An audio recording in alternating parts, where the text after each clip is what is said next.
Turn around 3 times.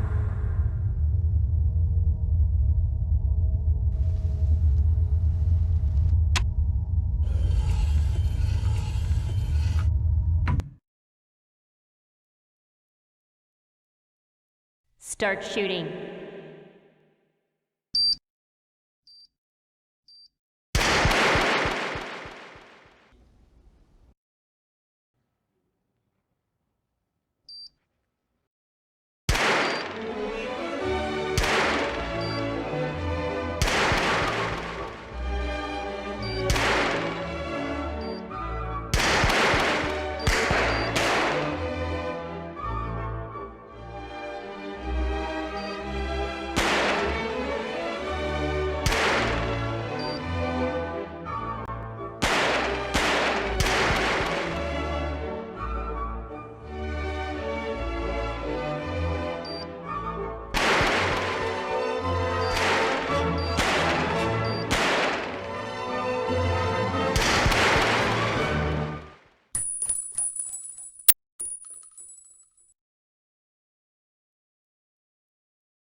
Exclusive Black Equalizer brightens dark scenes without overexposing bright areas. Use the S switch to quickly access the setting and switch between save modes.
Personalize the way you see everything, and then conquer.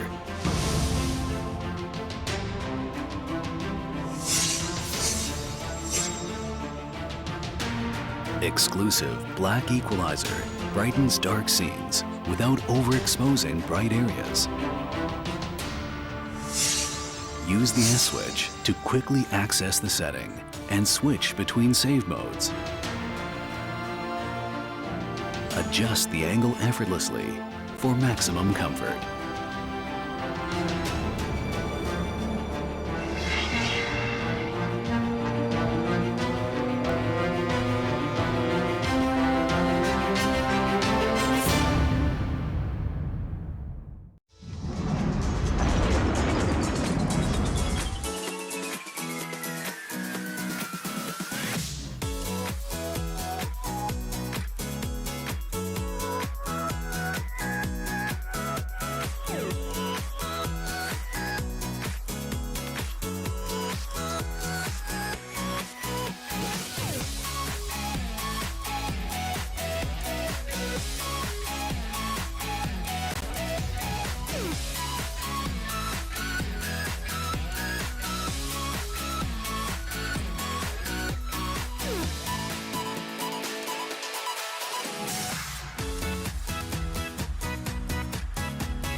Turn around 3 times.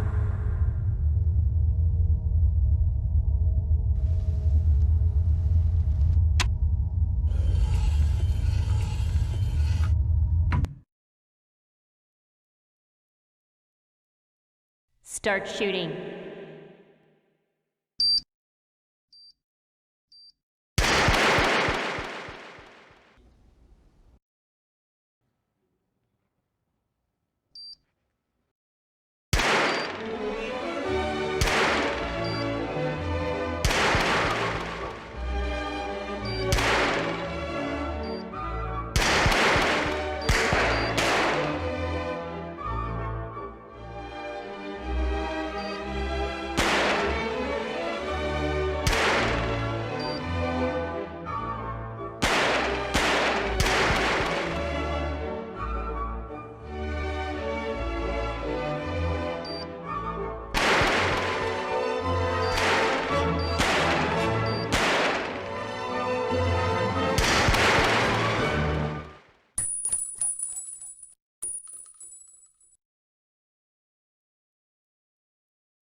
Exclusive black equalizer brightens dark scenes without overexposing bright areas.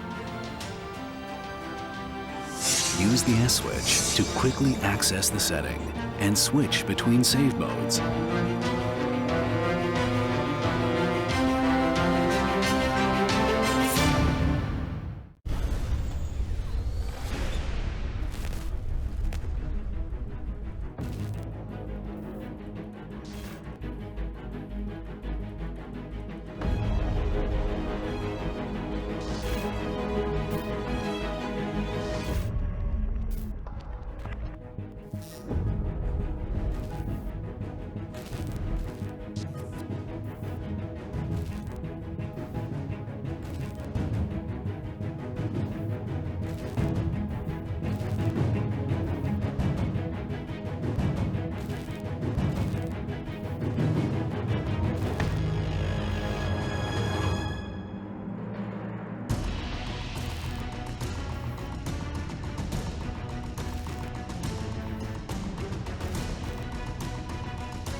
Personalize the way you see everything.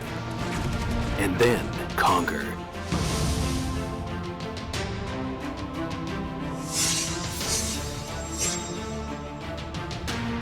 Exclusive black equalizer brightens dark scenes without overexposing bright areas. Use the S switch to quickly access the setting and switch between save modes. Adjust the angle effortlessly for maximum comfort.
All right, good evening, everybody. Welcome to the live stream of the ESL India Premiership 2017, brought to you by Omen by HP, HyperX, Zowie by BenQ, and organized by Nordwin Gaming. I am Vagish Gotslebhan, and I welcome everybody joining us on the Facebook page of ESL India and the YouTube gaming channel of ESL India Premiership, because today is a very, very important day. Today is a momentous day. I'll tell you why it is so. Now, unlike the previous edition of ESL India Premiership, this time around, like I've told you guys a number of times, I'll say it one more time. We're having 3 seasons: summer, fall, and winter. Now, each season has various phases in it. If I take a particular number, 3 phases in it. Now, today marks the day when the phase 1 of the summer season gets finally over, because today is day 4 of the playoffs, the final playoffs, the decider matches as to who goes up in the rankings and achieves a Master League status, or who relegates themselves downstairs into the Challenger League because of bad gameplay, bad teamwork, whatever the reason be. We are not there for the reason, we are there for the excellent gameplay each and every one of these teams has promised us throughout the phase 1. Now it's time to find out who's climbing up and who's sliding down. So quickly, without much ado, let's take a look at the first game, which is Dota 2. Let's quickly first take a look at the Masters League standings.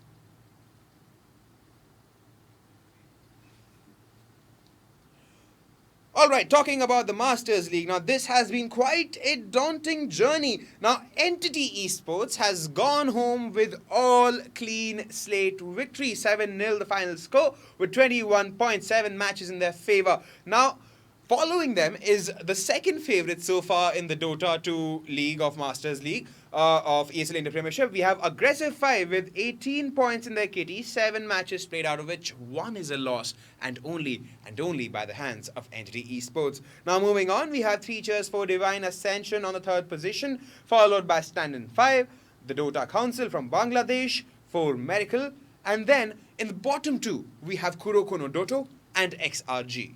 Now, taking a look at the Challenger League right now, we have Go Figure with 18 points, 6 clean victories in their favor, whereas Team Buriza is at 12 points with 4 victories in their favor and 2 losses against them. Now, Team Relax, White Unicorn, South Indian Rejects, Exotic Nexus, No Excuse, and Accelerate follow in the order I just told you. Now, today is a very important day because XRG versus Buriza is going to happen. Now, XRG is the last team in the Masters League standings right now, and they have to literally give it everything after their dismal performance of all 7 losses in the phase 1. They have to ensure that they win this game to maintain that position in the Masters League, because if they win this game, they go against Kurokono Doto, and if they win against Kurokono Doto, then they're safe. But otherwise, if by any chance Buriza takes home the victory against XRG, then Buriza will have to have a face-off between Kurokono Doto for 7th place position, because you gotta understand that Go Figure has already made it into the Big Boys League, the Masters League. Already, Go Figure is already there. Now, all Buriza needs to do is assimilate both these victories one after the other to secure a 7th place position in the Masters League and bring down 2 Masters League team, that is Kurokono Doto and Team XRG. Now, talking a bit about the teams having a face-off right now. Now, Buriza versus XRG is what you're going to witness right now in the first match, right now in this playoff of Dota 2. After this match gets done, the winner of this match has a face-off against Kurokono Doto for the 7th position of the Masters League. Now, it's an interesting set of matches because it's going to be a match between East and West, literally. From Hyderabad, we have Team Buriza, and from Mumbai, we have XRG. And this is also a match between old and new, because we have a greenhorn team locking horns with a seasoned team. Will Buriza be able to beat XRG and make its way to the Dota 2 Master League playoffs? Well, that's for the teams to figure out. But a little bit about the teams. Well, like I said, Buriza is a Hyderabad-based team. They're led by Gaurav Helm G. Anand. They put up many strong performances in the Dota 2 Challenger League, and the team were placed second in the recent summer season phase 1 Challenger League, like I just told you. And today, they face the Master League team XRG, who is a Mumbai-based team, one of the oldest Dota 2 teams in the country. They're led by Mihir Gondi Shroff, and they have been at the forefront of recognizing Dota 2 talent in the country. Now, former prominent players of the include Dhwanit Negi Negi and Jeet Swifty Kundra from Entity Esports. Now, they are yet to make any headway, but maybe this time around it'll be a different story for XRG. Now, this game is going to be casted by none other than the very famous casters in the Indian subcontinent for the game of Dota 2. We have Vivek Venkat Raman, and Nishant Cloudix Patel for the first Dota 2 playoff of the day 4 of the playoffs of the ESL India Premiership 2017.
Ten seconds remaining. 5 seconds remaining.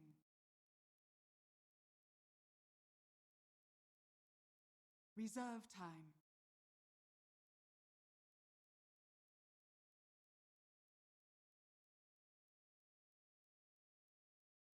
Monkey King. Dire team pick.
Ladies and gentlemen, welcome back to the ESL India Premiership. This is XRG Gaming on the Radiant facing off versus Team Buriza. My name is Vivek, with me is CloudX, and we've also had a couple of audio issues, but hopefully they've been sorted out, and we have a good game on our hands. Yeah, that was actually the third introduction we did all over again. So welcome back, folks, in case you didn't hear us the first 2 times. As Vivek has pointed out, Buriza versus XRG Gaming going on here. It is a best of 1 for the playoffs. So one of these 2 teams is going to make it to the next phase where they'll face Kurokono or Doto. And the winner of that match will eventually make it into the Masters League, while 2 out of 3 teams will drop back down to the challenger spots. So it's quite a crucial moment here for Team Buriza, for XRG Gaming.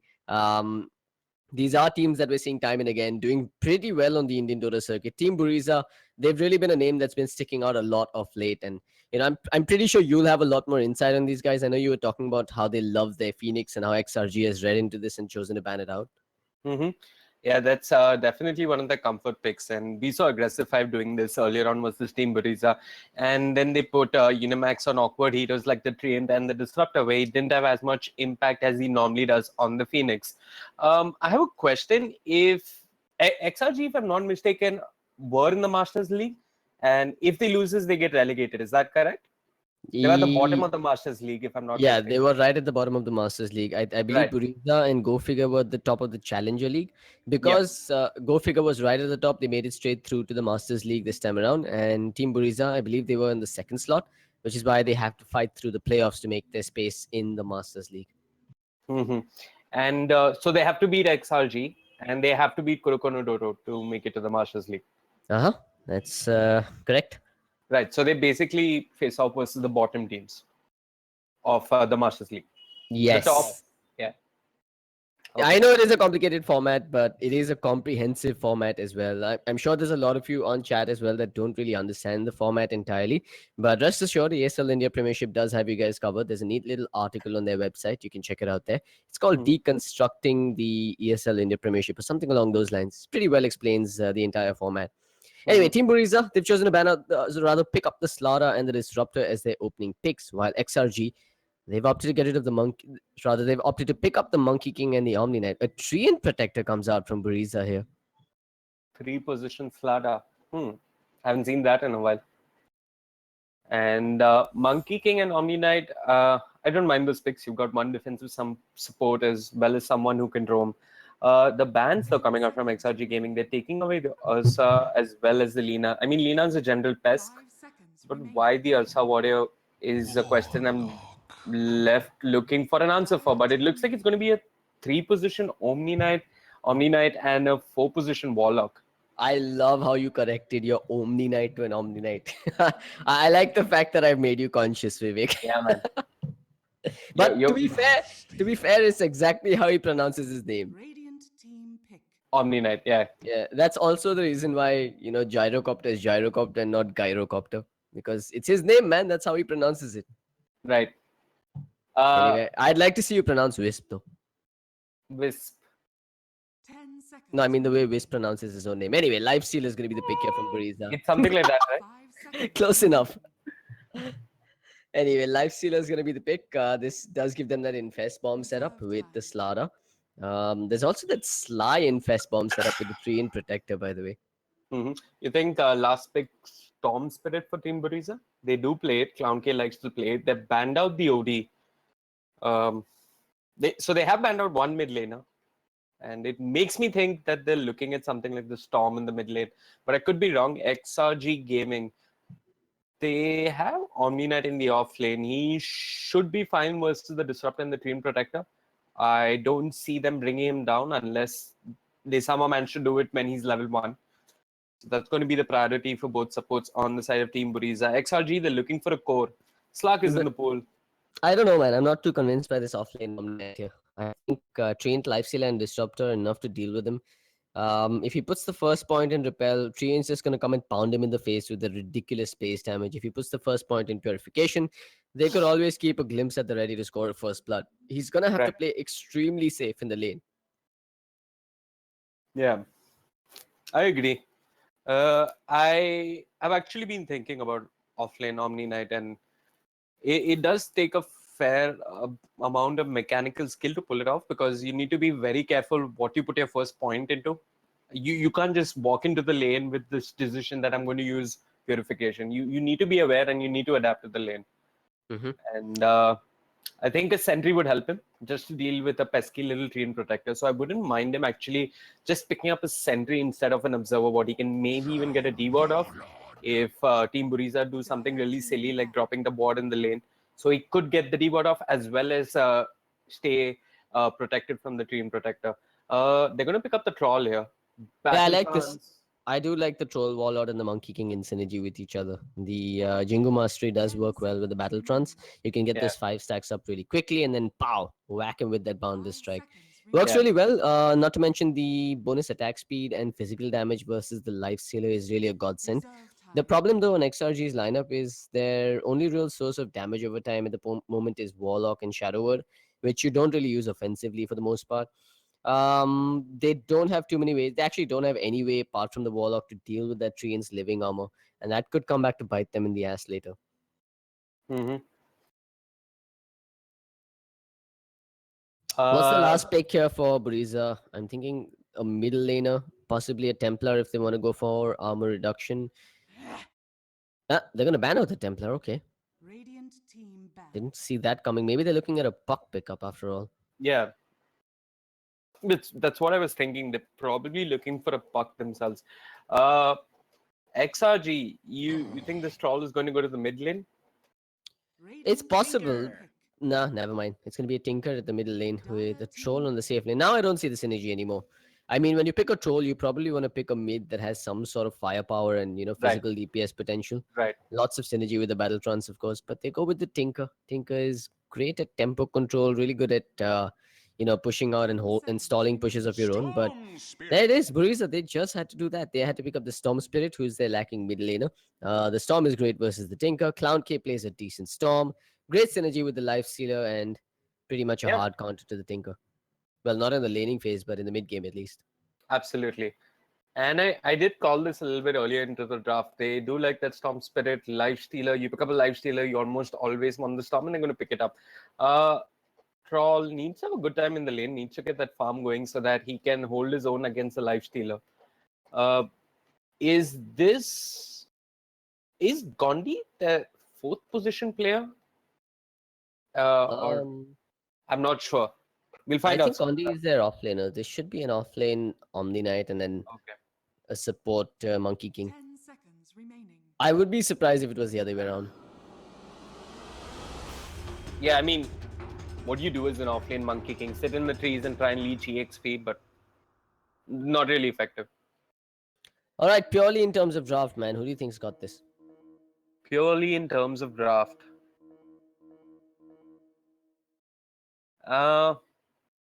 I'm going to go with Team Buriza here. I think the game plan for Team XRG is to just drop Repel and Purification, etc. on the Troll, and hopefully he just goes ham and brings down everyone, but I'm not sure if that's going to work. That's only going to work if Troll gets his farm off. And also the two supports on the side of Team XRG, I'm not sure they have enough to deal with the Slada in lane. I don't think they can lock him down quite easily. So Slada's going to have a relatively good time in the offlane. Maybe with the Monkey King, it's unlikely. I think Slada should be fine. All right. I seem to be having some trouble activating the console commands, so you'll have to bear with me, guys. I think once the game gets underway, we should have it activated. But yeah, Buriza on the dire side. I mean, I definitely favor them as well for this game. I think Clown K's Storm Spirit was, the last pick Storm Spirit on Clown K is a really good choice coming out from them. And I do see a lot of room for this Lifestealer to jump in and, get into the fight without actually getting stalled first. The only issue is whether or not the Omni Knight can get in position with those Guardian Angels, because Buriza is relying a lot on the physical damage from the Lifestealer to do work. And if they can shut down the Omni Knight with Infest Bombs first, I think they secure themselves a comfortable team fight. Right. There are a couple of things going for XRG. Tinker versus Storm is traditionally a lane where I do see Tinker coming up on top. And if I'm not mistaken, he should be able to win this lane. Clown K is... No, he's not been pulled anything just yet. Well, we've just loaded into the game, so we don't really know what the items are looking like on either side just yet. Right. But, I think we're pretty much in agreement this time around that we are looking at a pretty much straightforward victory here for Buriza in this game. XRG are going to have to prove us wrong. Yeah, so the thing that XRG have going for them is the mid lane matchup. It is a matchup that Tinker should win. It is a matchup he should win even harder with the Monkey King coming in to help him out. And hopefully, after decimating Storm in the laning phase, you do not give him any time to recover in the mid game. Gosh, everybody's got those battle passes and we can hear them. Why? This has to be a bug, right? Why are we seeing Gondi's ally chat? It's something that I noticed in one of the other games as well. I could see Puzzle spamming well played. Oh, great. If he figures this out, we're going to see applauses and cheers coming all the way. to the end of this game. Why are we seeing this? We should not be seeing these train protectors missing and tangos being shared and such. Valve has broken something with the latest update, clearly. Or maybe it's a new production feature like the Roshan respawn timer. They want us to give a sneak peek into what's going on in the minds of the players. Alrighty then, let's start off with the introductions then, shall we? Vivek, how about you open up? Yeah, I'm going to start off with Team XRG. We've got Gondi on the Omni Knight. We've got Mahindra on the Warlock. Thinker in the hands of Randoms.mage. Troll Warlord being played by XRG.du. And that leaves us with Blue Frog on the Monkey King. Alright, on the other side, Team Buriza, you've got Train Protector in the hands of Venom. Life Stealer is going to be played by Easy. Storms in the hands of Clown K. Disruptor is going to be played by Unimax. And that leaves Helm G.A. Whatever that means on the slaughter. Yeah. I just call him Helm GA. I don't know. Helga. Mahindra, meanwhile, he's for some reason he's got a pool tango on his support Warlock. I think he must have given off one too many tangos. Yeah, you can't contest this rule anymore. There's an Invis Treant standing. One Punch Man has entered the fray, smacks the troll on his head. That is the equivalent of a tuple in your college days. It's a pungi in your college days. It hurts a lot. But yeah, Dota players, we'd make horrible parents because we have no clue how to name our children. I mean, just take a look at the names that we come up with. Helm GA, Mahindra, they're all awful. And, I don't. Come on, man. I don't think that's an indicator of how they're gonna name their children. I mean, if this is what they're calling And themselves, what's wrong with Mahindra, man? That's a very legit name. Randoms.mage. Anyway, back at bottom. It is a dual lane, by the way. So this is one of the hardest dual lanes to ever deal with, in my opinion. You have a Treant Protector and a Slara, two really tanky heroes. Right? But again, he's gonna have to deal with those 91 base damage auto attacks coming out time and again. Yeah. I guess the sentry helps to some amount, but I'm not sure if it's going to be enough. But this means that Gondi should be able to at least leech EXP in his offlane. He should be fine. Can maybe even put a skill point. Oh, sorry. Were you catching that? Nope, I actually was moving up towards the top lane, but it looks like One Punch Man is at his best again. Venom gets the kill. They do have a sentry placed right next to the Radiant Sentry as well. The troll takes a crush to the face. Venom is coming in here. And there is a Monkey King waiting as well. So this time around it could go in favor of XRG. And they're going to go in. They actually whiff on the hit from the Nature's guys.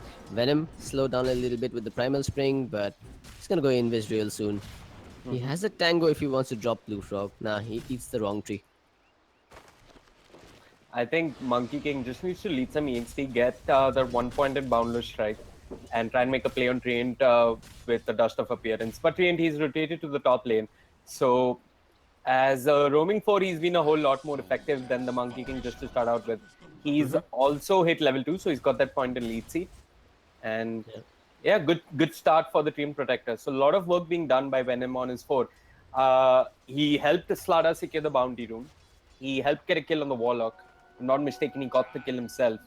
And he's forcing Monkey King to roam all across the map and be rather ineffective just in general in this early game. I've seen Venom as a player. He's generally been a very hyper-efficient 4, if you can say that. I've seen him steal a bounty rune. I've seen him stack an ancient can, pick up a haste rune, and apply Harris on the mid lane. I've seen him do all of this in the span of 2 minutes. So Right, he's a decent 4. Yeah, it does look like he knows what he's doing here. He's making the right rotations. However, this time around, his rotation was spotted out by an observer ward on the side of XRG. So Gondi should be okay. He's even got a creep wave under his tower, which is really a blessing when you're playing that solo offlaner, and especially when it's something as vulnerable as the Omni Knight. Bottom lane, Slaughter's getting jumped upon. They have the Fatal Bonds. They've got the Whirling Axis thrown out as well. DU doesn't quite have the ranged Whirling Axis to slow him down. Had he used them already? Or he didn't toggle, I'm not sure. You can get both off, right?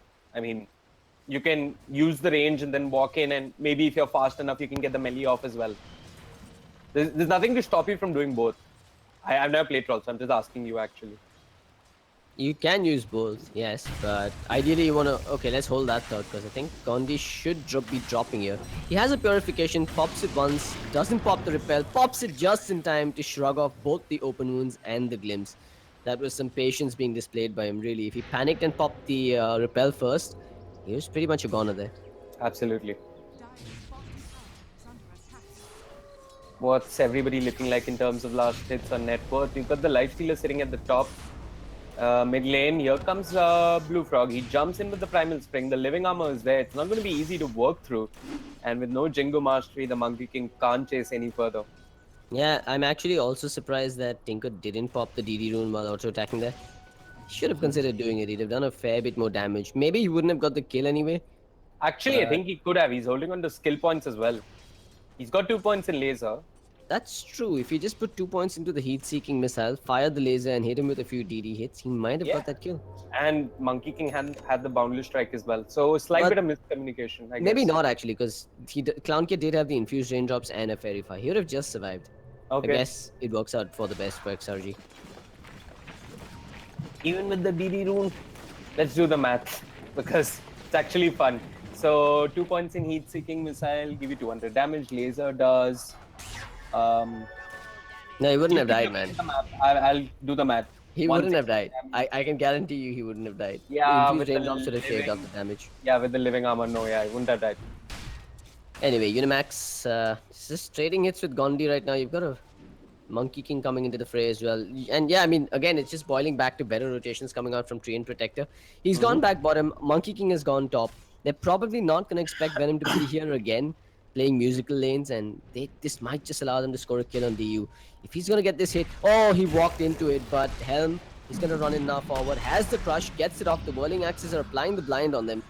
They did get a defensive Fatal Bond thrown down, but... sorry, Last Word thrown down, but they won't get that kill. But Mahendra, on the other hand, could be in for trouble. Lead seed is back in 2 seconds. Look at the damage! It's disgusting! They get the kill on the Warlock after all. And again, Venom's rotation is successful. Yeah, I was thinking look at top lane because they were applying some pressure on Gondi as well. And yeah, he started with the Ring of Protection. Is that +2 armor really what he needs? I'm not too sure. I mean, it was probably for an early Basilius or something of the sort.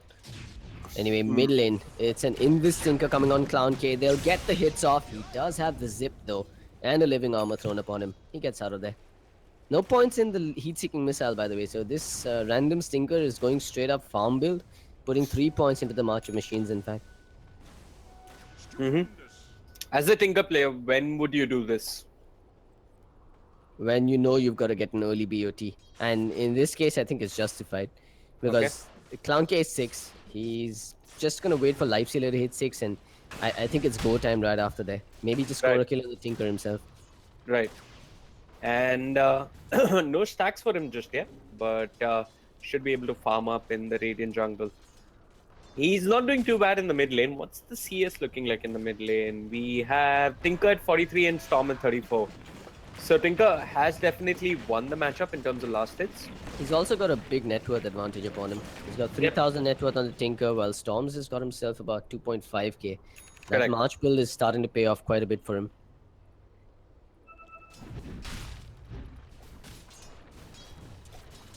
Anyway, I think the worrisome part here is that Helm J is having a good time on this off lane. He's making decent progress towards an early Blink Tagger. For now, he's got the Tranquil Boots and the PMS online, which means that those Fatal Bonds harass can be shrugged off very easily.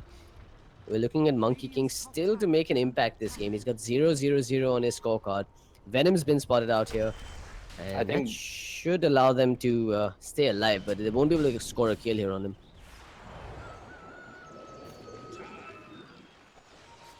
Radiant's top tower is under attack. The thing is, Monkey King doesn't have anyone who can help him out. When it comes to getting a kill in a lane. He can't do it by himself. Troll doesn't do that much early on, and the one rotation he made to the mid lane, there was living armor and infused raindrops on the Storm. Storm is now 6, so Storm is not an option to bring down. You can't bring down the lifesteal. It's going to be hard with just an Omni Knight. I guess it's going to take a rotation to come out from the Tinker if they want to pick off on the Stream Protector. That should be coming up soon. Hold on, mid lane. Okay, Clown K just zips in to get the last hit there. Yeah, I mean, there's XP under his tower to be had. Why not Yeah. move in on it?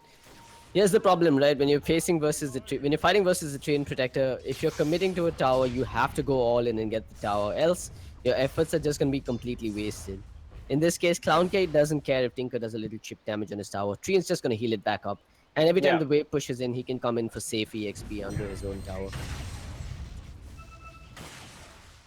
Meanwhile, Gandhi is playing with fire, walks in all the way deep to contest a pull camp. Could be in trouble here. He's got no repel. There's the glimpse pulling him back. He has a purification to work with. Doesn't get any damage done with it. Unimax is trying for the body block. They do get the open wound. Still no repel for 10 seconds. Do they have enough damage is the question. And they don't is the answer. No glimpse available either now. Radiant's top tower is under attack. I think as an off lane, sometimes you just need to keep in mind what the safe lane can do actually. And once they've used the glimpse, there's no further lockdown. So it'd be nice if Gandhi held on to a TP just in case mid lane. Venom, he's popped the living armor. Blue Frog jumps off the trees, takes a lead seed, and now he's the one taking damage here. And Venom does end up going down. He walks into the march. And So much for hyper efficient, man. yeah. Anyway, Clown K zips in further. He's looking for the Monkey King. He's giving chase. Blue Frog in the trees. One hit is there. The Remnant giving some vision, and he will get the kill. And that's actually another point we missed earlier on. The Remnants do give flying vision, which is really good versus the Monkey King upon treetops. Yeah. I guess one of the best supports versus Monkey King would be the Shadow Demon. Absolutely ruins him from level 1 itself. Yeah, but that's the problem, right? Shadow Demon's sort of fallen off favor in Top lane. Easy. He will get the purification and then the repel, but not too tanky at this point, and he's okay with trading. He's got the arcane boost, the mana for those purifications, and he has a headdress for the regen to kick in. So to the point in the regen aura, which means he can do this to Unimax, just slap him in the back with that hammer from time to time.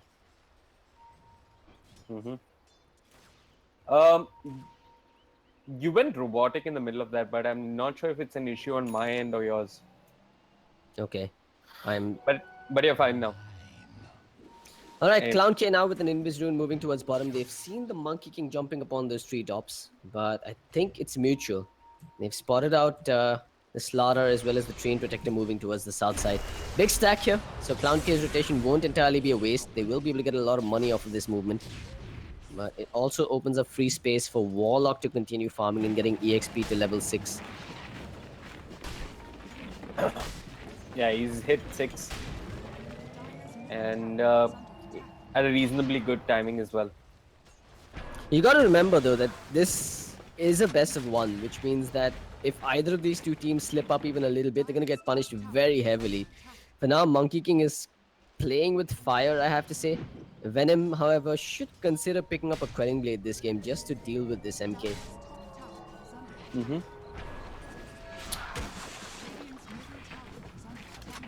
And they do have a Quelling Blade on the Slaughter, but they have no inkling of where the Monkey King is hanging about. Alright, so you've got 3 heroes rotating bottom and an occasional Tinker making his way towards the bottom side as well.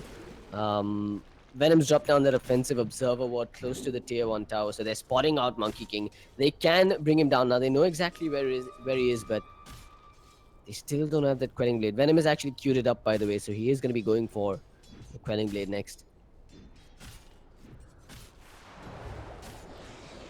It looks like they want to dive onto the Troll. They zip in, we got the drop coming out. Boundary Strike is there now, but it might be too late. Troll's being brought down, the Shadow Word not enough. Blue Frog being pressured by the Storm Spirit. Elsewhere, the Fatal Bonds are doing some serious work. Venom is taking a fair bit of damage. Helm GA just going to TP out of that. Blue Frog giving chase, gets a kill. It's a Troll wall out for a Team Protector. It's not the best of trades, but it is a trade nonetheless. The drop was expended. They could go again. I think Buriza was okay with that. They got the drop forced out. They gave up a treant. They got the kill on the Troll, which is really important. And I mean, now the Disruptor's at level 6 as well. So Static Storm is a force to be reckoned with at this point. It's actually one of the strongest AoE magic damage spells at level 6. If you do the calculation, it's actually close to 1,000 magic damage if you can get the entire static storm duration on any hero.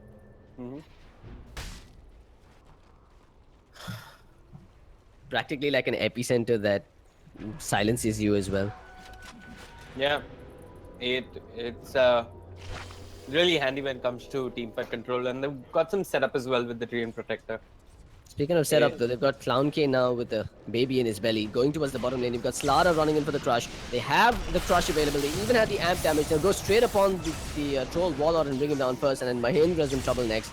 Flying Vision is a gift from God in this game, and they will get the kill on Warlock as well.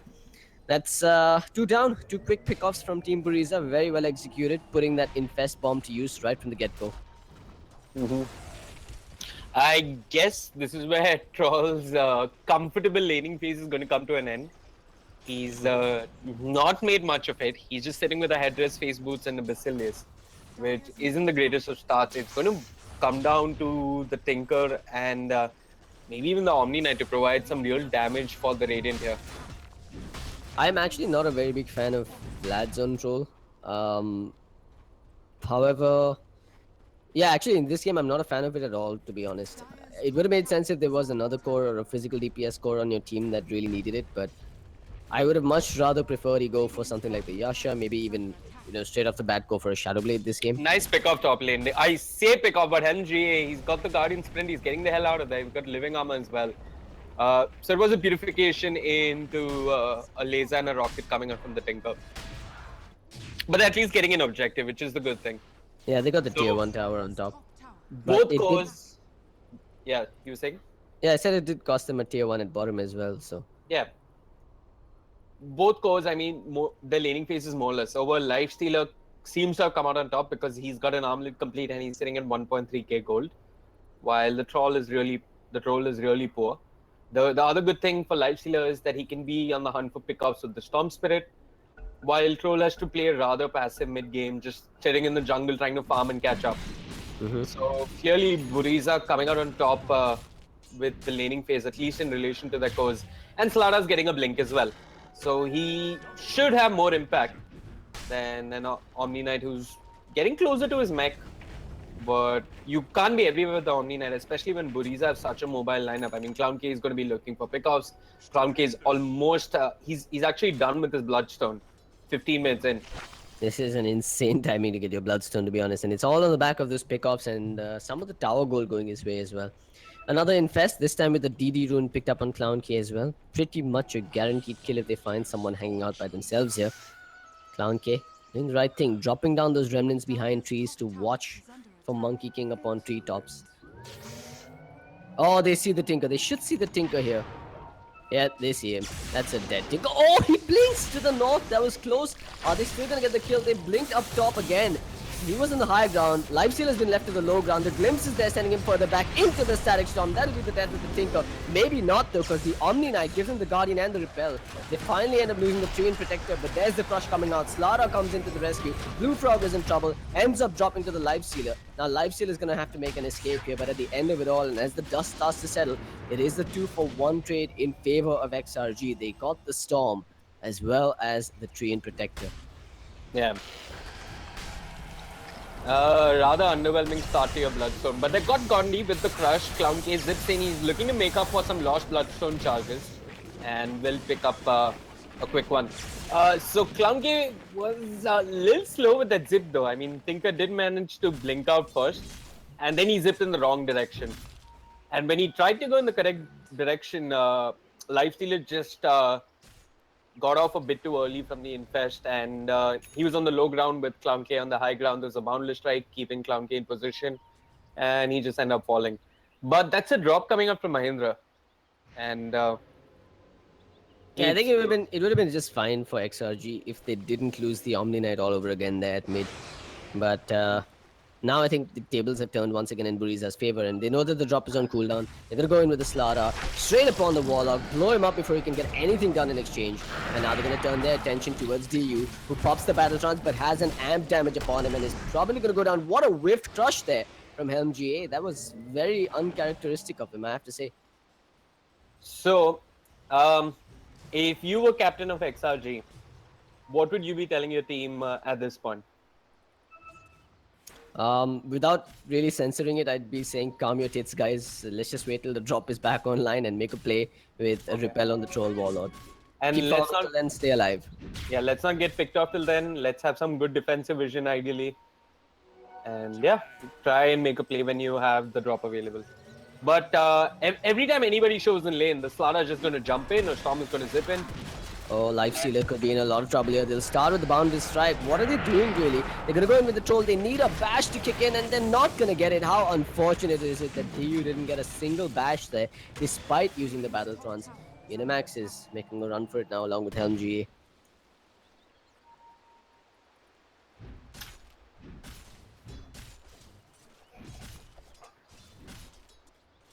Troll, what's he building into? He's got the Vlads complete.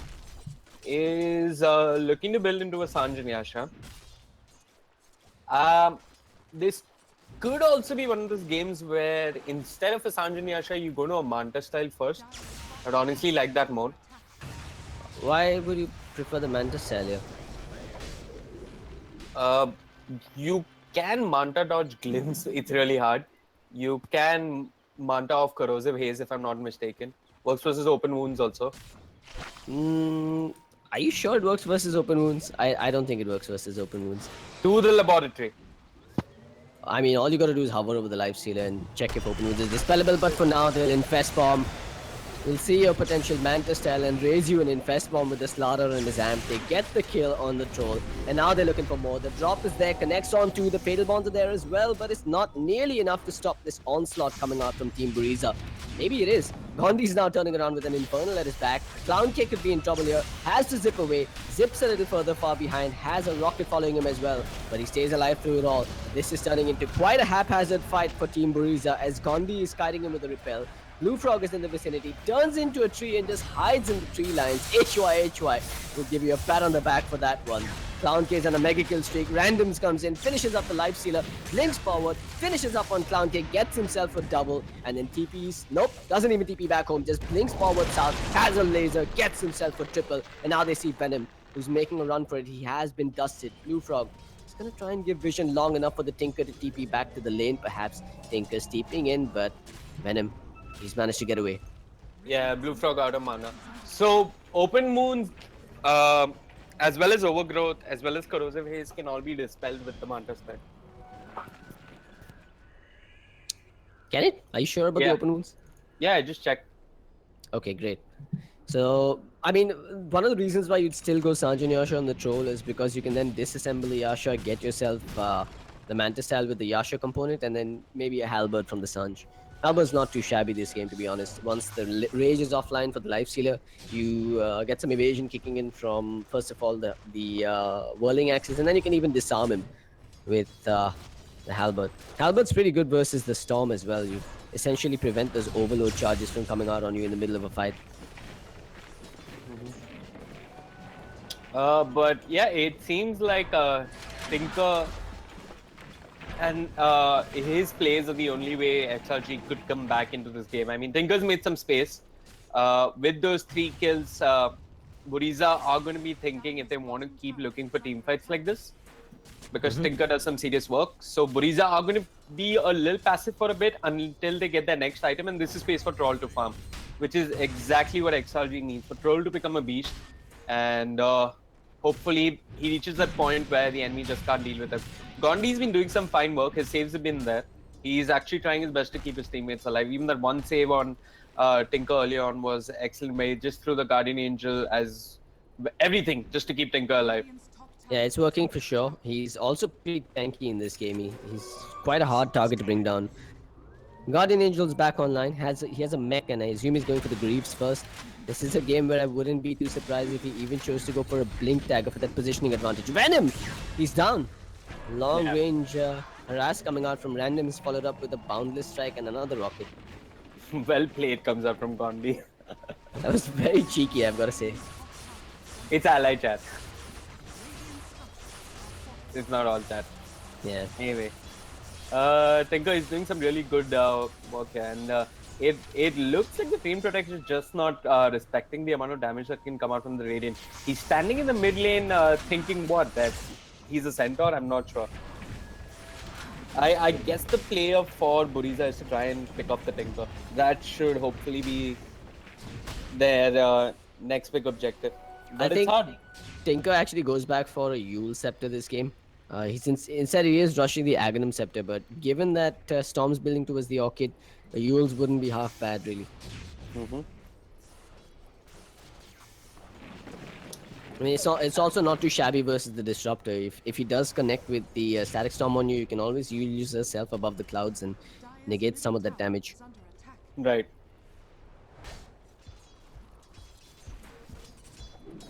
Anyway, Venom for now, he's stacking up some money. I assume he's going to go for the Midas this game. What else do you really go for on a Train Protector? His job has now been relegated to simply providing vision and providing living armor. Lot of Train Protectors like to pick up the Blink. Yeah, but that's a luxury item. I don't know if he wants to really rush the Blink. I know he's holding on to the goal. He's thinking about it. He could buy the Midas recipe if he wants to now. Anyway, Slada's on the hunt. He's got his Blink Dagger. He's kind of had a slow progression item since his laning phase, which was rather explosive. Hopefully they find the pick-off they're looking for. Troll, has he picked up an item that could have an impact in the next battle? He's completed the Yasha. He's getting closer to his BKB. And it looks like they're pinging out the Tinker. Yeah, they're gonna go for mid. Here comes Stroll, rather Slara jumps in, gets the crush. They want the Omni Knight first, but the drop is there. The Static Storm as well. Clown K should be able to finish the job. Indeed, they will. They also get the Warlock behind, and now the battle's broken out in full-fledged manner. Randoms is standing on the front lines, goes for easy, can't finish the job. Blinks forward, doesn't connect with the laser. He's gonna have to blink one more time, but Easy has the rage. He can turn around now. Pops the rage, pops the open wounds, tries to bring down Randoms, but can't finish the job. Now he's gonna have to run. There is an Infernal coming behind him, and Tinker could well TP upon it. They've even got the Boundless Strike, the Primal Spring, they'll jump in, they'll kill him off. Randoms in trouble himself now, punished for overextending there as Clown Kid jumps in and seals the deal. Meanwhile, Monkey King tagged with the amp damage, jumps from treetop to treetop, but could be in trouble here if the backup comes in from XRG, but looks like it won't. It's honestly not much of a network difference that separates the both teams at this point. The debt on Tinker was rather costly, and if I'm not mistaken, he gave up a good amount of gold. So I killed the Lifestealer, but is it really worth it? And Buriza, it seems like they know what they're doing wrong in these team fights. They need to bring down Gondi first, and they committed everything to bring him down in that fight, and that's how they got the fight off to a really good start. So good Static Storm coming out from the Disruptor. And I think one of the problems in that fight was there was a Monkey King hanging around in the trees there. He should have got vision of the Slara coming in, which is what allowed them a couple of extra seconds or maybe even a few milliseconds to get in position and react. So while Gondi did end up going down, it did cost a lot. A crush, an Infest Bomb, a jump in from the Storm, and a Static Storm. That sort of allowed XRG to open fire with some of their own guns, giving Tinker a bunch of kills. And I don't know if Tinker had the Aghanim Scepter in that last fight, but if he didn't, he's going to be a real force to reckon with now in these next few.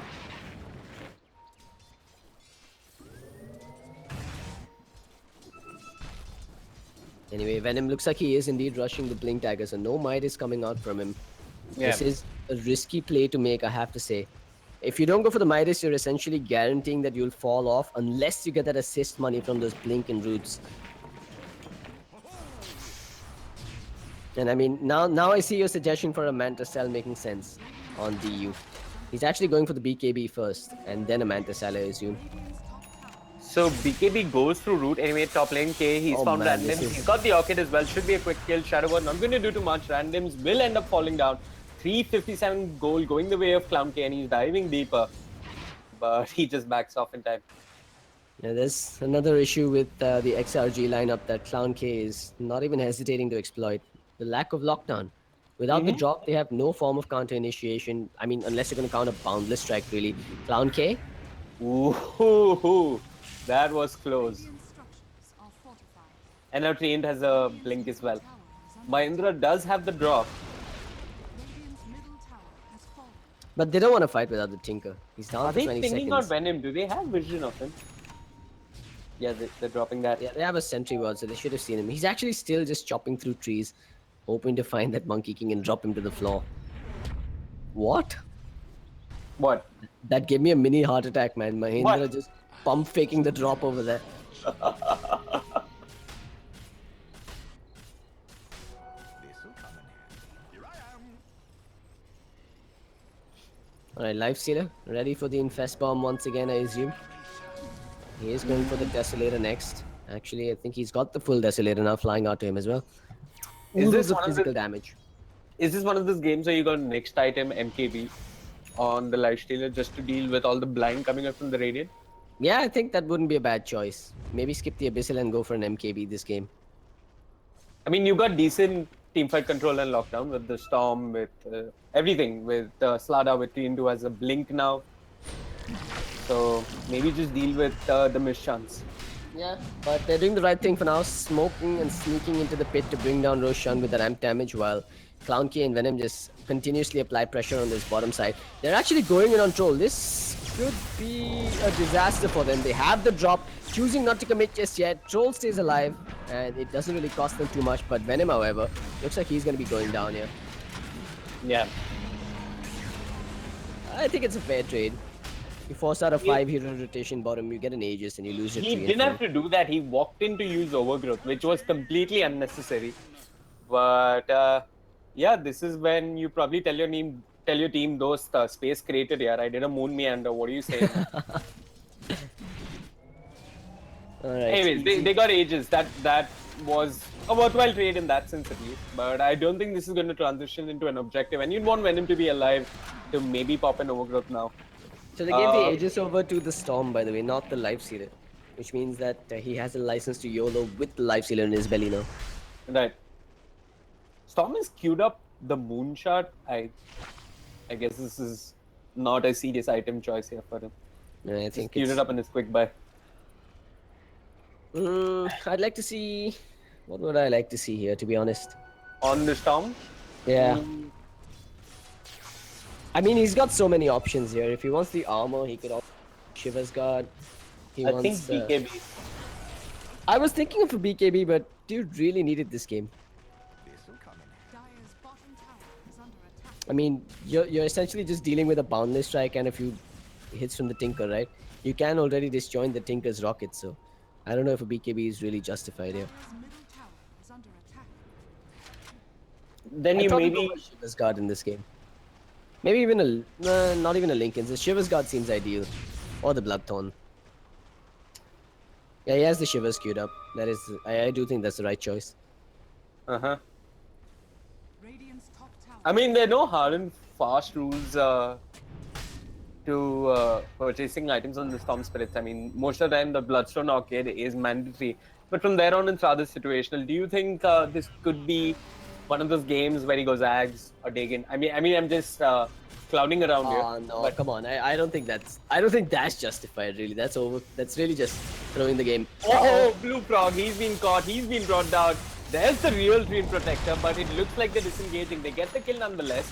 If I'm not mistaken, an Overgrowth was committed there from Venom, but they Yeah. do bring down the Monkey King, and those Tinker Wards are paying off already. That was actually nicely done. The Overgrowth actually held Gondi in position, preventing him from saving the Monkey King. So they score a freebie, they get a Bloodstone charge, and sure, it cost them an Overgrowth, but who cares? It's a pick-off nonetheless. Uh-oh, Tinker blinks into a compromising position and gets smashed for it.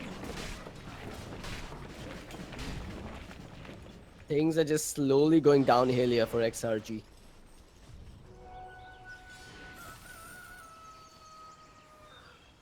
Radiant's bottom tower. Well, I think the good thing here is that the Monkey King's almost finished up his Basher. Once he's got that Basher, it's a lot more control with the Wukong's command coming out from him. Radiant's bottom tower is under attack. Yeah, I mean, it does help in team fight, and it certainly helps more when you have Battletrons going. But right now, it looks like Team Buriza, with all the aggressive vision that they have, they're just going to take down towers. They got the Aegis as well, and Clown K has license to go ham. I did hear. Okay, no, it's just a queued up sheep tech. Not sure what that was though. I think the Aegis should be reclaimed soon. Okay, no. About a minute and a half to go till the Aegis is reclaimed.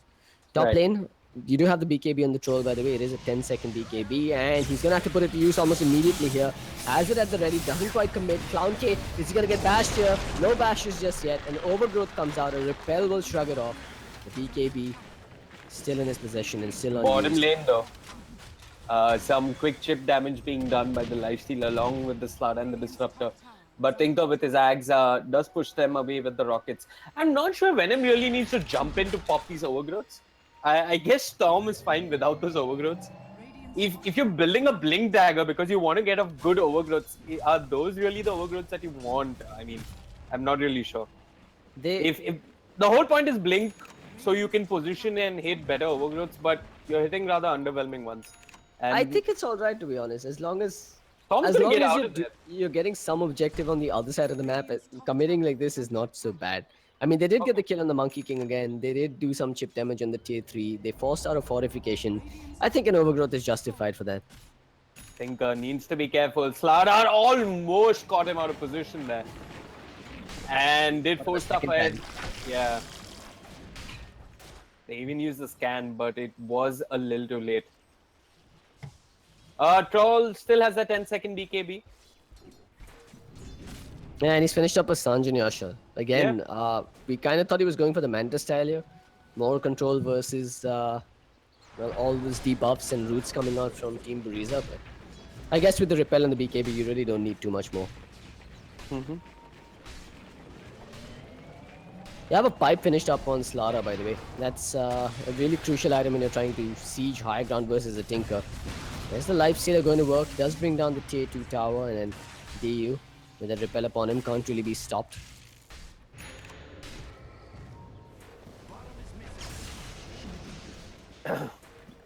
I think if do you think Troll is strong enough to really bring down someone just by himself? Yeah, I mean, he doesn't hit so hard, but he hits really fast at the moment.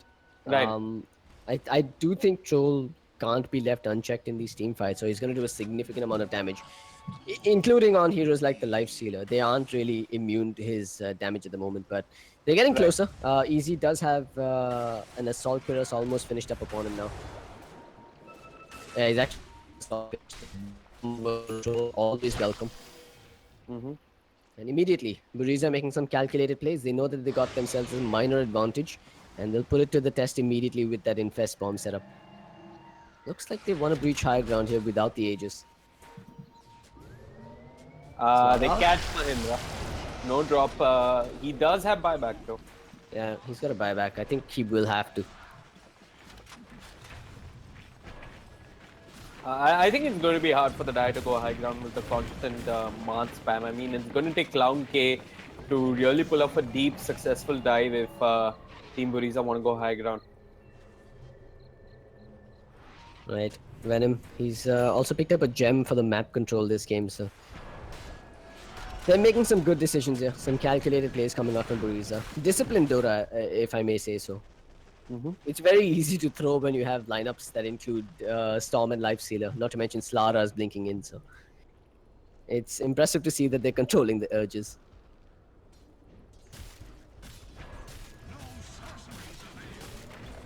What's the comeback mechanism for XRG here?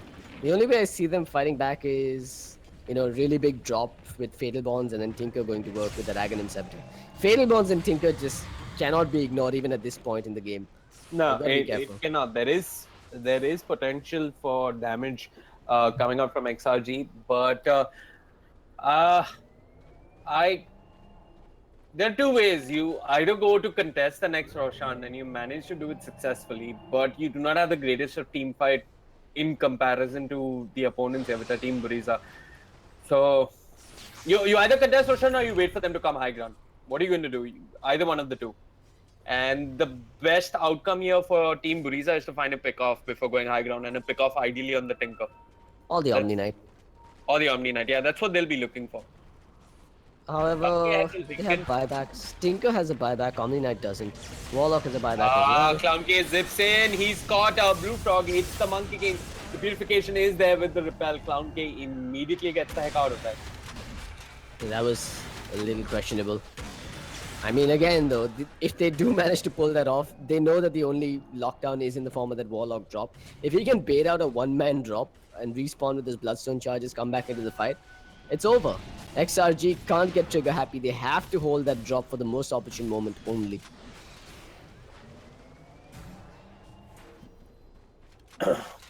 DU, he's queued up the Silver Edge as well as the Skadi here. Yep, so you lost Roshan and now you sit on high ground and pray that you hold. Yeah, they have no more options. I mean, they have a to good defend chance high of ground. doing that. Like, Tinker can hold off the push with March. He'd ideally like to have his Sheepstick and buyback by now, but he doesn't. So he's probably going to hold on to his buyback. They do have decent high ground with Wukong's command, with March, with Fatal Bonds, and even the drop like you pointed out. Man, Storm's got a Linken's, Aegis, and a Shiva's Guard. How do you kill him without dropping on him now? You have to. You have no choice. You have to drop an Infernal on his head and hope that you have enough damage to bring him down during that duration. Which also essentially means you're going to need bashes coming out. There's the jump in. They're going to bring down the Warlock first. He has a buyback and will be forced to use it right about now. The Static Storm has been dropped. The Kinetic Field as well. Troll is running forward onto Unimax, who's not going to die. Even Glimmer Cape is there, along with the Roots coming out from Venom, who really shaves off time from the BKB. Now Blue Frog on the trees has been jumped upon. Should be going down here. A little more damage will do the trick, but the bash is coming out from Wukong's command will keep him alive. Along with the drop now being thrown down, connecting onto the Lifestealers in the middle of the fray. The refraction from the laser doing some work as Lifestealer gets stunned up by the boundless strike and gets brought down. It's a dominating streak taken away by the Troll, who's now chasing upon Clown K, who zips to the north, has the Aegis, but needs to avoid getting bashed here. They'll get the Tinker coming in from the front side as well, and Clown K will go down. But where is the control? How are you going to stop him from zipping out now? That's how you first did bash him! You gotta be kidding me! That was too close for comfort, really. Clown K thanking his stars that another bash didn't come in the nick of time there. If I'm not mistaken, that was bash plus maim. So they did do some cheese work. He zips in again. He wants Warlock once more and he will score the kill. And he's searching for more. I guess that's enough for the day. Well done there by Clown K, really. I mean, sure, they got the Warlock, but I think the Radiant have held off the push. They've taken away the Aegis. And they feel rather confident there with the bash and the maim coming up from the Troll Warlock. They think they can take fights. And it looks like they're going to take an objective now in the mid lane. This is where they need to show restraint. Because if they're not together as five, they could end up going down. Slara jumps in with the crush. We see a purification that's come on Tondi. He's the one being pulled in with the electric vortex. The whirling axes are there, but is enough. A static storm onto two. He's got the repel as well as the BKB to make sure that he stands through all of that. And XRG, if they lost either of their two cores, that could have been a little bad for them. But yeah. Yeah, there was not enough follow-up coming out from Buriza. It's starting to get worrisome for them, though. I mean, the Troll is getting harder and harder to take down in these fights. They did manage to successfully take a team fight the last time around, and remember that was with an Aegis on the Storm. And with a 30,000 experience deficit and a 20,000 net worth deficit. So XRG are really fighting back, and those numbers don't mean too much, but Tinker is down for 65 seconds, and they're going to get a kill on the Monkey King as well. 2 down, no buybacks on either of them. Troll's doing what he can, going to work on the Lifestealer, but is forced to turn around and run now. This could be the game here, or at least a set of barracks in favor of Team Buriza. I missed that. Did Clown K just do a blind zip in and find the Tinker? I don't think it was blind. They did have a dire observer ward watching this. Okay. But yeah, this is what Team Buriza needed. One of the cores on the side of the Radiant, out of position with no buyback and no drop either. There should be 2 lanes of racks at the very least. I think they can fight here. They're going to get the drop back online in 6 seconds. Troll has to go in with repel. Or this is what is going to happen. He's popped the BKB, he's turning onto NGA, he's in the range form, so that bash is not going to kick in. He's giving chase, he uses the whirling axis, but that's a BKB that's been popped. And that's a melee barracks that's been lost. That was terrible for XRG, but really well executed by Buriza. Just taking those minor advantages bit by bit. They've got 2 lanes of barracks. Granted, those aren't really minor advantages, but they also managed to force out a BKB from the Troll there without really committing too much, shaving off 1 more second on that BKB's magic immunity duration. No buybacks were available, else I'm pretty sure they forced out some buybacks from XRG as well. But this is how you take a lead and keep the lead. Buriza are doing it right. Yeah. But here's the problem. Unimax has an Aether Lens as well as a completed Ag Scepter. So that BKB on the troll won't mean much anymore. It's already down to 7 seconds, so he needs to be not get caught out of position. And I think he needs to be a little more fearless. He's a little too afraid right now. I'm pretty sure he can bring down the enemy heroes. He has Maybe 5,000 gold on him. Maybe it's time to pick up a blink tagger. Because he's really not going to get a chance to run into these fights. He's going to have to. He needs a positioning item. Shadowblade, nah. I mean, they have a gem on the Train Protector, so walking in under cover of Invis isn't really going to help his cause too much. He spent his money on something. What has he picked up? Alright, it is going to be a Skadi coming up for him. 2 ultimate orbs for now. okay.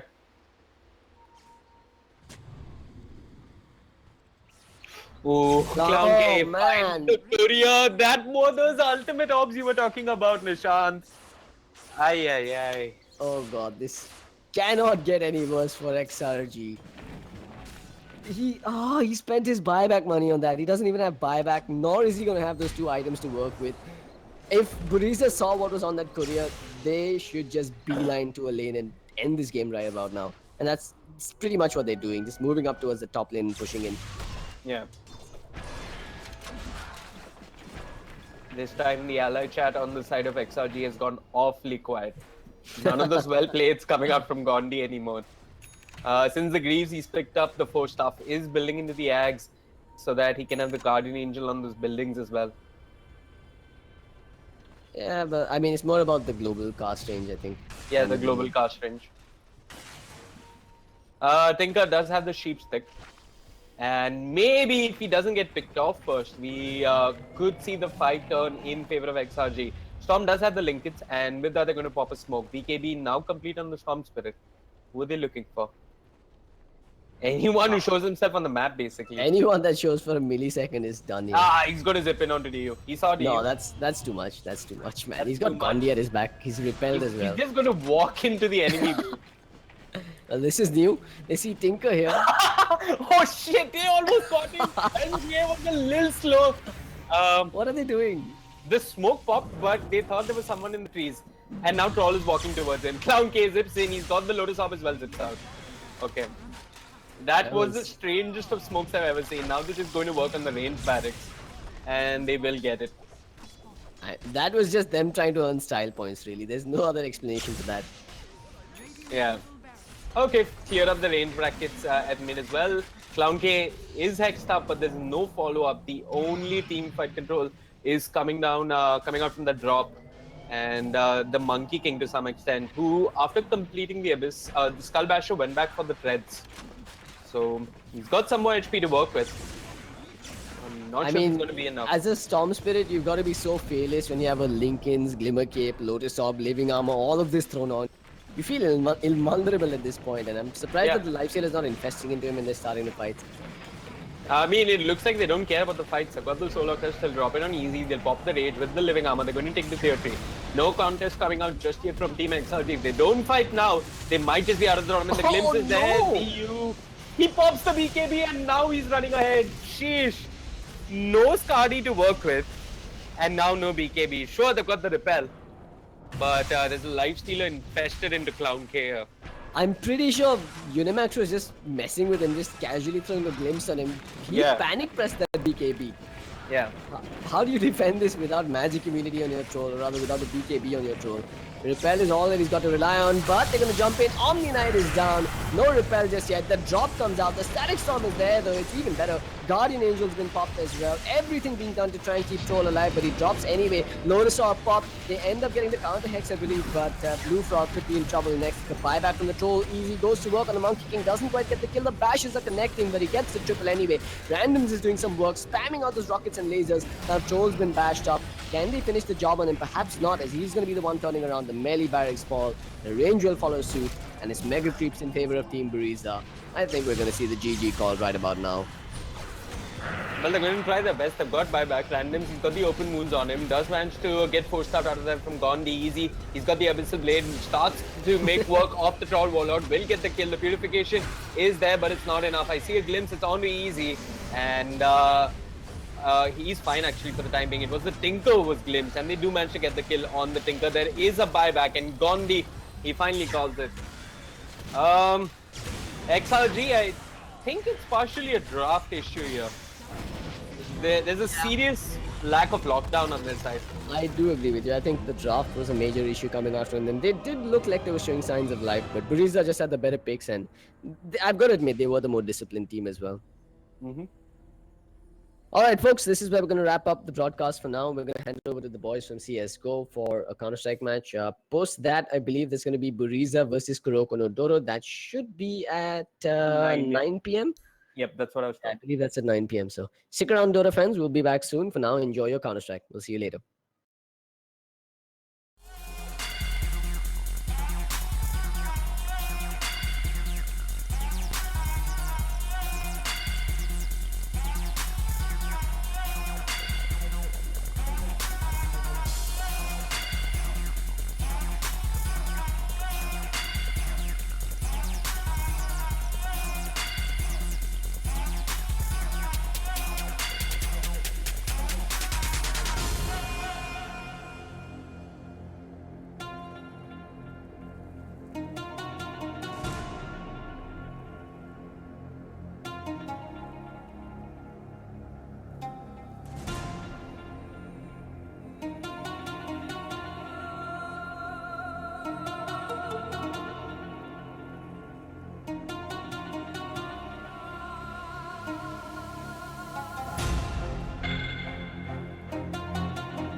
Slow and steady wins the race. That's what a very famous quote goes by. And apparently slow and steady also makes you dominate the three-laned map of Dota 2. That's what Team Buriza has just pulled off. They have gone through the first playoff against Team XRG, won it with the scoreline of 28-13, and now they proceed for that final showdown with Kurokono Doto from the Masters League to secure, that is if they win, a 7th place position in the Masters League. This is the playoffs, the 4th day of the playoffs happening between the Masters League and the Challenger League people. And welcome everybody joining us on the Facebook page of ESL India and the YouTube gaming channel of ESL India, because this is the phase 1 of the ESL India Premiership 2017 summer season. This is the final day of playoffs, like I just told you guys. Today also happens to be the last day of registration for everybody who wants to know. Phase 2 registrations day, the last day is today. Alright, now moving ahead people, I have welcomed you all to this amazing event. We are just getting done with the phase 1 today. Like I said, playoffs are happening. This is the ESL India Premiership 2017, brought to you by Omen by HP, HyperX, and Zawi by BenQ, organized by Nordwind Gaming. For those who don't know who I am, my name is Vagish Gotslebhan, and moving on with the course of the events, now going towards the first playoff match of the Masters versus Challenger League. We have Counter-Strike Global Offensive in the offing. So quickly, before we head off into 2EZ Gaming versus their opponents here, Elements, let's quickly take a look at the Masters League standings.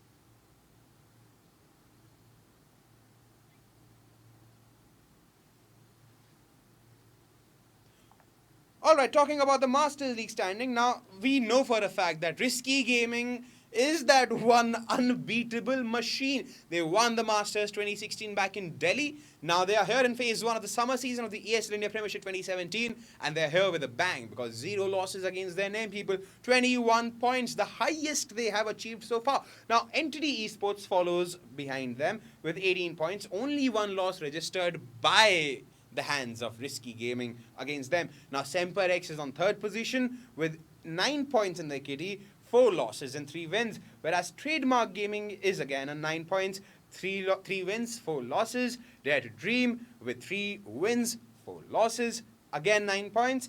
Team Wolf with 3 wins, 4 losses, 9 points again. Now, Team Brutality and Team Elements are the only 2 lower ranked teams here, which brings us firstly to the Challenger League.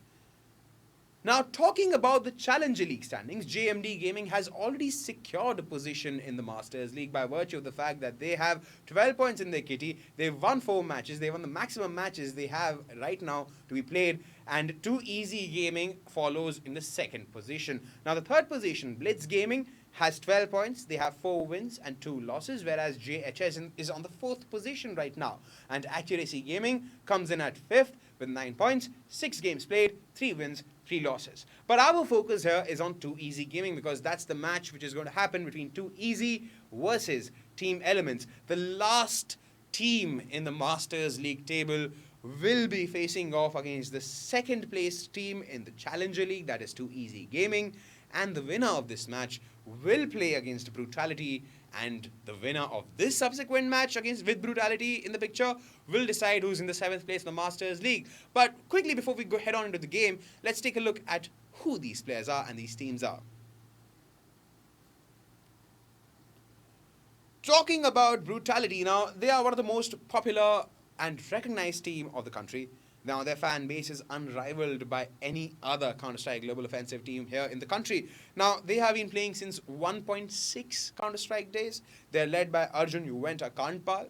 And the best thing is they have added former Destructive Fire players Pranav Vuz Bhatia and Kunal Peksar Bhatia to the roster. Now, they are currently on the 7th position, and they will be entering into playoffs due to their burgeoning grounds different. That's Brutality for you. That's the 2nd game of CS. But quickly looking into the match which is happening immediately right now, we have Team Elements versus 2 Easy Gaming happening. Now, 2 Easy is a Mumbai-based gig. It's a Mumbai-based team, and it's an upcoming Counter-Strike Global Offensive team in the country. They are led by Anurag Mantri, and they are right now in the 2nd position of the Counter-Strike Challenger League. Whereas their opponents, Elements, they are a Cuttack-based team. They had a roster shuffle earlier this year. They have 2 young players in their team now, who are Surya SK Imba Kumar and Hara Prasanna legendary Killer Rauf. Now, this team had an awful run right now in the Masters League Phase 1 because they lost all of the matches, and this is their chance at redemption. This is literally a double whammy of redemption between Elements and 2 Easy, and then Brutality later on. Will these teams win? Will they just like fall apart like a box of Legos? That's for us to find out, because this game of Counter-Strike Global Offensive between 2 Easy Gaming and Team Elements is going to be casted by none other than Archie Fett, who's going to take us through the game bit by bit as and when the action happens. So quickly, let's head on into Counter-Strike Global Offensive.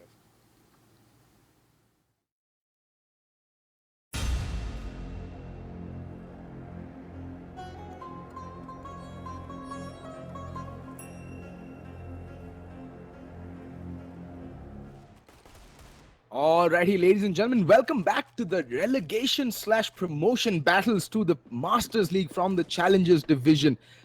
This is all and everything that each and every team in the Challenger Division vies for, a chance to sit at the big boy table. And this is the chance for 2 Easy Gaming right now. Will they be able to seize it? Well, that's the question on everybody's mind. 2 Easy Gaming having a fantastic run during the Challenger series. And Elements, on the other hand, having kind of a woeful performance in the Masters Division. I don't think they've managed to pick a single map off of anybody. And we're going live, boys, and we're on train.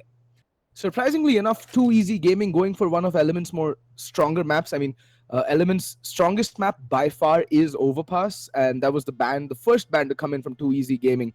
They seem to have done their research, but it's curious that they let Train through. I want to see what 2 Easy Gaming brings to the table on Train. But in the meantime, the game has been paused. All right, Nims saying one player from Team Elements is AFK. They need 1 minute to resume. That's all right. That's all right. We can give them 1 minute. Dota going as usual forever. So we're starting half an hour late, folks. Sorry for the delay, but what can we do? Just Doto things, right? Anyway, so on the side of Elements is going to be Legendary Killer, Hellboy, Nims, Bunty, and SK Imba. While over on 2AZ Gaming, it's going to be Mantri, Recoil Master. I'll just call him Alexi, Shinchan, and Rex. So there we go, boys. Match has been unpaused. And what's the buy coming in from Team Elements? Nims has gone for full-on utility, 1 nade and 2 flashbangs. Imba going with the smoke and the kit. Legendary Killer opting to go with the P2000 armor. Bunty, same. And Hellboy also going with the utility buy-up. 2 nades, 2 flashes, and a nade. On the other hand, Mantri is the only player running utility with a smoke and a Molotov. Looks like it's going to be an interplay based off this buy. No, it's going to be a split A. Oh...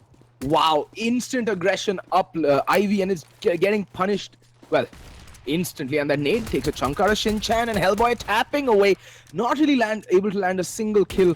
And there we go, Hellboy still on the prowl. And look at this, Nims, they let him just dance by and not get the single kill. And what is this? Oh my god, this round is over even before it starts. Shinchan with a 2k and Rex with a quick 3k. 2EZ Gaming off to a flying start. All right, they're here to play, folks, and they have some set strats and executes on the pistol round, it seems. There was a pretty interesting strat coming out on the pistol round. They split A. 3 players went Ivy. 1 player went waited by Pop Dog to wait for the push, and 1 player was over by Team Mid. And it was a very good split play coming out, catching Elements completely off guard, and that entire A defense just capitulated because they pushed Ivy.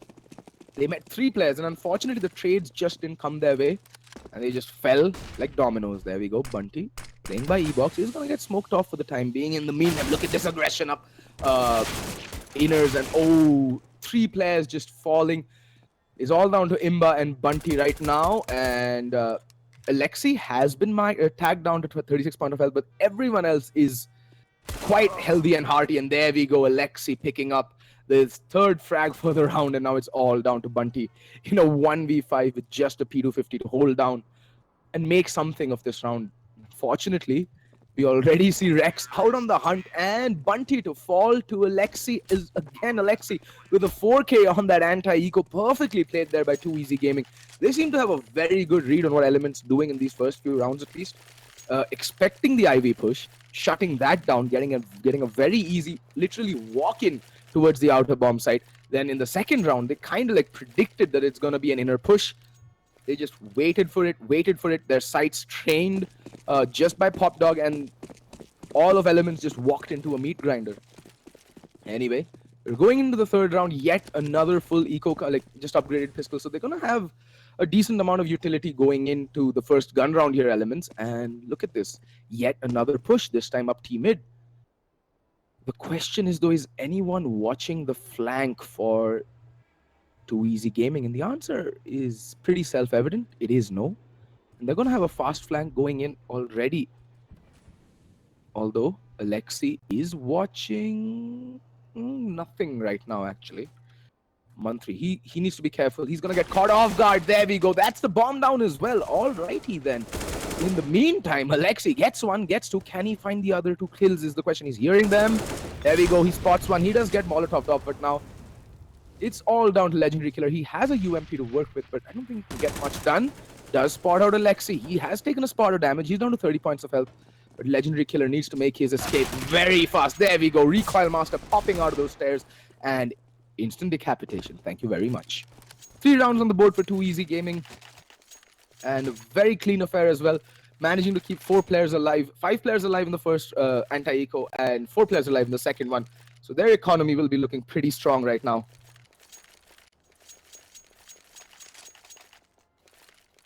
Alrighty then. First gun round, and there, as I said, pretty strong on the utility, and Legendary Killer out on the op with the armor as well. And he's going to take his big green gun over to upper right now. And might just catch a player or 2 off guard. In the meantime, Mantri opening things with a kill on a Hellboy, but oh, Legendary Killer, you really cannot afford to miss those. Nims does get the reply onto Rex. It's down to a 4v4, but Legendary Killer whiffing 2 easy shots and taking a spot of damage on the way down. That is kinda bad, in in fact. But in the meantime, Shinchan has made his way all the way to Old Hell and is doing a ton of damage. Now only 2 players left on the CT side. Imba, with his back turned, he needs to be careful. Shinchan has made his way over to Dead End. And Legendary Killer in a very slow rotate, and he's missed the third shot for the round. What is Legendary Killer doing? But yeah, look at this. I think Imba has control of the bomb right now, and Legendary Killer constantly getting blinded, and Legendary Killer falls. But Imba, in the meantime, has it all to do in a 1v3, brings it down to a 1v2. But there we go, Shinchan just completely taking Imba's head off his shoulders. 4th round on the board for 2EZ Gaming, and that spells doom and despair for Elements because now they're gonna have to eco. I mean, they can go in for an armor pistol buy because they'll be on 5-round loss bonus next round, getting $3,400. So they can invest into this round with an armor pistol buy up. Although, well, I mean, they do decide to go with just the upgraded pistol. So more or less, a full eco. Will we see more aggression coming in from Elements is the question. Imba just playing passive by ramp. In the meantime, there is Hellboy just lurking. He's playing by Pop Dog and teammate. He's been tempted to push it, but in the meantime, look at this. Elements already have a player inside the inner bomb site, and he's on the bomb site. Shinchan in the meantime picks up Legendary Killer. Imba just completely blinded, but does get spotted out. Does manage to land 1 kill, but gets immediately traded by Shinchan. But it's down to a 3v2, and there in comes Alexi and gets the kill onto Bunty, leaving Nims all alone in a 1v3 yet again. So this is the problem, all right? Elements, they're kind of being very predictable on this map. I like the aggression that they were bringing to the table on their eco rounds, but it would be better if they try and aggress at least 1 point on the map during a gun round, during a buy round, when the T's are more focused on, trying to have an executor, setting up set plays and being a little more methodical. That's when aggression can catch a T side off guard.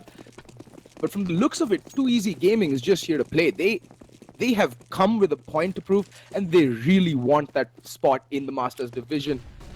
In the meantime, Bunty with his sights over to Ivy. He's going to smoke it off. That's a smart thing to do. And rattles off a few shots, not really connecting with anything. And 4-play, a pretty standard setup, a 4-1 setup. There's Imba playing the inner bomb side. He seems to be the dedicated inner player.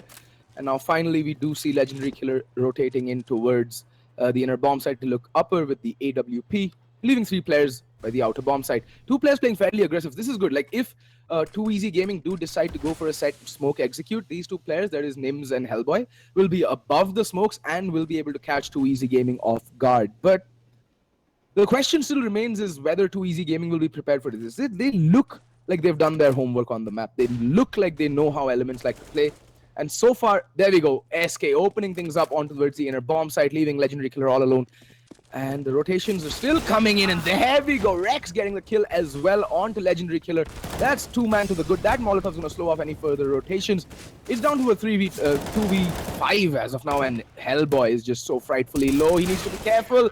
And both players on Elements just crumble like, it's basically dust to dust, ashes to ashes right now for Elements. 6 rounds on the trot on the T side on Train. 2EZ Gaming. Looks like it's just too easy for them right now.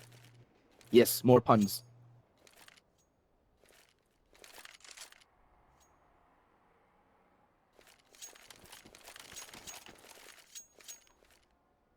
Wow.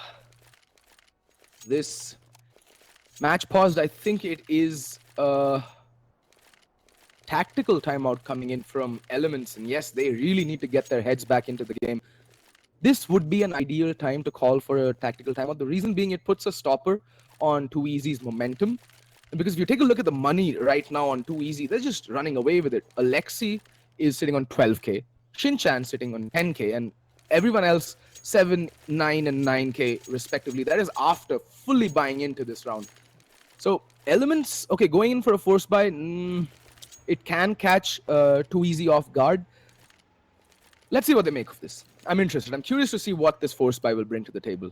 I mean, Elements need to try something out of the box. They've gone for the methodical, the conventional outlook, the two complete ecos after the pistol loss. But Nothing seems to have worked, and now we see Legendary Killer does push up Ivy, but Recoil Master's ready, and he gets the kill. Down to a 3v4, and Nims is taking a ton of damage. He's down to 70 points of health already, and there we go. Down he goes, leaving it all down to Bunty with a UMP and armor. No kit on him either, against 4 very angry T's, and kind of hitting their shots. Bunty does get the kill onto Mantri, but Shinchan there to shut down any further aggression.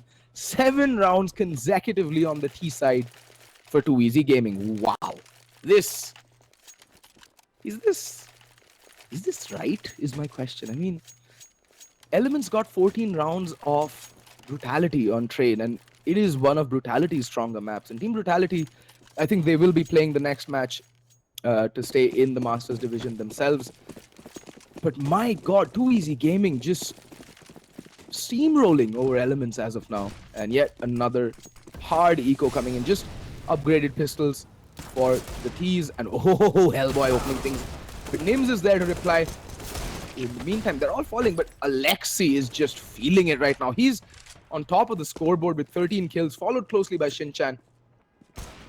And there we go. Down goes Legendary Killer, leaving it all down to Hellboy, and they're going to make their way into the inner bomb site, which is completely empty. And the bomb will go down as well. Oh god, this is looking highly unlikely. I think if I were Hellboy, I'd want to save one of the fallen rifles and try and save it for the next round, because it's going to help them. But okay then. Recoil Master popping out, crouch peeking, duck walking his way out of Pop Dog, and pops Hellboy's head off. Easy peasy, as they say. Anyway, I know that was cringe, but what to do? I am known as the cringe caster for a reason. It's oddly endearing, to be very honest. But yeah, right now it's a fairly one-sided affair. 8-0 score for Too Easy Gaming. And they seem to be running away with it. And bear in mind, this is on the T side of Train. Statistically, the less favored side. You do see Train being a more CT-sided map, especially when all the guns and all the utilities come into play. Right now, just look at that. Recoil Master gets one, but Hellboy does reply, but instantly traded back by Shinchan. This is what they're doing correctly. Finally, the trade's coming in. It's a 3v3. Legendary Killer with the kill onto Shinchan, but that flashbang's gonna blind him completely. And there we go, Mantri opening things up. Again, putting the man advantage back in the favor of the T's. It's down to SK Imba. Oh, Imba does spot out Rex, and back to a 2v2. Trades going back and forth, back and forth. But I think Mantri needs to be careful. Bunty, right below him, playing Old Hell, does hear out Mantri and decapitates him. It's all down to Alexi now. He's the top fragger on Too Easy Gaming, but it looks like Elements might just get their first round on the board. Look at this. Alexi just being so smart. He's just waiting by Ivy. I think he's trying to lull Elements into a false sense of security and trying to, plant the seeds of doubt in their mind that he's maybe gone off inner. But Bunty is going to, looks away at the worst possible moment. That means the bomb might just be able to go down. Imba hears this, spots out Alexi. And I don't think it's going to go very well for Alexi from this point forward. Does get double teamed and does get taken down. Both players do have a kit and the double ups being recovered. First round on the board for Team Elements. Finally something working out for them, but they need to be careful. They lost one too many rifles this round. They lost 3 rifles. That means their money is going to hurt going forward. Will not be able to, pardon me, I'm just a bit burpy right now. Excuse me, what to do. But yeah, going forwards, they won't be able to, build their economy up as much. And this means that Elements are on the precipice of being reset right now. If Too Easy Gaming can win this round, they more or less run away with this half. I mean, they've already kind of won this half. They've got 8 rounds on the board on the T side. So that does fall under the definition of winning a half on the T side. And look at this, a very fast play. And that's the one-sided smoke. And there we go, does get the kill onto Recoil Master. Will Molotov himself off. Kissing each other as Mantri just barrels out of the smoke, gets the bomb down as well. Now the post plants can come in. This is looking kind of dire for Elements. It's a 4v4, so take nothing away. And there we go, Nims does bring it down to a 3v4. Players need to come off huge, but there we see Alexi with the AWP. Instantly shuts down Nims and back down to a 3v3. That flashbang not really bother anybody. Instead, the counter flash is what's going to do a ton of damage. In the meantime, it's been smoked off. Bomb has been smoked off, and I think the defuse is going to come in. Legendary killer showing balls of steel there. Ice in his veins, sticks the defuse with 3 players still hovering around him like a pack of angry bees. And puts the second round on the board for Team Elements. No reset coming in from them just yet. But here's the thing though, Too Easy Gaming, nothing to worry about on the economic front. They have plenty of money going forward, and especially if they continue to get the bomb down, it's just going to be added bonus money for them to take into every round. Scores are 2-8 going into the 11th round of this relegation/promotion game. And finally, it seems Elements have found their footing in this map. There we go, Bunty spraying his way through the smoke.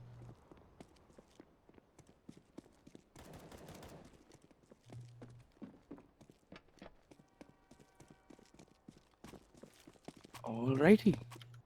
Mantri holding above Pop Dog. Too Easy Gaming have really slowed down the pace this round. Like, by the time the 1 minute mark used to come in the previous rounds, there were already 4 people or 5 people dead on the server, and the retakes were coming in. That's how fast these rounds have gone so far. And there we go. Very good patience. They're mixing up the pace, and that's putting Elements a bit on edge, and they're pushing with really no trade potential coming in, and that's exactly what happened. Bunty pushed up upper, and Alexi just got the drop in on him.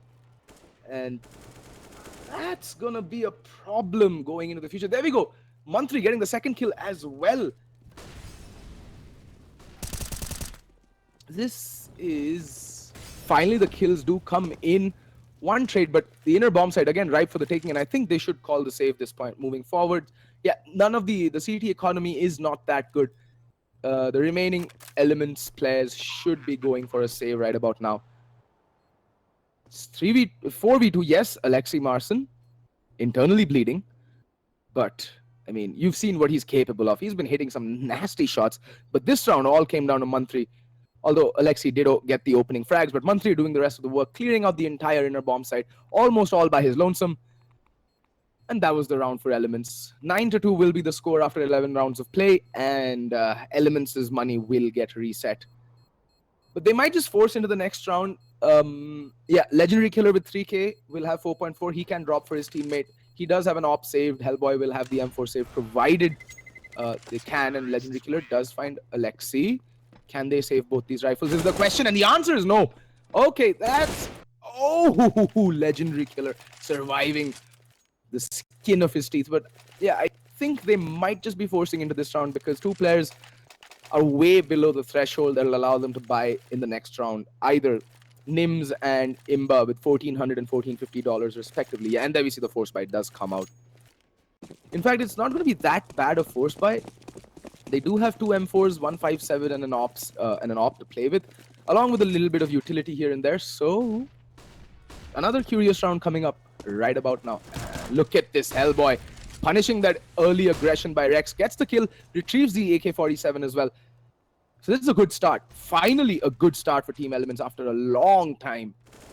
And there we go. Hellboy not stopping there. Gets a drop onto Alexi as well. Alexi not expecting Hellboy to remain so aggro over by E-Box. But he's down to 9 points of health. He needs to be careful. In the meantime, the Ivy push has happened. And down goes Nims. I don't get it. Why is no one watching Ivy? Legendary Killer with the op trained towards Ivy. He's going to get smoked off. In the meantime, Recoil Master. Oh, this is smart. This is smart. So smart from Shinchan. Just completely catching the defenders over the outer bomb side off guard. It's down to a 3v3 all of a sudden. All the work that Hellboy did seems to be for naught. And oh, that nade is sailing in, and Hellboy going to be taken by a Kobe.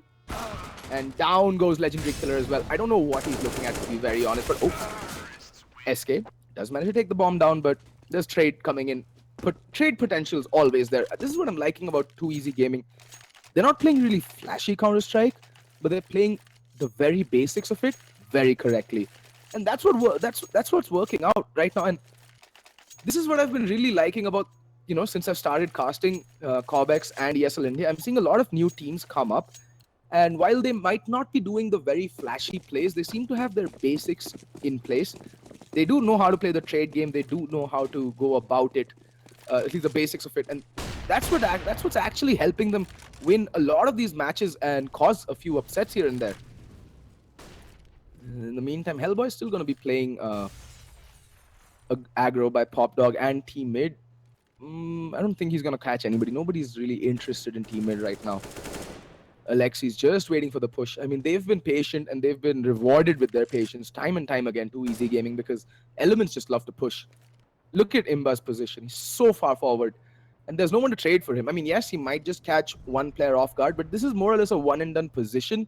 And when you're in, eco territory, it's much more profitable to stack a bomb site and hope that they come to you rather than, play your defaults. Because what are you going to do with pistols, right? You can pull off one of those, those one-off miracle rounds where you get three players like just align like the stars aligning for you, and there we go. Down goes Legendary Killer. Nims, yeah, down goes Imba. Everyone's just falling like flies, and all of a sudden, it's all down to Bunty with a USP. And down he goes as well. Perfect anti-eco coming out from Too Easy Gaming yet again. Just being clinical, methodical, and decisive.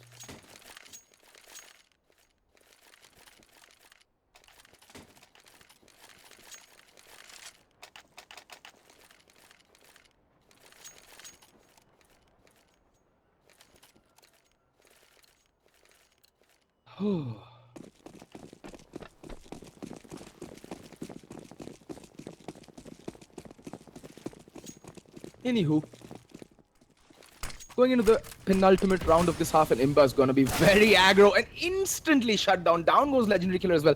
But there is Hellboy, and he stands to get at least one. Manages to get two, puts it down to a 3v3, but now he's on the retreat. Why hasn't anyone spotted him? Rex finally does spot him and puts him down. And the bomb has made its way onto the bomb site and will be going down. But oh, Alexi taking a dink to the face. And Bunty taking him down. It's down to a 2v2. Rex just pushing the smoke, playing so cheekily in the smoke on the bomb site. Needs to be careful. He's getting flanked. There is a player already behind him. That's Bunty. Rex is going to be visible in a couple of seconds. And there we go. Down he goes. And it's all down to Recoil Master right now. The Molotov will come in. They don't have a smoke on them, so they need to stick the defuse. But Recoil Master goes down. But there's no time. That Molotov just perfectly placed. So even though all the T's do go down, they bite the dust. But the round's won by Too Easy. I mean, this is so methodical. Like, I'd expect such plays coming in from a Masters team, and Elements right now looking way off the wagon. They're looking like the team trying to vie for the spot in the Masters division, and Too Easy seems to be the more experienced, seems to be the more decisive, the better team all around. And it's actually baffling to me right now the way Too Easy Gaming are just picking Elements apart. Because take nothing away from Too Easy Gaming, they're playing a fantastic game of Counter-Strike right now. Like, they're doing exactly, like, they're doing everything that catches Elements off guard. There we go. See, oh, finally Bunty does get the pick onto Alexi. That for the first time, that aggression really not paying off, but gets instantly replied. Down to a 4v4. Shinchan picking up the kill on Legendary Killer, who really hasn't shown up thus far. He's sitting on 3 frags for the entire half. And look at this push though. Bunty. Okay then. Wow. Recoil Master's in for a world of hurt because Bunty is on the perfect flank right now.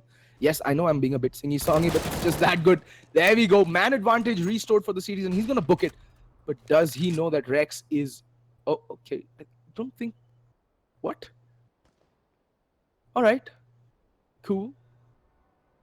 They're just going to walk above each other, and this is a lot of misinformation, and Rex should hear that. What is happening? I'm confused right now. Alrighty.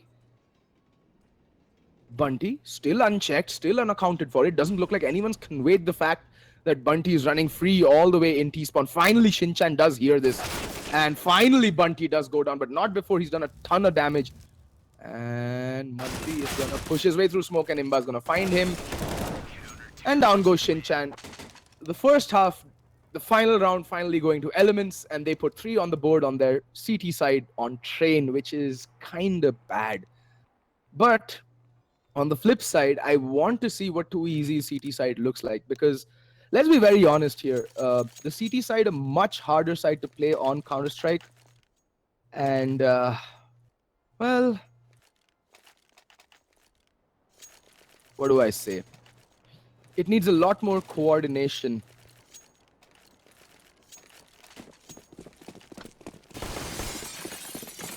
So I'm curious to see what 2EZ bring to the table on their CT side, because it's amply clear that they're more than capable of mounting a tremendous T side. And the buy coming in, Mantri with the smoke and the kit and everyone else on armor. Mantri is the dedicated inner player. He has the P2000 and a kit. And it looks like it might be an A split push. Is Bunty, but it's too early in the round to call anything, although bomb is lurking. Buyout, and Shinchan takes a ton of damage. Just insta dink with the Glock, and he's gonna switch out with Rex here over by Ivy. That flashbang's gonna come out, not really gonna catch him. Oh, Rex almost getting that headshot onto Hellboy, and oh, Mantri finding him in return, and there we go. Rex takes the kill onto Hellboy. That's down to a 3v5 now, and that A hit has to come out in earnest. Nim's trying to get a kill on Rix, but Alexi immediately replying with the kill on to Legendary Killer. Bunty in the meantime does find Shinchan. Down to a 3v2, and the down goes Alexi. Nim just going absolutely ham right now. He's down to a 2v2 all of a sudden. Oh, Recoil Master needs to be careful. Does land the dink, but now it's down to a 1v2. Mantri with it all do. He doesn't have armor. He needs to be careful. He's going to back off. He's going to play a bit passive. Does spot out Nims. There's still 30 seconds left on the clock. They have to choose a bomb site, and they need to hit it now. And it looks like they're going to wrap around all the way over from inner towards outer towards the inner bomb site. And oh, if only Mantri can get the bomb planted, like bomb carrier down, and it is Nims, and he is extremely low. And they're going to be making their way over to inner. There's 15 seconds left on the clock. Ample time to maybe get the bomb down, but they need to hurry. They really need to hurry. There's 9 seconds left on the clock. What are you doing, Nims? Come on. 6 seconds, and yes, the bomb will go down. And now the retake will have to come in earnest, and that this much time will allow them to actually get good post plants in. But they're playing so far apart. They're playing so far apart, and I think Mantri hears him. Oh, Nims just being so sneaky beaky like. Very sneaky beaky like, and he might just stick the diffuse right now. He's clearing the corners. He knows he has some time to work with. It is an open-ish plant, and oh, Mantri's gonna get spotted. He's gonna stick the diffuse, is he? Sticking it, does the squats, but unable to do enough squats to secure the round there. Nims peeking out just in time and securing the 4th round for Team Elements. See, kids, that is why you don't skip leg day.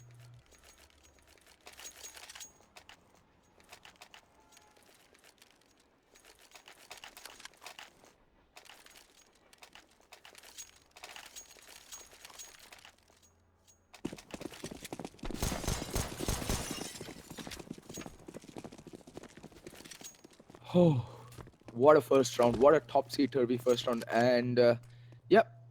Force buy comes out from 2EZ Gaming. Alexi deciding to just go with the Deagle, no armor. I think he's saving for the off. And look at that. Shinchan gets the first kill. This aggression out by Ivy does work out. But in the meantime, Recoil Master does go down by Pop Tower. He made... Oh, and Shinchan does fall as well. Not boding well. There's no trades coming out. And down goes Rex as well. And so does Mantri. And all of a sudden, Alexi is left in a 1v4 situation, and he's left wondering, why? Where did all my teammates go? And just as I say that, he lands a 6 shot onto Hellboy, who's brought down to 27 points of health. He can stay. Like, he's still left breathing, so I mean, there's still that. But Legendary Killer just rounding the corner and gets decapitated. That's my favorite word, by the way, guys, if you didn't know. Not no 1v3, but I think Alexi will be looking to save this SMG for the next round. Is he going to be hunted is the question. I mean, there's no need to relinquish these guns. Bunty with the AK-47 and Hellboy very low on HP. He just needs to be as passive as possible. If there is a hunt to come out, let it be from Bunty. But I would suggest no hunt, nothing. Just let him be. It's just a UMP. Let him save it. It's all right. It's okay to let your opponent save a gun every once in a while. But much more coordinated plays coming out from Elements. They do look a lot more comfortable on their T side, but it is just them facing off an anti-eco. Their true test will be, when they go up against the rifles and the utilities and everything that the CTs will bring to the table eventually, hopefully.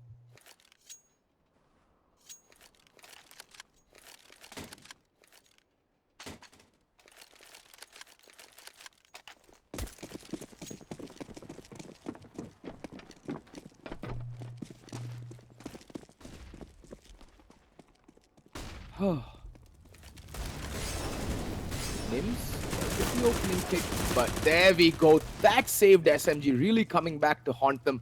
2 kills already for Alexi Marson, but he's just solo, and there we go. Emba does get the kill. Now it's all down to Rex. He has a deagle to work with, but those nades are gonna come sailing in and just wreck him. Like, he got wrecked there, folks, thanks to all that nade storm that Elements just chucked his way over towards Connector. And yeah, Alexi, because he did save those and did get those 2 kills with the UMP the previous round, he's able to go in with a kit, a smoke, a flashbang, and the AWP and armor out onto him. Everyone else does manage to buy up some utility and rifles, although Recoil Master will be on a FAMAS buy just so that he can afford a kit and some more utility. I like that. Team play. Putting the team before your own needs. I like that. And it looks like it's going to be a fast play out from Elements. They know that they're not going to go up against that much utility, but Rex opening things up with a kill on a legendary killer.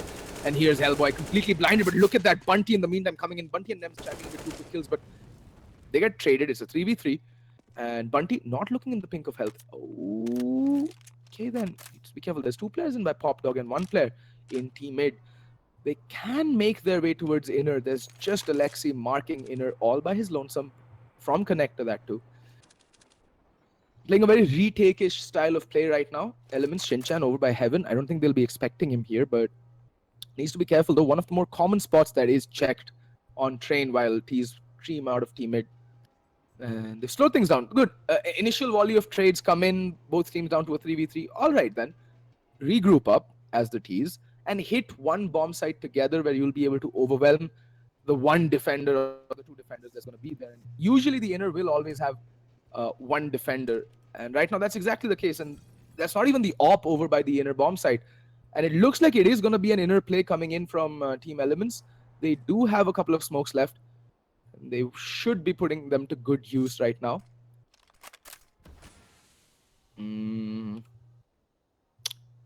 Yep, it's going to be an inner play. Nims just clearing out Cloud and the smokes come raining in. Mantri knows it, chucks a nade, it can do tremendous damage, and it does indeed. Bunty in 23 points of health. Does spot out Nims, the only healthy player on the team, and oh, he's also left internally bleeding right now. Hellboy, Nims, and Bunty against Alexi Markson and Shinchan. Shinchan does get the kill onto Bunty.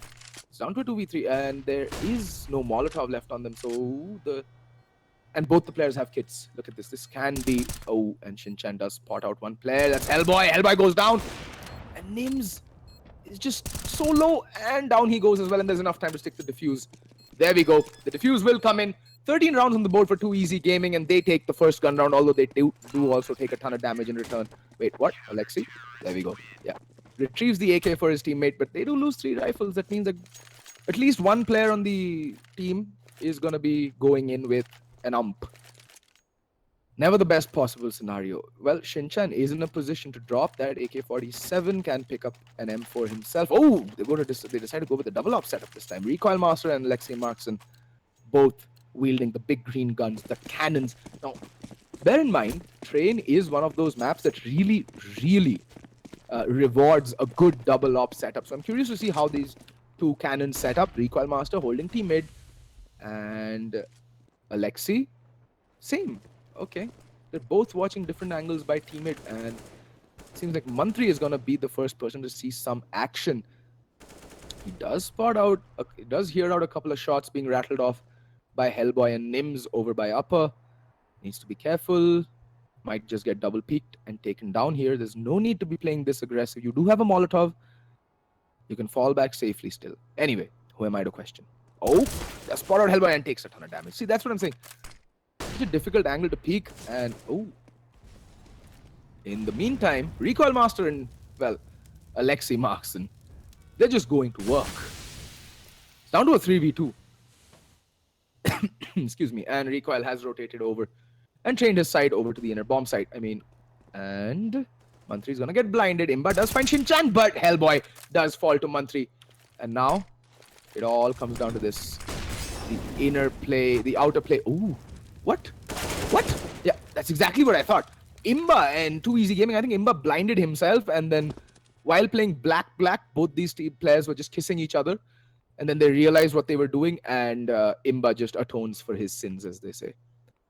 For not getting the drop on Alexi, who was completely blinded, by the way. And now Imba, very easy shot for Rex, but Bunty there to instantly trade. But it's down to a 1v2. And the CTs at this point just need to play the numbers game. They have the man advantage. All they need to do is not give isolated 1v1s to Bunty. And they can just attack as a pack and get the kills. And Bunty's making a ton of noise, chucking all these nades. They know exactly where he's playing from. And Recoil Master gets the kill and puts 14 rounds on the board for Team Too Easy Gaming. Both the ops recovered, but I mean, yeah, there is enough time, but Recoil Master does have a kit. Why waste 5 seconds of our time? I mean, you know, right? What I mean? But Mantri, desperate for that MVP, and does take it. It's all about IR, folks. It's all about IR.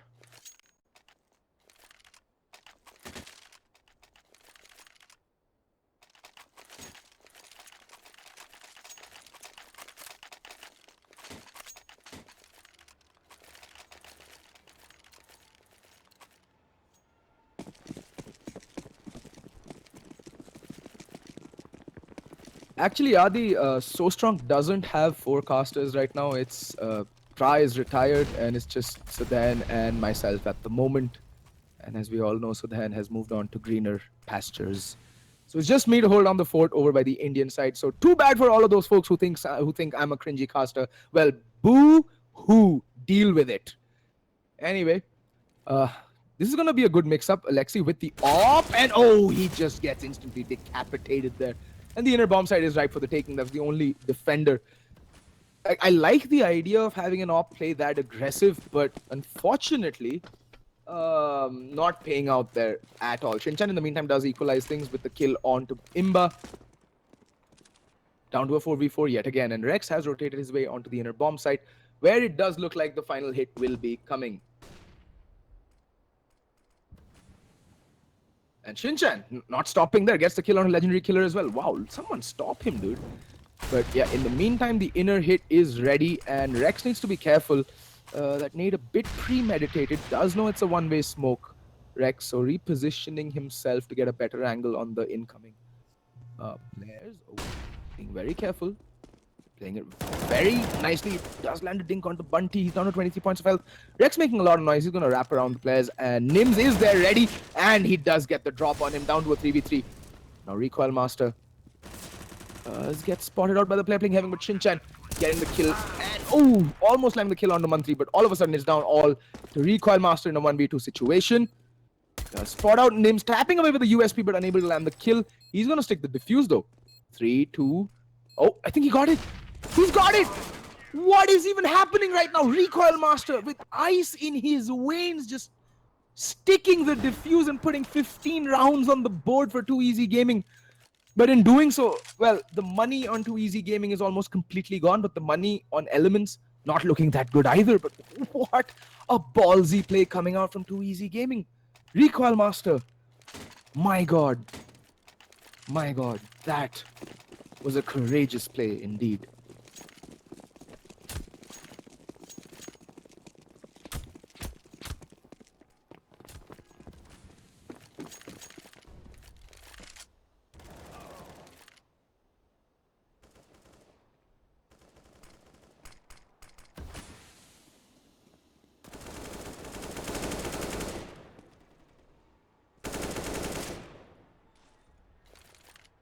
Anyway, wow, what a fast round. It's just sped by everyone in Too Easy Gaming, just capitulating there. Rex does manage to bring things down to a 2v2, but now the bomb has made its way onto the inner bomb site, and it will get planted. That Molotov is going to cut off rotations for a while, and Recoil Master needs to be careful. Does spot the bomb planter, but he gets aggressed by Bunty, and now it's all down to Rex. He takes Bunty down. Why is he even his knife out? Nims knows exactly where he's playing from. What is even happening? Okay then. A very fast round coming out from both Elements and 2Easy Gaming. They just go for fights all across the map and end up losing. Finally, it does come down to a 1v1, and they just do the proverbial dance of death around each other. And Nims does come out on top of that duel for this instance.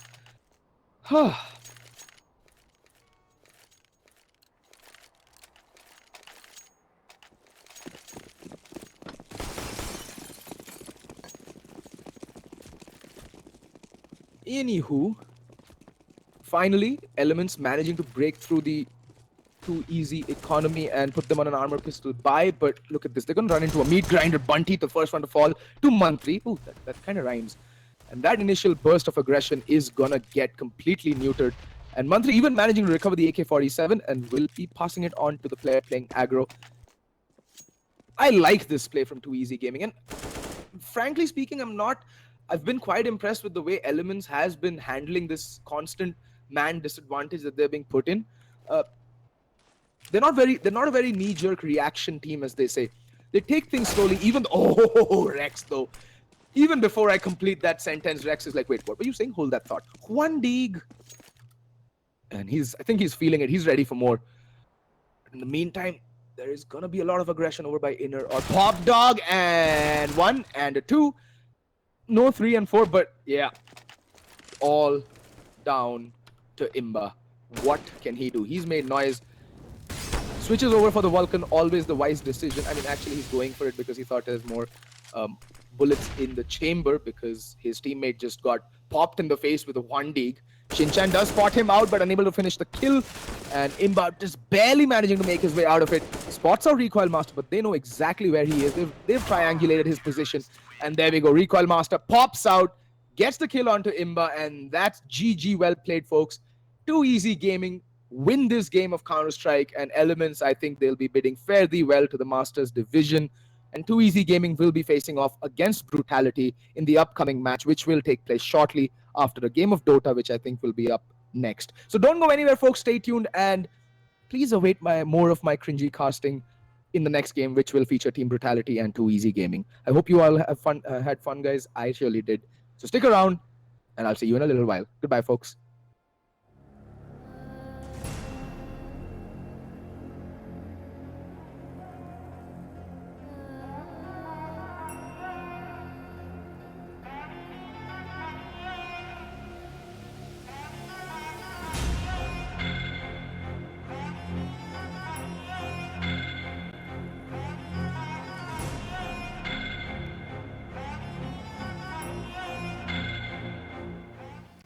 Alright, it just seems so that 2Easy Gaming makes it look too easy. There was a minor portion in this Counter-Strike Global Offensive match which you guys just witnessed either on the Facebook page of ESL India or on the YouTube gaming channel of ESL India, whichever social media platform you're watching, you would have witnessed that minor flutter of a comeback coming from the opposition team Elements.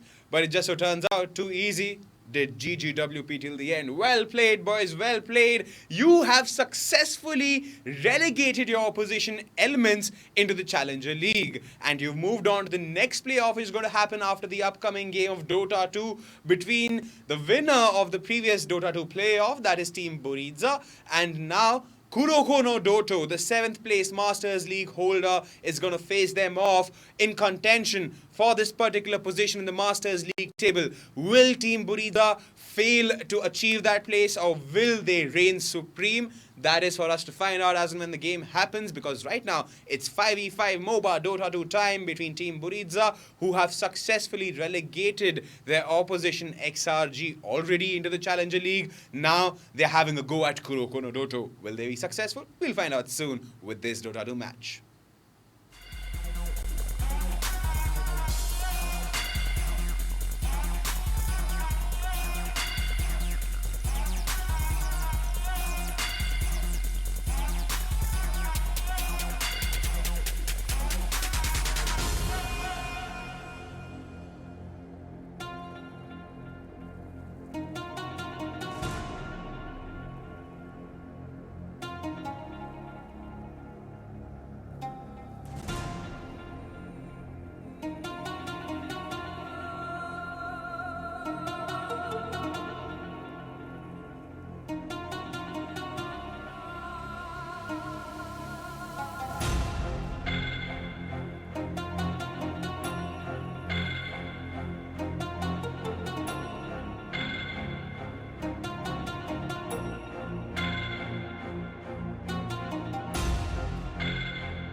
Slark.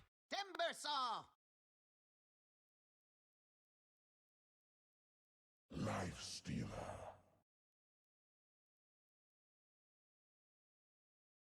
Tide Hunter. Oracle.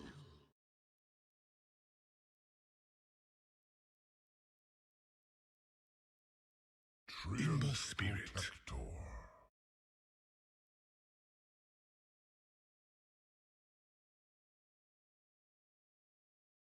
Monkey King.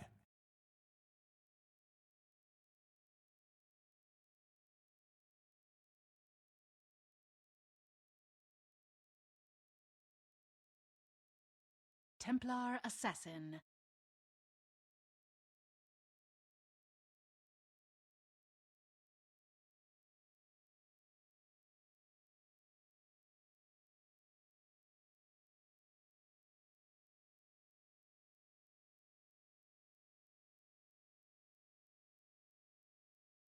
Hey Gautam, unmuted now.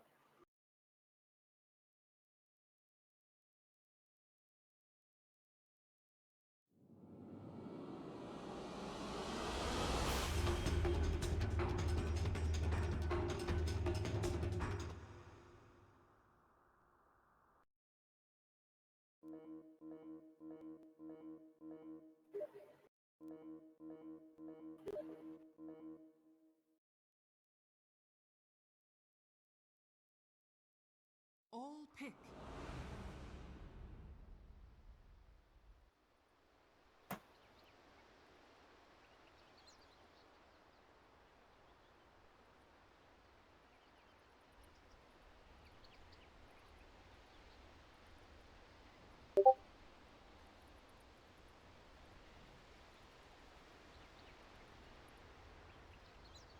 Check, check. Hello, 1, 2. Can you hear me? Ah, God, jeez. Sorry about this, folks. Small production hiccup there. It looks like it's sorted. We are live now, and ladies and gentlemen, sorry about all of that, but welcome back to the ESL India Premiership. We've got Team Kurokono Doto facing off versus Team Buriza here. Buriza 1 game away from progressing to the Masters League. I'm going to start off with the lineups for you. We've got Stand-in.Helm GA going to the offlane on the Tide Hunter. We've got Easy playing the Slark. We've got Clown K playing the Ember Spirit. Venom playing the Dream Protector. And that leaves us with Unimax Ordnance Signature Phoenix. On the other side of the river, we've got Zap or Pulse of Hell, as some of you might know him, playing the Timber Saw. Templar Assassins in the hand of Shoop the Scoop. Dot playing the Monkey King. K7 on the Oracle, which is a hero we haven't seen in ages. And that leaves us with Baka on the Lifestealer. This was an AP remake. The draft was already done. We are running a tight ship here.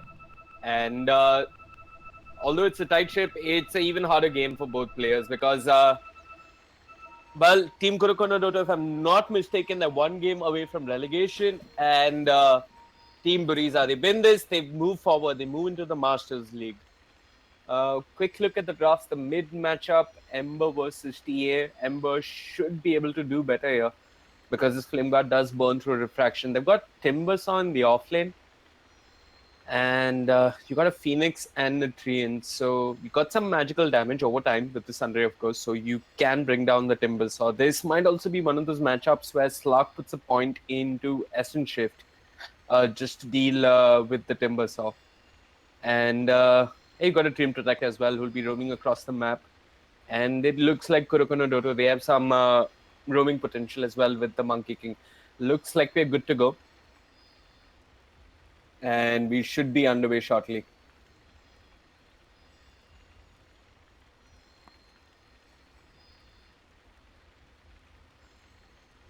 Lifestealer, I mean, his only real source of an Infest Bomb is possibly the Monkey King, who uses Primal Spring to get Lifestealer into the middle of the battle. And with a Boundless Strike and a Wukong's Command to come out on top, you've got a good amount of burst damage. Especially with the Oracle as well. Purifying Flames, I mean, this skill has been forgotten. And it's a good handy nuke to have.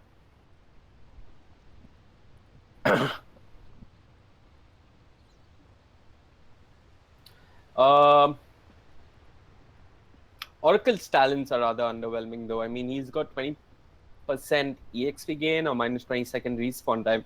I guess at level 10, you're going to take the 20-second respawn time. And then you have a choice between plus 60 gold per minute or 200 health.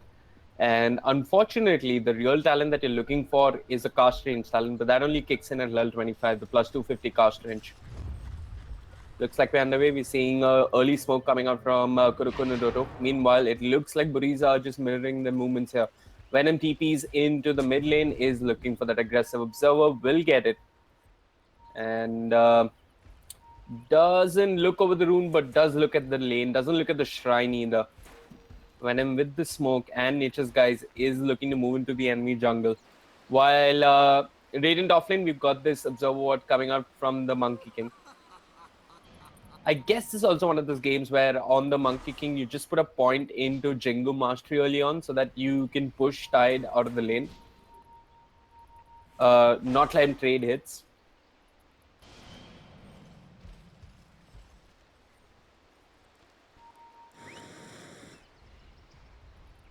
And GA has started out with the Poor Man's Shield on the Tidehunter, as well as a couple of tangos. Ember, how's he itemized differently for this mid matchup? So he's purchased the Poor Man's Shield as well, which is good versus all the physical damage coming out from the Templar Assassin. And yeah, I mean, a courier snipe here from the Monkey King could be huge. We haven't seen it in a while. He is in his cute little courier farm. Aggressive ward coming out from the die in the Radiant jungle. Looks over possible pulls coming out from the Phoenix, but doesn't look at ganks coming in. So Timber needs to be a little bit careful.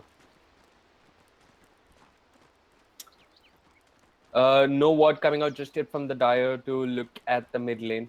Templar Assassin doesn't have a ward either, but yeah, Monkey King's not holding on to any wards, so Templar Assassin feels rather confident in this mid lane with no ward at all. But Clown Case starting out with the Flame Guard is going to push Templar Assassin away from the creep wave. And like I pointed out, Slack has put that 1 point into Essence Shift. So he's got those early stats that he can steal from the Timbersaw. So Timbersaw almost wants you to keep hitting him, but when you're hitting him with Essence Shift, you're stealing his stats, thereby reducing his HP, thereby making him an easier kill, and thereby negating reactive armor. So I like this quick little bit of change up coming up from the Slug just to deal with the Timbersaw. Monkey King has got the points in Jingu Mastery and is making a wraparound to the Tidehunter, but don't seem doing too much here. Yeah, just one auto attack. We did see Team Buriza beat XRG Gaming earlier on, but I'd like to think Kurokono are a much stronger side. And this is going to be a much closer contest than the game we had earlier today.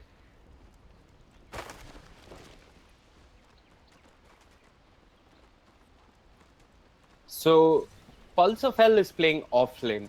Kurokono Doto have switched things up. They're sending Pulse to the offlane, and Shoop the Scoop is going to the mid lane instead. Top lane, we've got the Fortune's End. The Jingu Mastery does kick in, and I might just have to pop a Shrine early on. It's not an easy lane for him with the Lockdown coming out from Fortune's End, as well as the Jingu Mastery. In terms of CS, Slark is keeping up with the Lifestealer, and I mean, mid seems to be dead even as well. The TA and the Ember, they're keeping pace with each other.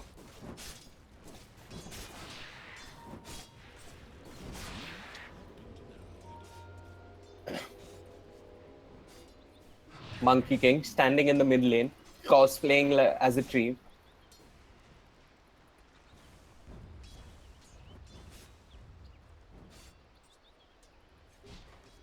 It's going to be hard for him to bring down the Ember Spirit. Yeah, he hasn't got points in Primal Spring or Boundless Strike, so nothing to control the Ember Spirit.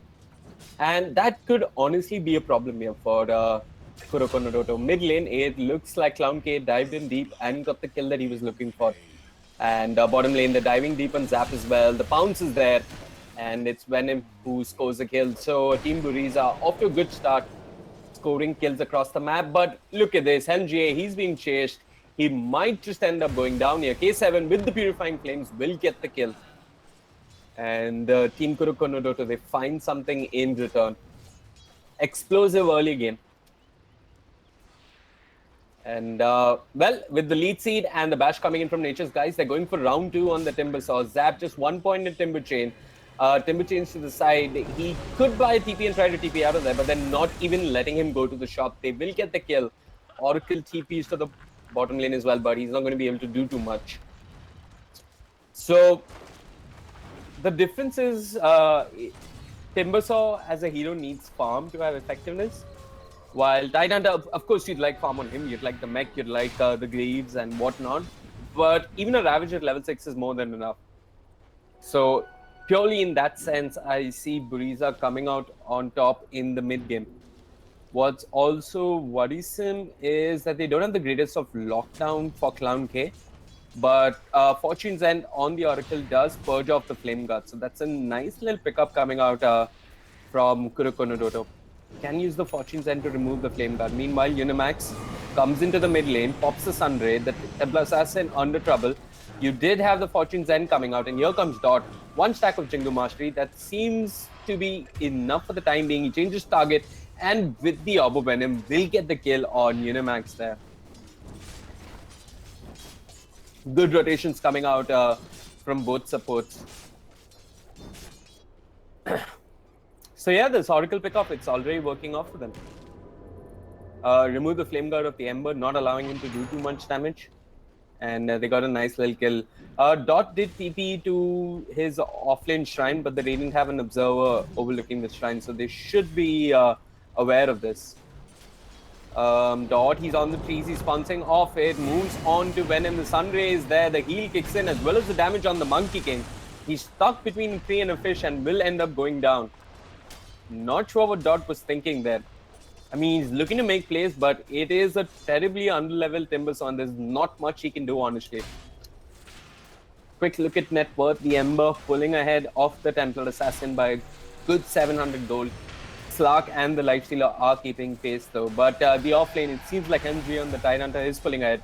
I say that, and he gets picked off by Baka. And look at this, his action all over the map.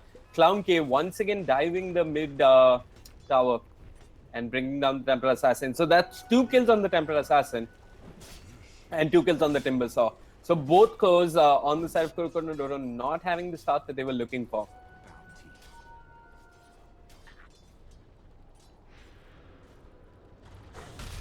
Things only seem to be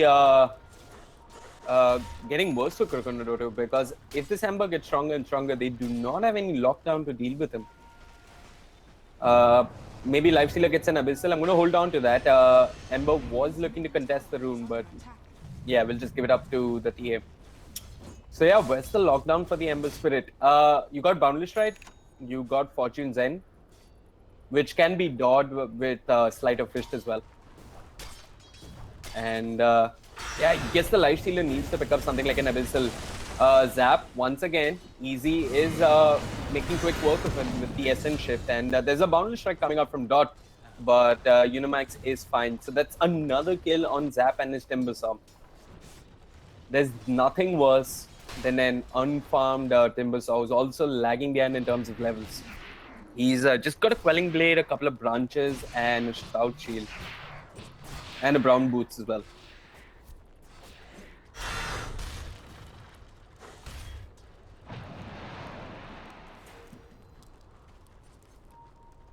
Yeah, and Kurokono Doto, they made the adjustment, but maybe it's too late. They've shifted the Oracle to the off lane. But look at this, Clown K. He's immediately applying pressure in the mid lane, walks in with the Flame Guard, is pushing the TA back out of the lane. She pops the refraction, turns around, but there's a lot of damage coming out from Clown K. He drops a remnant as well. Here's the Fortune's End, and with the Purifying Flames, it's a quick kill for K7. Good rotation coming up from the Oracle. So yeah, 400 gold going the way of the Oracle, 8 minutes in. But Clown K did manage to get some damage done on the mid tower. Tidehunter. He's level 6. And they're applying some pressure on the Life Stealer. They've got the lead seed coming off cooldown in a couple of seconds. They're giving chase. The Boundless Strike is there, holding them back.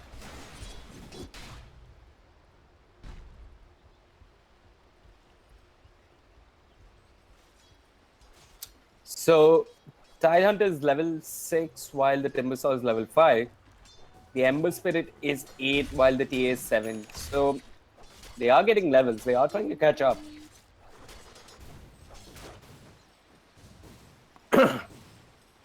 Slock off to a great start.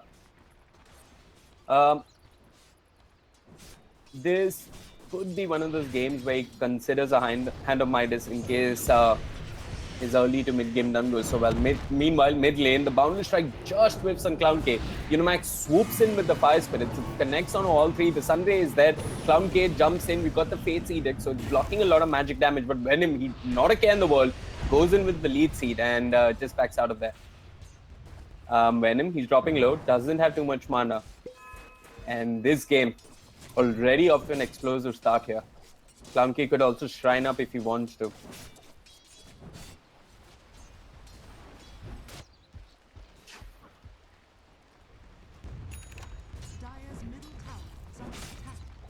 Clown K pressuring the enemy mid lane tower. And, well, Oracle can drop all those purifying flames that he wants, but I'm not sure that's going to be enough to hold off the push. I guess... Okay, I missed that. The Dio Courier ended up dying, so that's all Venom, if I'm not mistaken, on the Dream Protector. But they're losing their mid tower. And this is going to force TA into the jungle. They've got no glyph. Dot does have the Boundless Strike. They might get the deny, but it's not much really. Dire's middle tower has been denied. So TA has lost the tower. So those TP rotations that we saw coming out from the Oracle might not happen that easily. MGA on the tide, he's not doing too bad. He's now level 8. He's got his arcane boots. Can farm the jungle. Timbersaw still level 6. It's quite clear who's come out ahead in terms of offlaners here. But there is still potential with the Timbersaw as well as the Monkey King and the Oracle, and they're prepping for just that. Easy goes and he's got the Shadow Dance, but doesn't know that two supports are waiting on standby. Fortune's End comes out from K7, but that's about it.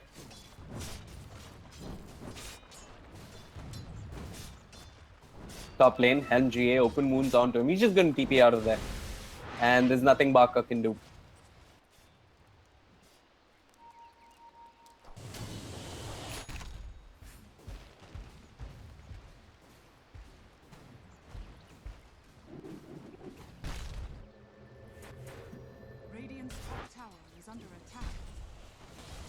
Clown K in good timing for his Veil of Discord, which is the next power spike that they'll be trying to play around.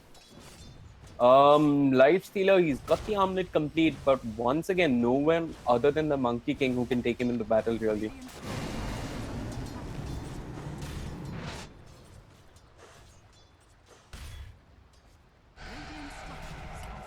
Top lane, Baka trying to bring down the tower. Venom is prepping. He's got the Nature's Guys. The TP is coming in. It's a Slock. The Bash will not be there. The lead seed is there, however.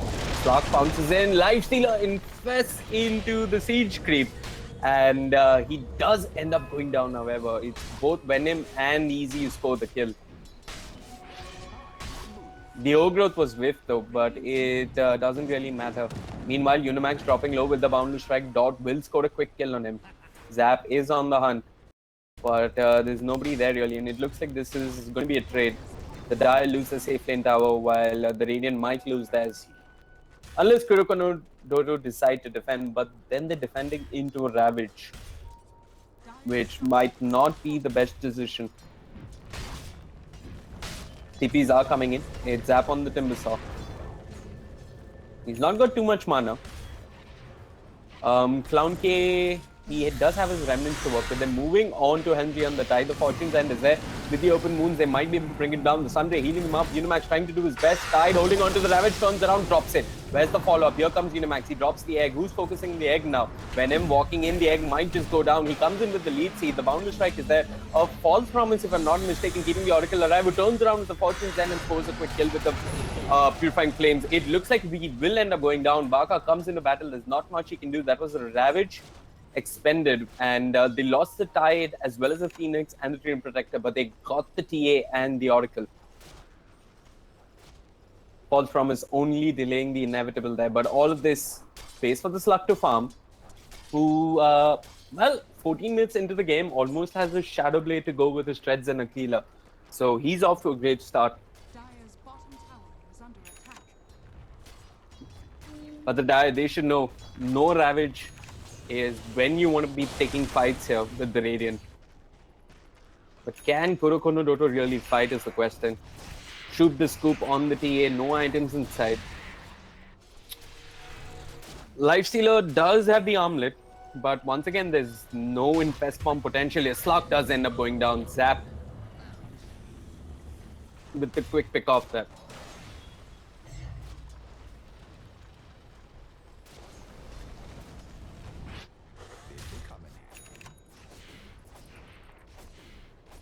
Shoot the scoop on the TA, trying his best to catch up. It's going to be a while before he gets online. And can his team hold off Buriza until then? LGA open wounds onto him. The Sunday should be coming out from Unimax to heal him up. But he's got the Kraken Shell that just shrugs it off. The living armor as well. Lifesteal infest into complete. He's fine for the time being. Kurokono Doto, they've dropped this aggressive ward behind the Radiant safe lane tower. They know Lifestealer's in the creep. Baka does pop out of it in the top lane. Easy is prepping for a kill with his Shadow Blade.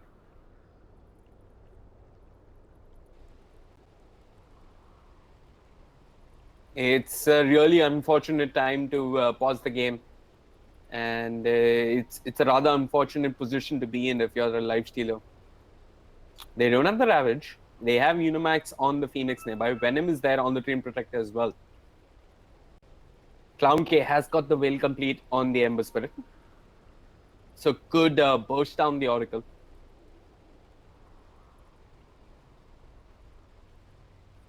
Kurokono Doto, they really want to be buying time for the Templar Assassin to catch up in terms of farm. MG on the Tide making progress towards his Blink Dagger.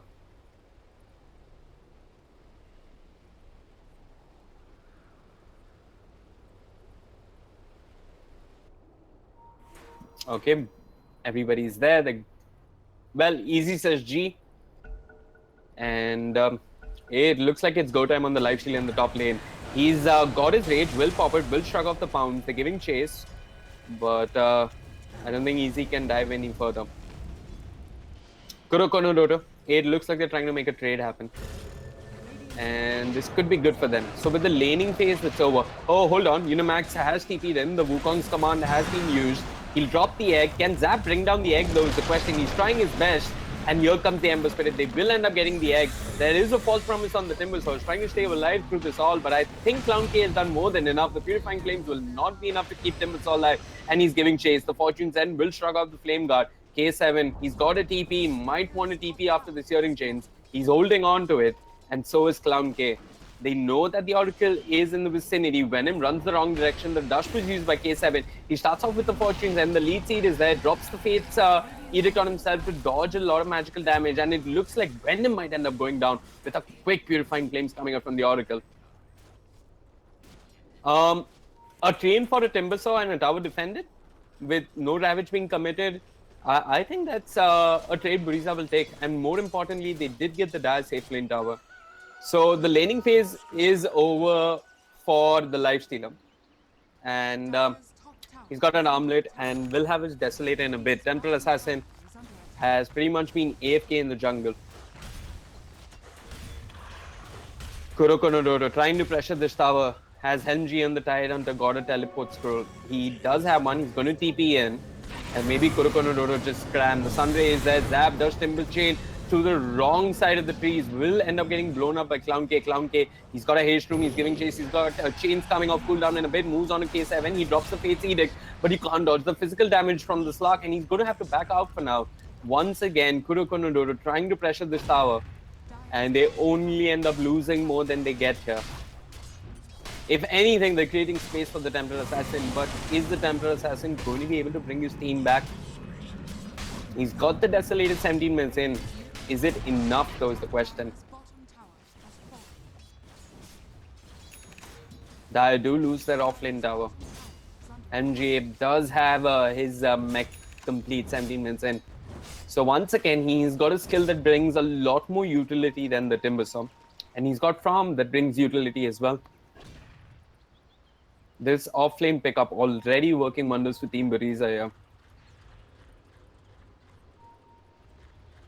Dot, he's just been chilling in the Radiant jungle for a bit.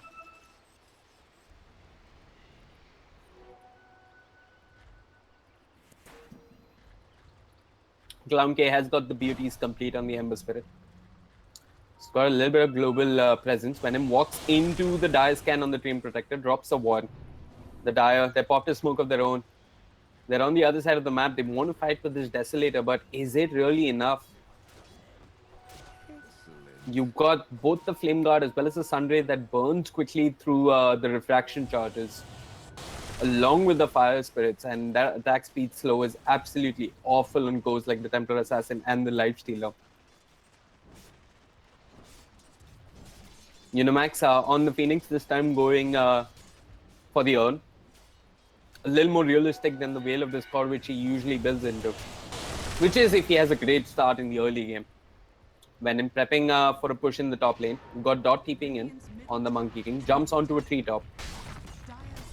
Templar Assassin trying to pressure the mid lane, but Clown Cave with those remnants and the Flame Guard might just get it. Looks like he'll end up going down. That's a dominating streak going the way of the TA. What was Clown Cave thinking? He just gave away a huge advantage to the Dire. That's a good 600 gold. Hold on. That's, yeah, that's 585 gold going the way of the TA. And without the Ember Spirit, they might think they can get a pick off here. They moved on to Helm GA, who is going to TP out of there. Is a Boundless Strike available though? Looks like it's not. And this is something I did mention earlier. They don't have lockdown to deal with the Ember Spirit. And they cannot even deal with the Tide Hunter.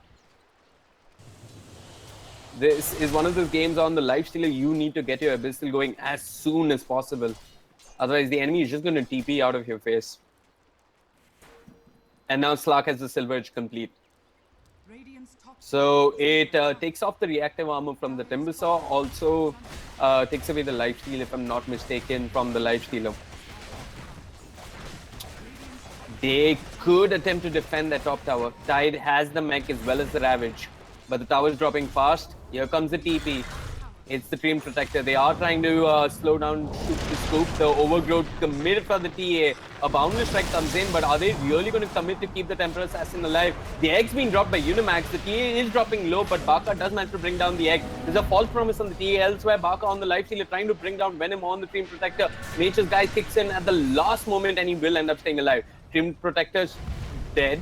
I mean, staying alive actually. And here comes the Primal Spring from the Monkey King, but it's going to be a disengage from Buriza, and they do end up getting a kill on the Oracle. It's easy on the Slug, doing quick work of Kurokono Doto. Baka on the run. A Boundless Strike keeps him alive a little while longer. He's infested into the Templar Assassin, who might just end up going down, and it's a triple kill for easy.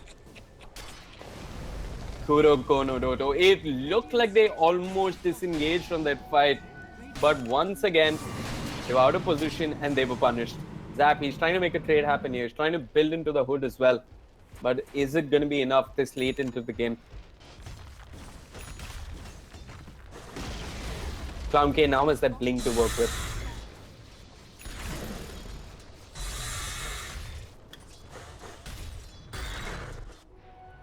Monkey King truly trying his best there with those Boundless Strikes to keep his team in fighting shape in those fights.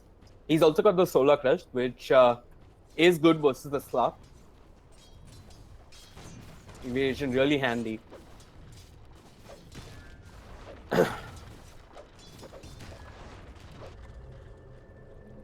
What's the play of a team, Buriza? It's not that they can go looking for pickoffs. I mean, the best chance at finding a pickoff is with the Monkey King and some vision that he gets for his team. While Slark has it so much easier, he's got the Silver Edge, he's almost completing his Ico Saber, and that's a ridiculous amount of farm at this stage in the game. He's sitting at 10k net worth. He knows that his Shadow Dance is not triggering in, so he does know that the enemy has vision, or maybe there's a Monkey King. And look at this. Team Buriza absolutely abusing the fact that no one on the side of Kurokono Doto has any lockdown. Clown K jumps ahead. The T8 jumps ahead as well, but only on the wrong side of things. And Clown K has got the remnant, will get out of there. Team Buriza, they can split push to their heart's content until the lifestealer picks up something like an Abyssal. Meanwhile, mid lane, we got the open moons onto Easy. He's got the Shadow Dance. He does use it, but the burst damage is there in that AoE, and they do put an end to his killing spree. So that's another 400 gold going the way of the Oracle, who seems to be building into a Glimmer Cape just to keep his teammates in fighting shape. And maybe this is exactly what Kurokono Doto need to come back into the game. A sneaky Roshan with the Solar Crest and 2 Desolators picked up on the side of Kurokono Doto. They could certainly make quick work of it. Clown K, he's trying to make a trade happen. This is actually one of Team Buriza's patented moves, the sneaky quick Roshan when no one's looking. And yeah, KND quite confident that without the slug, Buriza were in no shape to contest. And now this Aegis gives them the license to fire, man, and they're going to do just that. Clown K trying to keep the wave pushed, HunGA trying to keep the wave pushed on the dire safe lane as well. He's got a TP, so he can TP in and pop a Ravage. The Radiant have lost their mid tier 1.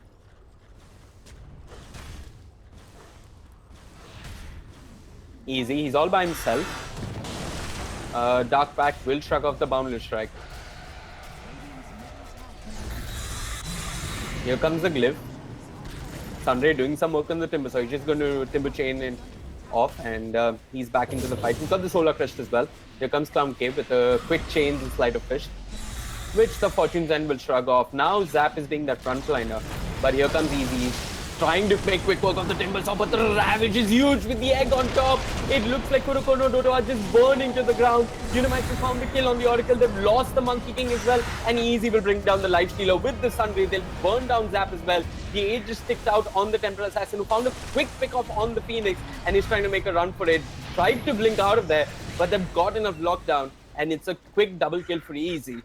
Kurokono Doto, they tried to 5-man with the Aegis, but an absolute beauty of a Ravage coming out from HunGA there. Made quick work of them, and it wasn't just the Ravage, it was the egg on top, even the Overgrowth coming up from the Treant Protector.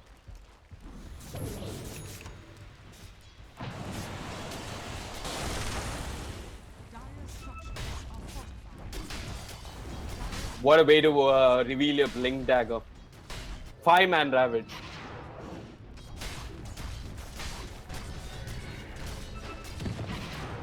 Meanwhile, they're trying to hold off the push. Here comes Baka. He starts out with the open moons on the Slark. Slark just trading hits. 17 Essence shift stacks, but Zap doesn't give a damn in the world. Brings him down with the Timber Chain. They are searching for Venom. Venom is alive. The Dush gets triggered. And with the Fortune's End and a quick Purifying Flames, they should find the kill. Buriza giving away kills that they really shouldn't be giving away. I mean, Slark, there was no need for him to die there. TA now has the Blink as well, is building into the BKB. I can get with that, but Brute does go through BKB, so the Overgrowth will trigger even if TA pops a BKB, but does block out the Ravage. I guess this is one of those games where you need a Bloodthorn just to deal with the Ember Spirit. So really would like to see TA building into that Bloodthorn sometime soon. Forcing the Ember Spirit to pick up something like a Manta style or a Yules. Once again, they're going for the Ember Spirit. The Boundless Strike will whiff. They've got the Solar Crest on him, but no lockdown. He's just going to jump to a Remnant and he's safe.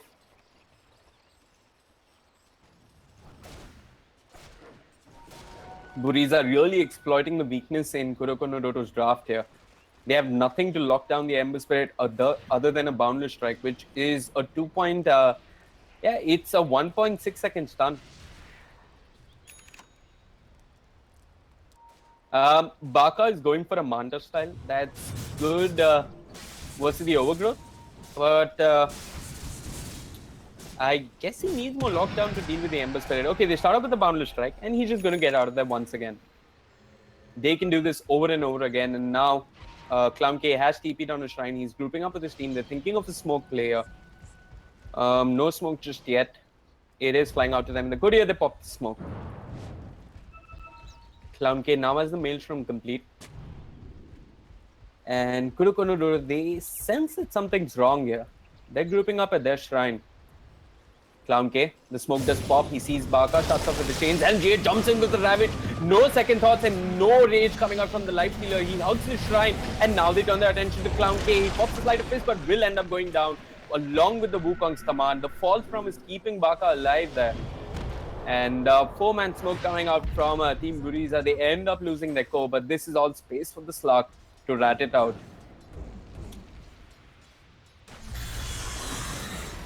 Yeah, Zap might just get the deny here, which he will. Kurokono, they're trying to make a trade happen. That was the Ravage extended on the Tidehunter. So Kurokono do know that Buriza are lacking slightly in terms of team fight. TA has picked up the BKB as well, so could end up going ham on the Dream Protector and the Phoenix if they do have vision to work with. It looks like they're trying to force high ground here without the Timber Saw. I mean, anyone from the side of Buriza out of position could be disastrous. Tide has already popped that shrine, so they've got a little less to work with. Baka making quick work of the tier 3. Easy TPs in. He's walking in with 8 essential stacks. He walks into a sentry, so the creeps do spot him out. Shoop to scoop on the TA, turns around. We've got the Sunray to start things off. No lockdown coming out just yet from either side. Easy wants to go for round number 2. He's got the pounds. TA does blink out then. Dodge jumps to the trees. Clown K does manage to catch out the TA. It's going to force out a BKB. No TP just yet. It's coming off cooldown from the backpack. TA, can she get out of here? She does have a blink dagger. Will blink to the trees and TP to safety. Ooh, that BKB wears out at the last second. The chains is there and HelmGA scores a kill. Tense moments here between Kurokono and Team Buriza. Team Buriza, if they do win this game, they could end up going into the Masters League and join Go Figure. Kurokono could be relegated on the other hand. And now it looks like Team Buriza want to push. Seems to be the general idea, but he got zapped, keeping mid lane pushed out. He's got to use Scepter as well. Venom could start out with the mini stun, will do it. Follows up with the lead seed. Zap tries to Timber Chain out of there. Clown K does have the blink dagger, but he's not giving chase. He doesn't have enough mana. HelmGA and the Slug, they're looking to make plays on their own. They see a Life Stealer. Is he going to pop his rage? Yes, he will. Invest into a Radiant creep. It's going to be a while before he comes out. But he's got backup coming in. Infest out, moves onto the Slug, but where's the lockdown? Unimax being focused, has got the egg, will pop the egg. The HelmGA does have the Ravage, jumps in, it's a Ravage on the tree, Life Stealer dropping low, and it looks like they will get the kill on the Oracle as well. They're chasing for more. Dot came down the trees and might just be brought down for this. They've lost 4, make that 5 almost. The Templar Assassin just respawns. There is buyback on the Life Stealer as well as the Timber Saw. At the very least, they could force buybacks here, if not do some chip damage on the tier 3. Zap has brought back, the glyph has been popped. TA walks in, takes the chains, and they're going to do their best to defend. Monkey King is bought back as well. He's got the Wukong's command. And Team Buriza with great discipline will just back off. Roshan respawning in 19 seconds possibly. That Ravage though. I mean, it was bang on point. Caught 3 heroes, if not 4, on the side of Kurokono Doto. Venom has got the Midas complete and is making decent progress to his Blink Dagger. Dot hanging around the Rosh pit. And he even drops the sentry, so they do know if Trained is doing something similar.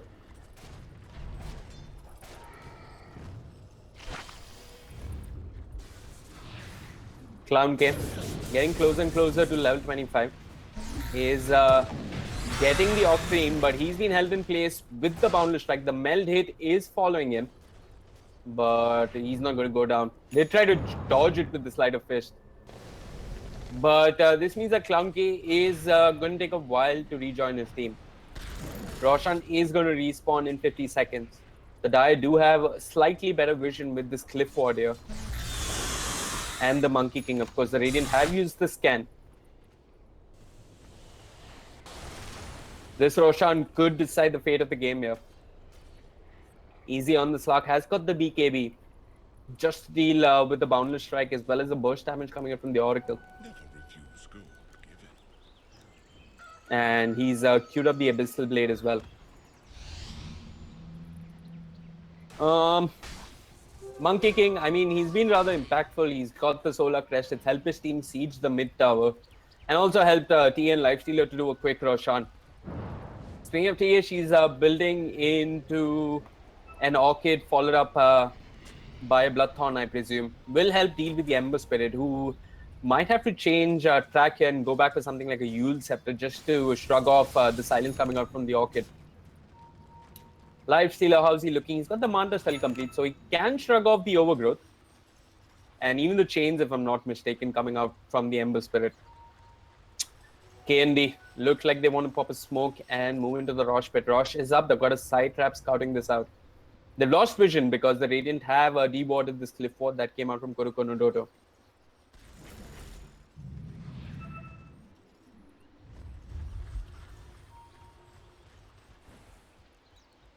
Okay, 5-man smoke comes out from Kurokono Doto. They're moving into the Rosh pit. Just the kind of choke point which suits a good Ravage, followed by a Supernova as well as an Overgrowth. Venom getting closer to that Blink Dagger, but it looks like Team Buriza, they have no idea what's going on. They are not contesting this. And he has Aegis number 2.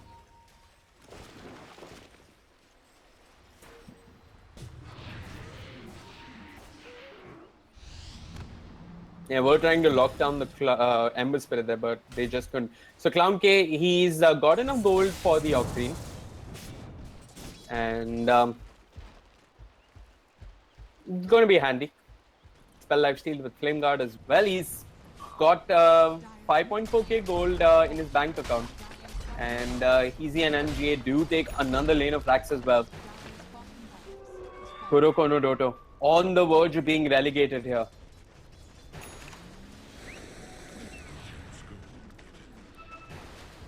Slark and Tide both popping their taunts as they saunter to the last remaining tier 3 here. Zap, what can he do? Fortune's End on NGA. Not going to do too much. They've got the living armor as well to work with. Once again, Kurokono Doto, they got the Aegis. They didn't get much done with it.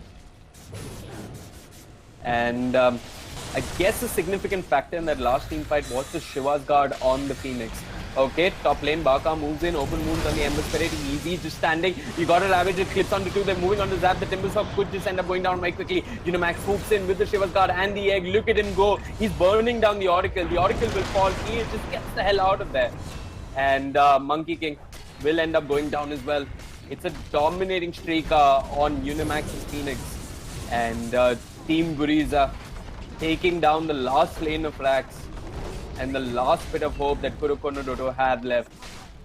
GG, well played is the call. Team Buriza are your victors. And they will be moving on to the Masters League. Anyway, folks, that's it for today. I think that's the Dota broadcast for the day. My name is Vivek. Thank you so much for tuning in. We will see you soon with the next phase of the Summer League. Adios.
Alright, it just so seems that we have new contenders in the Masters League. Very well done, Team Buriza. What a wonderful fight from the word go. Well done, boys. You deserve a place in the Masters League. And of course, hard luck, Kurokono Doto. You guys did give it everything you had. But somehow, somebody has to win the game at the end of the day.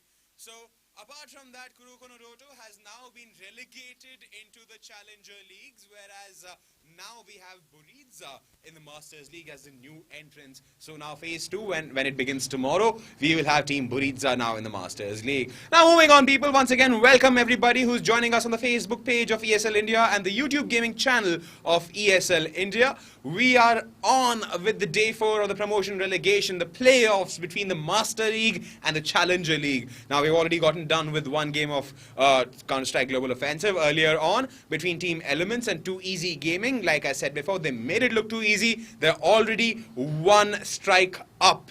Now they have relegated Elements to the Challenger League already. Now they're going to face off Brutality. Now Team Brutality is a very well-renowned team. I've already told you guys this. They have been at this game since the 1.6 days, which puts them and the fan following in their favor. Whereas 2 Easy Gaming now is going to fight for that 7th place position against the 5-man team of Team Brutality.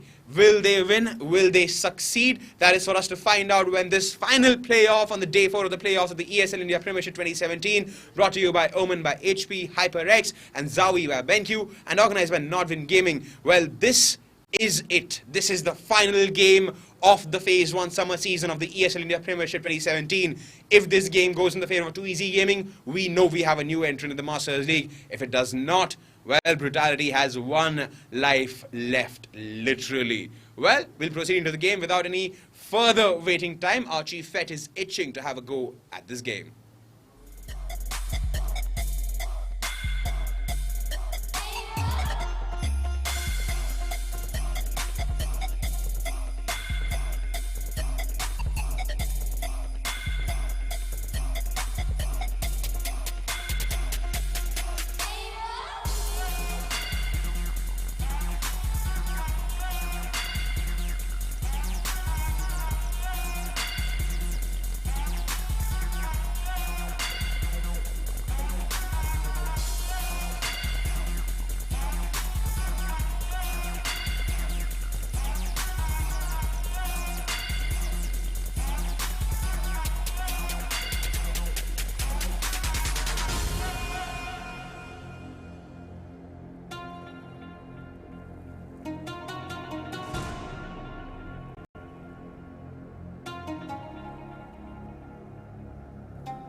Alrighty, ladies and gentlemen, welcome back to the second game between Too Easy Gaming and Team Brutality. This is the second promotion/relegation battle going to happen between Too Easy Gaming and Team Brutality. And it's curious, Adi, one of the old timers of Brutality, stepping in from Juventa this time around. It is their playground, Mirage, so I'm not really sure why Too Easy Gaming let this map through.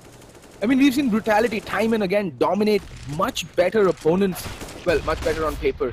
They did beat D2D on this very map as well. This is their playground. They have been a dominant force, a force to be reckoned with on Mirage. So it's a bit curious letting this map through in the map veto, but I'm guessing that Too Easy Gaming have a game plan in mind while going up against definitely the most popular team in the country, that is Team Brutality.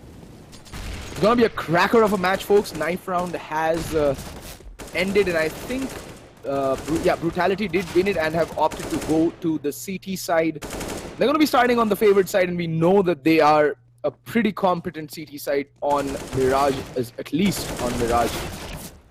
So it will come down to raw firepower and, well, good coordination coming in from Too Easy Gaming to make a dent in this T side for themselves. They'll be looking to they should be looking to get at least 6 rounds on the board to, you know, have a fighting chance going into the CT side of things in this map. But seeing that it is Mirage and it is Brutality's playground, I am going to go and say that Brutality should be closing this map out quite comfortably. Anyway, we're going live with the pistol round, folks, and it's Rix with the kit and the smoke buy-up. Everyone else is on armor, USPs and P2000s. On the flip side, it is Mantri with the utility, 1 smoke and 2 flashbangs, and everyone else is running Glock armor. And it looks like it's going to be a B-hit. Venom has pushed up underpass. If he pushes further, he can catch 2 players. 3 players completely napping here over right outside the B-bomb side. And KB, I think this is Pexer, who's going to be pushing up. Makes a lot of noise. They should allow Venom to be all sneaky beaky like, but there is a player coming in on the flank. He needs to be careful. There he catches Mantri lining up a smoke. Gets 1. Can he get more? Oh, he's been spotted out. He needs to make a hasty retreat. Taps away, gets 2 as well. In the meantime, Shinchan does get the kill onto Pexer. So that means the bomb can at least start making its way onto the B bomb side. But Venom's going to be on the very quick flank here. And oh, look at that recoil master getting the kill onto Adi. 2 taps straight to the face. And Adi goes down to a 3v2 retake. It is doable. Post plants coming in from Too Easy Gaming. Not that shabby either. In the meantime, Shinchan picks up Rix, but Venom there to get the kill onto Shinchan. And now it's down to a 1v2. Recoil Master with it all to do. What can he do? He's tapping away, not landing his shots, and he keeps tapping. Runs out of bullets and walks up to him and completely annihilates him. That's a gangland style execution if I've ever seen one. In the meantime, Venom does retrieve the kit, and the defuse is also going to come in. First round on the board for Brutality, and that's exactly the kind of start they would have wanted. The CT side always the harder side to get the economy rolling. So it's going to be good that they pick up the pistol round. Now it's going to be up to them to maintain a good economy going into the next 3 rounds. They want to lose as few players as possible and try and rack up as many kills on these UMPs as possible. That's going to be the order of the day, and that's why we see 3 UMPs come out straight away on Pexer, Adi, and Venom, while Wuz and Rix run the FAMASas. FAMASA gun that has gone vaguely out of vogue recently, and there we go, Recoil Master instantly dinking down Rix and taking him down. Now the connector play can come out in earnest. In the meantime, Pexer does pick up Shin-chan, brings it down to a 4v4. Wuz with it all to do. He's gonna have 2 players just coming in on him, and he failed his spray. How unfortunate, but in the meantime, Adi and Venom with the triple kill. There we see the big daddy of Brutality, the player who is literally the face, the heart, the soul of Brutality, coming out huge that round with a crucial triple kill to secure the second round for Brutality. And most importantly, he got all those 3 kills on the UMP, so that's $1,800 for him in the bank. He made some seriously dirty money.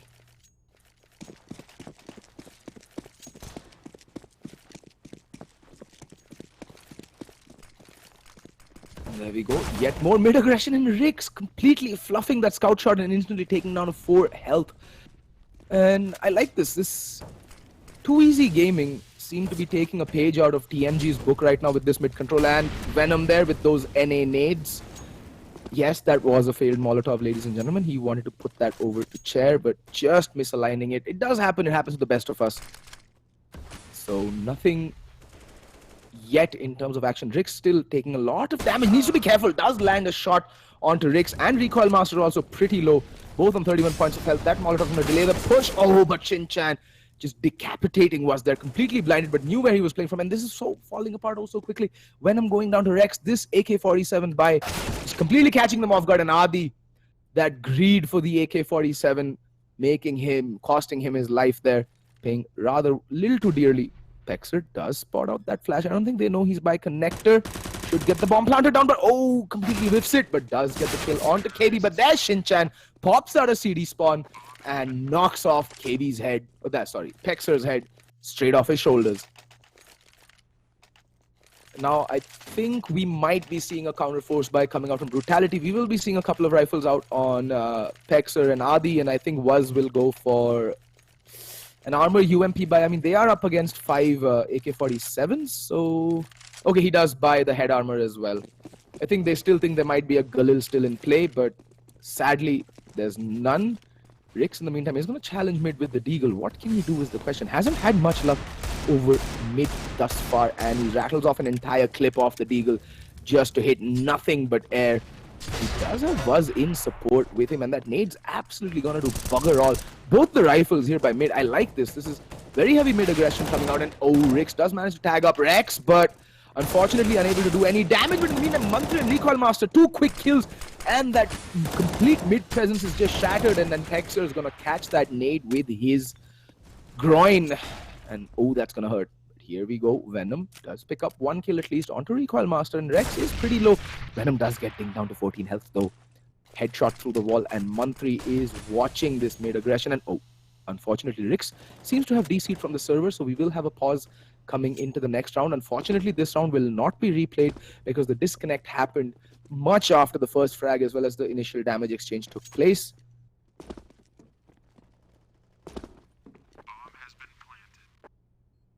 So yeah, bomb has been planted, and Brutality should just look to save both armor and pistol. There we go. The armor rifles and the pistols are looking to be saved, and Too Easy Gaming allowing the save to come in as well. They're not interested in the hunt, most likely because they know that their money itself isn't that good in the first place. And there seems to be a very annoyed bug on the table making a really loud racket. And here's a little fun fact. I am absolutely petrified of all arthropods. By that, I mean bugs and everything of that nature.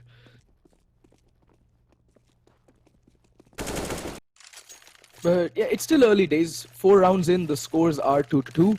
Nothing to worry about there, folks. People who are rooting for Brutality, they are a team that is notorious on Mirage, and contrary to popular belief, Adi is more than competent on this map.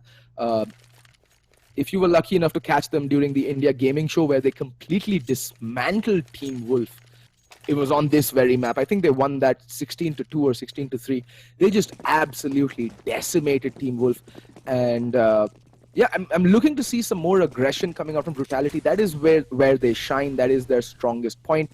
And once again, upgraded pistols and was challenging over by mid. That smoke's gonna hold him off. Ooh, it's more or less a one-way for him. Rex needs to be careful while pushing up. I think... Oh, Rex just not being spotted, but once... Very good one-way for him. There we go. Down goes Mantri. Does take some damage in the meantime, but does manage to get one kill. And there we go. Pexer with the kill. On to Recoil Master. Sprays away and gets Rex as well.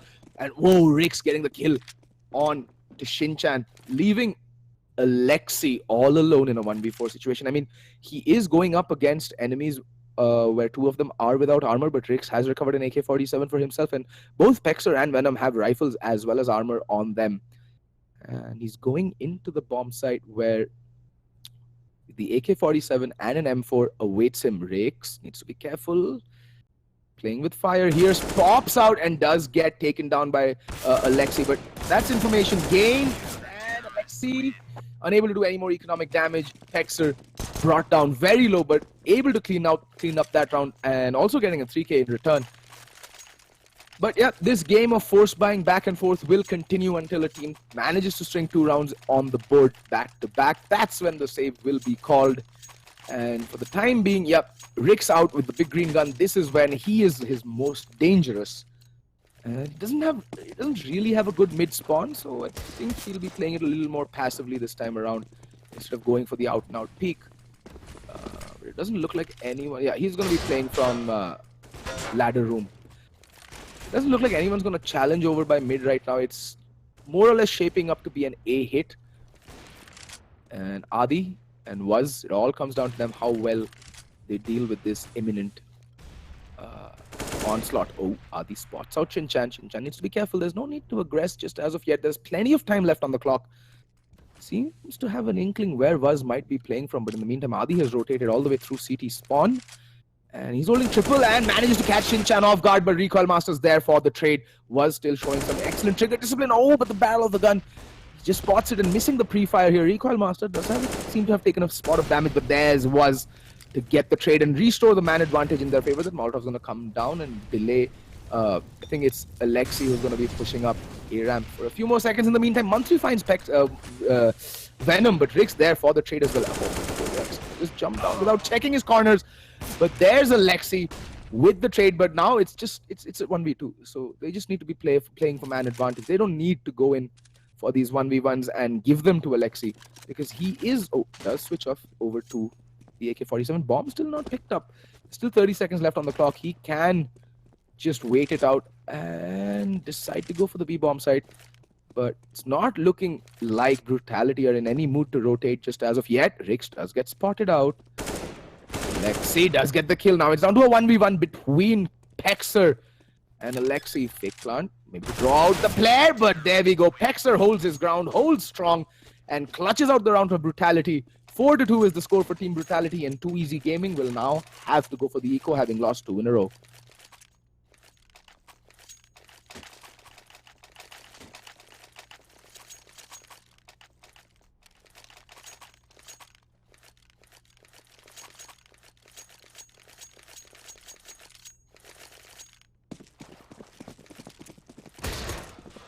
Oh, what a round. That came down to the wire, folks. And now Rick's taking his op all the way over to mid again. He's going to be facing just pistols, so he doesn't really need to worry. And this looks like it's going to be a fast play over to B shot. And Pexer needs to be careful. That Molotov goes down. He's spraying away, but just managing that 1 kill. But everyone on Too Easy left absolutely decimated in terms of HP. In the meantime, Adi does some damage, and Venom gets 1 kill as well. Ooh, but look at that. Adi sprays away, gets Mantri, but in the meantime, Alexi does manage to find a kill over on Venom. He's picked up 2 for the round, but he's on 10 HP. He's living on Butter Wish right now. And I think he's going to get taken down very, very soon. They know exactly where he's playing from. Perfect team flash coming in from Adi there. And oh, look at that. That body just went completely... Like, it just charred inside because of the flashbang, it seems. Anyway, 5 rounds on the board, and the buy will come out from 2EZ Gaming right now. There will be a little light on the utility, though. Mantri and, well, Recoil Master with just 4k at the beginning of that round will not really be able to muster up much in terms of utility.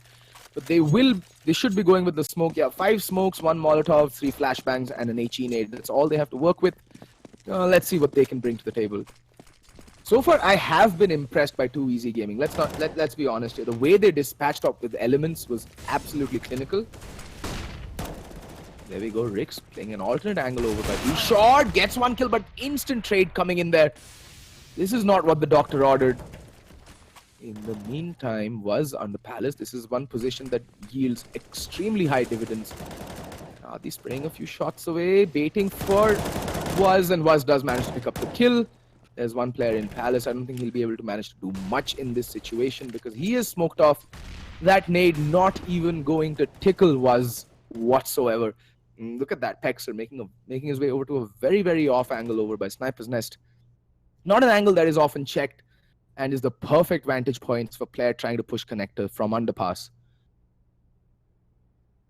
The A defense and the B defense looks pretty solid. And see, here's the thing. Having that player over in mid affords you that little bit of map control that denies the T's complete access to middle area. See, the map like Mirage, right? If you have mid control, you can literally, carve it in 2 and decide to go either ways. Hit any bomb site in n number of permutations and combinations. And that is why mid control, especially on a map like Mirage and Cache, is absolutely vital. Not so much in a map like, Cobblestone, but maps like these, absolutely vital. And Was holding by a Ninja Box. Finds Recoil Master, but unable to land his spray. And Adi goes down as well, way too cheaply. Not doing anything in terms of damage. And there's Pexer, does take a ton of damage, but does manage to get the kill onto Recoil Master. So be careful. It is planted for connector. Pexer does go down, and Venom spotted here. And Rex to pick up the final kill as well. 3rd round on the board for 2EZ Gaming, and they seem to know what they're doing on Mirage. I mean, they're no pushovers. They're playing this very smart. It was a 4v3 that they clutched out the previous round. And the more I watch of these teams, the more I start liking them. There's a lot of up-and-coming teams right now. There's, Shooting Monkeys in Cobex. Unfortunate the way they exited the tournament. Now there's 2EZ Gaming right now. Shooting Monkeys having just qualified for the Challenger Division as well from the Starter Cup. They're on their way up the leagues and up the table, and 2EZ Gaming right now being very, very impressive, to say the least. And there we go. Aggression by Was, punished by Rex, doesn't take a spot of damage and does fall back. In the meantime, Pexer peeking mid, trying to get some information for his teammates, and Recoil Master needs to be careful. There we go. He does spot out Rix, but doesn't take any damage either, so that's no harm, no foul.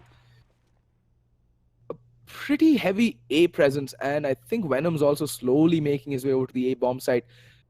Will they get a read on this is the question. It'll all come down to Rex and if he decides to peek, but in the meantime, Venom does get the drop onto Shinchan, brings it down to a 4v4. Oh, Rex spots out Pexer, taking a lot of damage, but still managing to make his way out safely. But in the meantime, Rix pops into connector, decapitates Mantri, but Recoil Master's there for the trade. But he's so very low. Adi, he's pushed up all the way at T-spawn. He's getting a little bit of information. Oh, he hears Alexi, and there we go. It's just decapitation station right now. Now it's all down to Rex. He has a little bit of HP to work with, but Venom holding that off angle. The CZ, oh, he's with the op instead and pays the price. In the meantime, Adi does have bomb control. There's no reason for Rex to expect him to play from this angle, and he doesn't.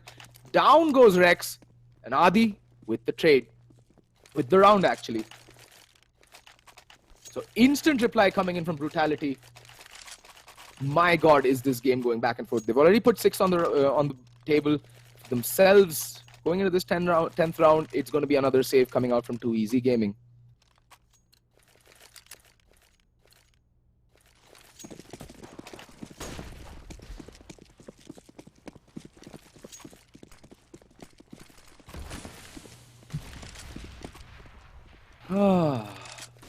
Okay, very fast play out to mid. They need to be careful. They can be running into a meat grinder here by Connector. Adi needs to be careful. His spray needs to be true and long, and it is. Gets one. In the meantime, was Pexer and Rix chiming in with kills of their own. But look at that, Alexi with the quick double kill onto Adi and KB. Man, this man is good. Alexi top fragged the previous game on train against Elements as well. Oh, but there we go. Venom shooting him in the side of the face, ending his reign of terror. They lose 2 rifles, though. That's not what the doctor ordered, definitely. 7 rounds to 3, and too easy. We'll look towards yet another eco. Their money is still not in the green, as they say. They'll barely be managing to scrape up a buy, and yeah, they're going for the armor Tech 9 because they'll be getting, they'll be on a 3-round loss bonus next round. There's $2,400 in the bag, and most of them will be able to buy up the utility as well as the AK-47 and the armor. That's the call to go out right now, and it looks like it's going to be a very fast play over to the B-bomb set. They have 5 flashes onto them. It's going to be raining flashbangs, folks, but this is Brutality we're talking about. They're going to throw the utility. The floor is going to be lava, and they're going to be taking a ton of attrition damage as they make their way onto the bomb set. But there's this 1 kill. Venom going down way too quickly, and there's Mantri getting the kill onto Pexer as well. Okay, then. Very quick rounds going back and forth. Adi and was left to do this 4v2 retake. Oh, Recoil Master has picked up the op. There's 4 players, 2 with rifles. Should be looking to pass it on to players with more HP, actually. Shinchan playing very cheeky by the safe spot there, empty pillar. In the meantime, Adi does get the kill on a Recoil Master, but Shinchan getting the kill onto was, leaving Adi in a 1v2 situation, but both players are so very low, he can take them out one by one, but no! Alexi with the deagle, and he saves that round for his teammates and managing to get the op as well. 4 rounds now. These rounds are just going so back and forth. There's no team being able to, you know, string together any form of economy. There we go. Brutality also buying down to the last vestiges of their wealth. Everybody's broke. Everybody's hurting. And the game is just going back and forth, back and forth.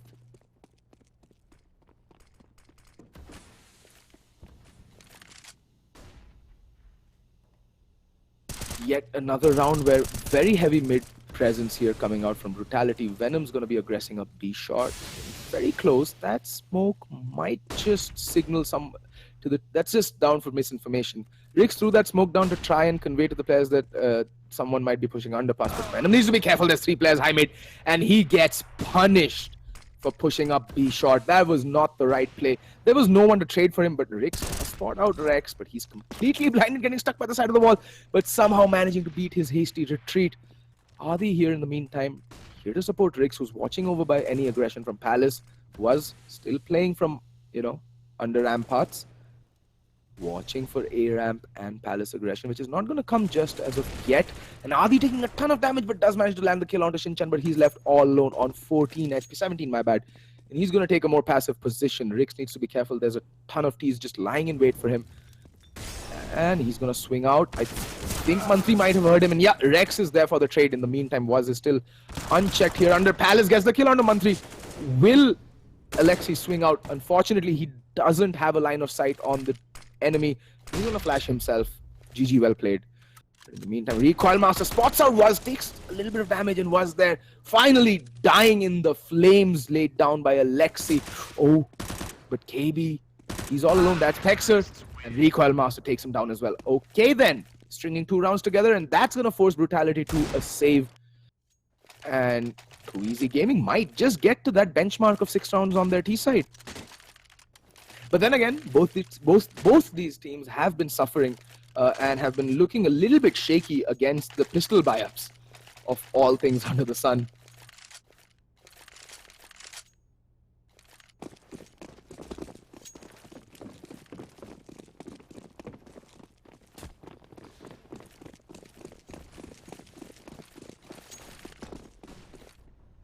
And looks like it's going to be yet another fast play towards the B-bomb side. There's just Venom lying in wait for him. Spots out 2 players, but does get instantly taken down by Shinchan. Rotations are a bit slow. There's just Pexer here, and he's there to take off Rex's head. But Shinchan yet again with the kill. And down goes Was as well to Mantri. Now it's all going to come down to Adi and Rix. Telling Rix to go for the boost. And will this help though? Oh, that nade. doing a little bit of damage to both Rix and Adi. But I think they're just setting up for exits. There's no real point going for this retake. They're just going to give, free frags and easy money to 2EZ Gaming at this point. They just have P250s, and at this range, it's a fairly long range, and the pistol inaccuracy on the P250 is startlingly high, to be very honest. So yeah, they were just setting up for exits, but they're not going to find any as of now, and Rix is just going to see if he can find a cheeky kill over there by Sniper's Nest, but unfortunately, he's not going to find any.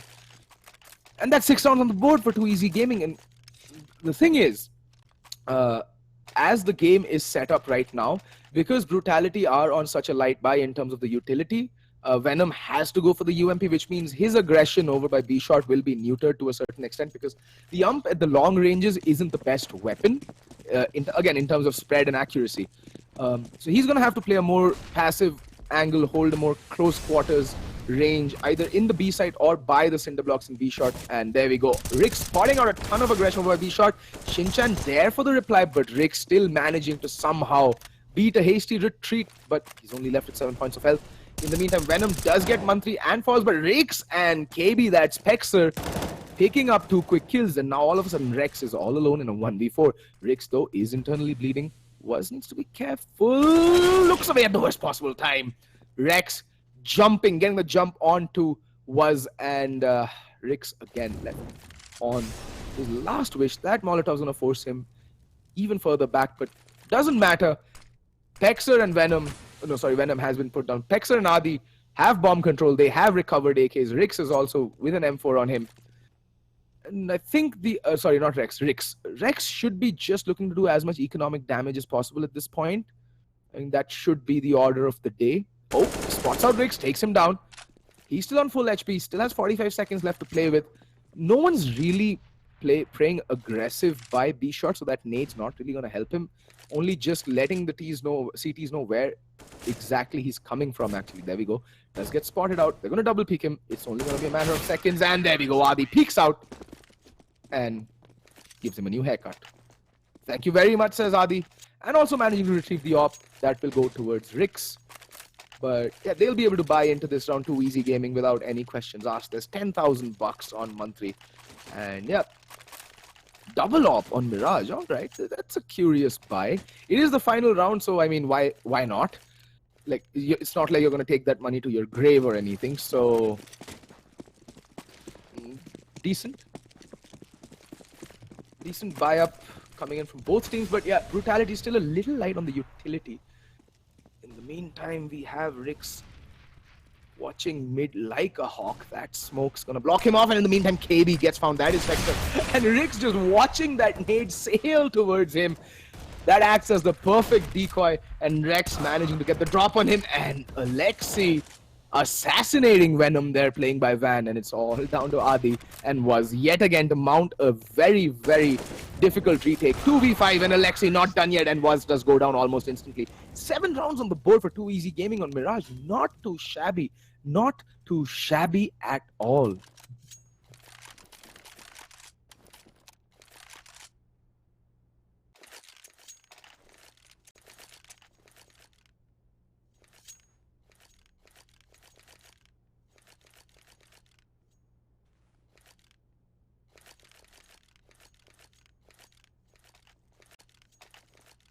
Alrighty, folks, we are all ready to go into the second half, and Venom and Was going to be running utility, while Pexer, Rix, and Adi armor Glocks over on the CT side. Mantri with the kit and the HE nade, and everyone else on the armor USP 2000 buy up. And yep, looks like it's going to be an all-out A hit. Shinchan holding the aggressive angle over by Palace. A pretty retake-ish setup, in my opinion. Shinchan finds one, finds two. He's the headhunter, and he's finding heads left, right, and center, but does finally get taken down. And Venom, with the nade of the day, gets the kill on to Mantri. It's down to a 3v3 retake, and make that a 3v2. Venom just going absolutely bananas right now. Rex gonna push up CT, gonna find a napping Was, just squatting there by ticket booth. Rex finding one, finds two. Now it's all down to Venom, the old guard. One of the oldest faces in the Indian CS scene, all down to a 1v2. He's been here tons of times, but unfortunately, this is not going to be one of those times where he actually pulls off a miraculous clutch with a 4K. He's going to go down, and pistol round will be going to 2EZ Gaming. And that puts them in a very, very comfortable position going forward because they've managed to pick this round. If they do manage to close out the following 2 rounds in a convincing manner, not only are they going to have enough money, but they're going to be, 2 rounds to the good.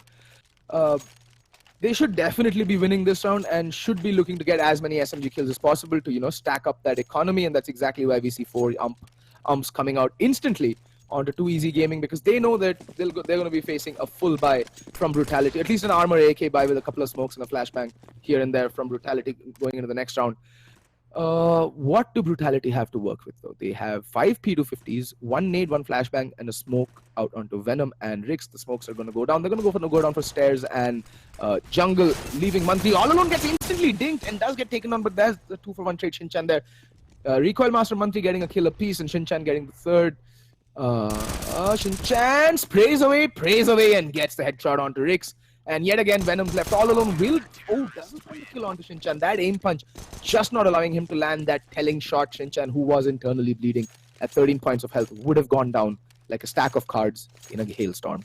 Anyway, 9 rounds on the board for 2EZ Gaming, and they should be looking to buy up. They do lose a couple of players. No, they lose 1 player, so that's not that bad a problem. Deciding to stick with the 3 UMPs and 2 rifles, that's decent enough.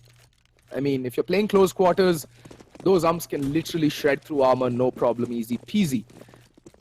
What is going to be their setup is the question. Yep, Mantri playing under Palace, and Shinchan there to support. Mantri taking a bit of nade damage at the very beginning of the round. And yep, Brutality going for that instant mid control. 3 players, 4 players over by mid, and there we go. Down goes Mantri. That aggression not going to be met with any form of success whatsoever. In the meantime, Alexi is gonna be playing, not gonna spot out the connector aggression. To be careful, there's already a player up connector, and Shinchan, not really a big fan of the position he's playing. The sandwich position is more or less a one and done spot, and he's gonna get checked, and Hexer gonna find him, shoot him in the back of the head. Down goes Rix, but, well, Alexi, last player left, he should just look to save. Yep, and he's booking it.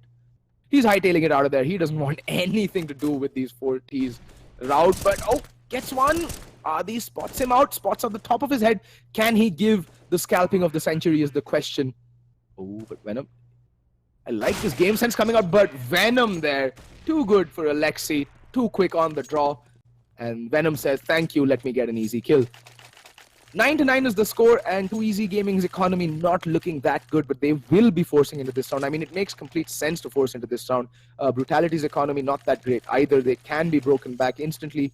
And both teams, as I've said, have looked a little bit shaky against the force buys that come out from either team. But okay, 2EZ Gaming deciding to go the more conservative route. They've just got upgraded pistols. Yeah, armor out on the Recoil Master. These players did have money from the previous round, so they will be able to buy up next round with the $1,900 they'll get for losing this round. Anyway, that was a long sentence, folks. I apologize. Yet again, we see this fast mid-take come out from Brutality. They've been doing this over and over again against teams continuously. They love taking this mid-control fast, and then they have this pincer play over by the B or the A bomb site. Pretty par for the course, but teams just don't seem to have an answer for it. Recoil, Alexi pops out, gets one. Can he get another? Nope, is the answer. Navi caught looking in the wrong direction at the worst possible moment. Recoil Master finds Venom, but does get instantly traded by Was. It's down to a 3. Okay, well, 1v2 now. But Shinchan has armor, has a recovered AK, and he's doing the smart thing now. He's on 19 points of health, right? What are his chances of actually winning this 1v2 duel? It's minuscule. So what he's doing is he's allowing for the bomb to get planted and repositioning himself so that he has a better chance of isolating this 1v2 duel, and Rix is going to go play by CT spawn. Okay, so it's not really going to help him, even though he did reposition both the players over by CT spawn, and now he has no info on where either T is playing from. Did go for the smart play, but unfortunately it's not going to be working out for him. So I think he should just look to save this AK-47 and armor for the next round. It's going to really help his teammates going forwards. The money situation, yeah, they'll be able to buy into the next round, but the saved AK is going to go a long way, and that economy damage is going to be priceless as well. Adi, the lone survivor, and Shinchan will manage to save the AK-47 as well.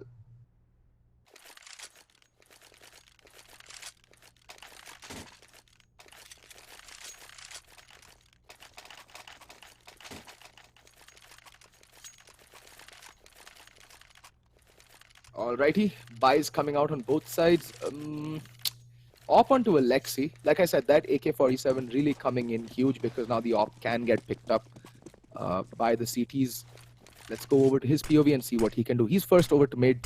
Rick's doing the smart thing, Molotoving off connector and falling back, and it looks like it's going to be a fast play over to the B bomb side. That nade's going to sail in and do absolutely bugger all. In the meantime, Rex finds Pexer and goes down to Recoil Master, but Venom's there for the trade. Oh, Venom getting the 2 quick entries onto the B bomb side, and B control is more or less relinquished. Alexi will have to wait for backup to arrive in the form of Shinchan and Mantri G.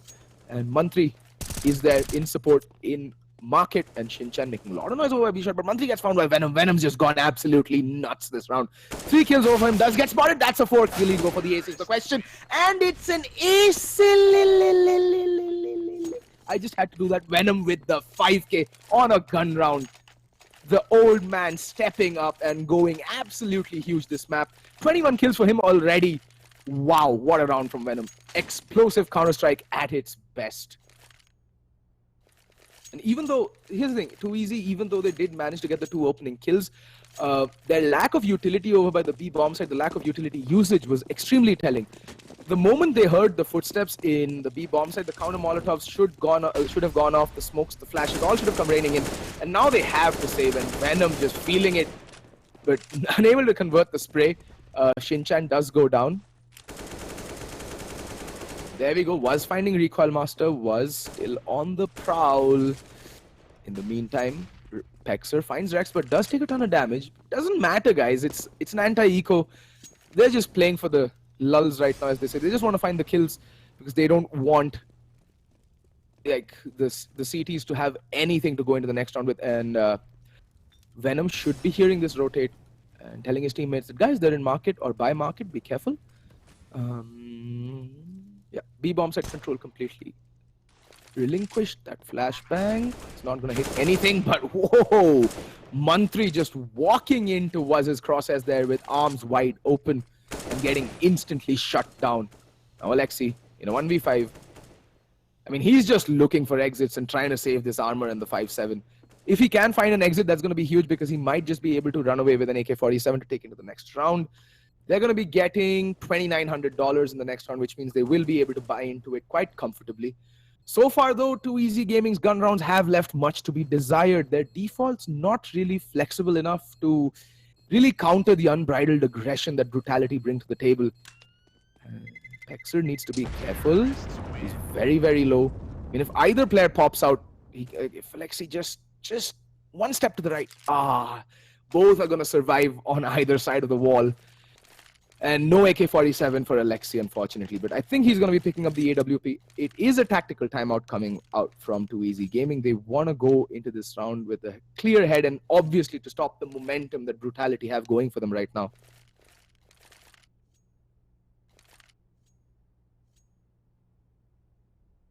Oh.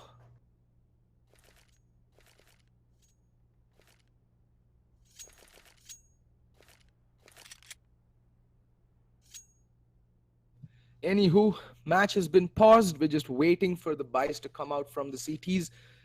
Yep, the unpause is in, the strats are in, and let's see what they've decided to change up. I mean, see, the thing is, Brutality go for such an explosive and fast mid-take that I don't think Too Easy Gaming have the time to actually set up any semblance of a mid-defense as of yet. So that's been their biggest problem. I think if they just switch up the op and have it play by passive by Ticket Booth, they can actually catch this mid-aggression off guard. But look at that. Brutality instantly changing things up. Even though like they've gone for this mid-aggression so many times that Too Easy Gaming go for a play that kind of counters it. Oh, and Shinchan completely messing up that smoke. And look at what they're doing. They're going for an A take. They've switched things up. They've completely faked over the A bomb side. Look at this. The fake over by the A bomb side while the bomb just makes its way over to the B bomb side. This is so good. And they're selling the fake oh so well. Rick's popping out of smoke, gets 1 kill but does get taken down. They've gotten the 2 kills over the bomb side and just sold this fake. Like excellent selling off the fake. And now both Adi and Pexer can take aggressive positions over by market and just shut down the retake even before it happens. The Molotovs go down, the smokes go down, the nades go down.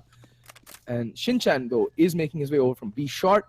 Adi going to be watching it like a hawk.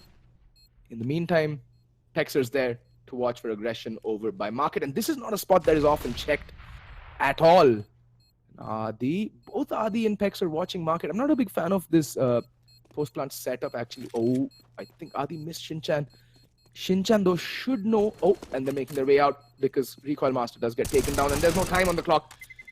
Adi does go down, and the bomb does go off, but Pexer, will he allow the save? Yes, the save will come in. No problems. But the money on Too Easy Gaming is just not there. They might just be tempted to buy into this round because of this saved M4. And yeah, they're going to be buying into this round. They can afford up to 3 rifles and 4 rifles. Actually, Rex can buy himself an M4 as well. Monthly might just want to go with the armor UMP and the utility buy-up. They do have 2 kits, so he does choose the FAMAS. Oh, gets dropped a FAMAS and keeping a lot of money on him. Curious. In the meantime, Recoil Master is going to be pushing up mid. Not a big fan of the fact that he's going alone. And look at that. Look at that. Instantly. So what is happening is that they fake the B bomb site. Now they're going to fake the A bomb site. And Adi gets the kill. That's going to force the rotate. But look, no, Mantri's not buying it. He's here in wait. Gets one. Doesn't spot out bomb though. He's in a very precarious position. Needs to make his way out of here. That perfect flashbang. And has bomb control. Okay then. Too Easy Gaming. Fool me once. That's on me. You know, fool me once, shame on me. Fool me, shame on you. Fool me twice, shame on me. They're not falling for the same trick again. And now it's all down to Rix in a 1v4 situation. This is looking a little unlikely.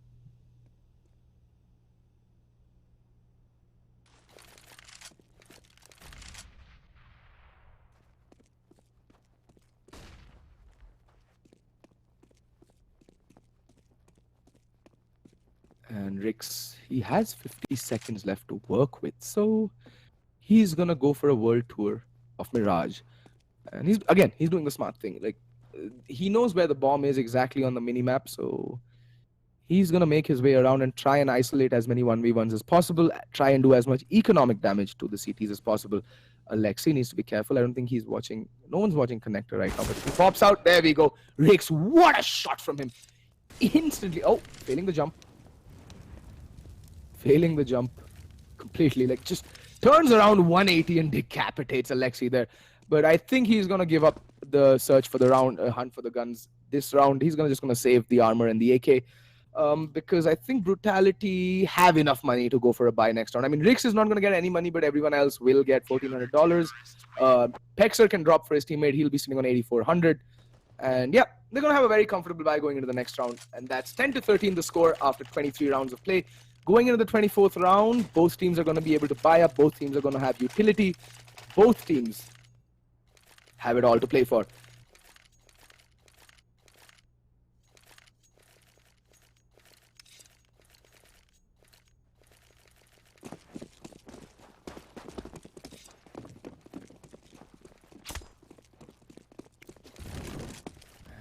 Oh, mid-aggression yet again. Shinchan needs to be careful. I think Rix is just watching him. That nade's gonna sail in though and do a ton of damage. Okay, how is he still alive? There we go, the death of Shinchan, as was foretold by the prophets of CSGO. Down to a 3v4. That round went very south very quickly. That mid-aggression being completely shut down by Brutality. Switching things over to their old routine of aggressive and explosive mid-control. And there we see was finding the kill on the Mantri, who was pushing T-Ram for information. Not really going to work out for them. And oh, Alexi though has something to say about this round. It ain't over till the fat lady sings, as they say, but all of a sudden Alexi in a 1v3 and Venom to shut down any more aggression with the 3K. Venom has just gone crazy this map. Gets an ace. Multiple 3Ks. I think he's got 2 3Ks, 1 4K and an ace this game. Venom is just hard carrying this team right now. Sitting on the top of the scoreboard, leading the server on 24 frags. On the flip side, Rex on Too Easy Gaming on 21 frags. Take nothing away from Too Easy Gaming though. They have taken the fight to Team Brutality. And well, as they say, now they're on an eco. Ooh. Alexi just taking a very aggressive position by underpass. Is anyone going to push it? Yeah, Venom's going to push it. Needs to be careful. Alexi though is going to pop flash out and peek. Not going to find anyone yet, but Venom needs to be careful.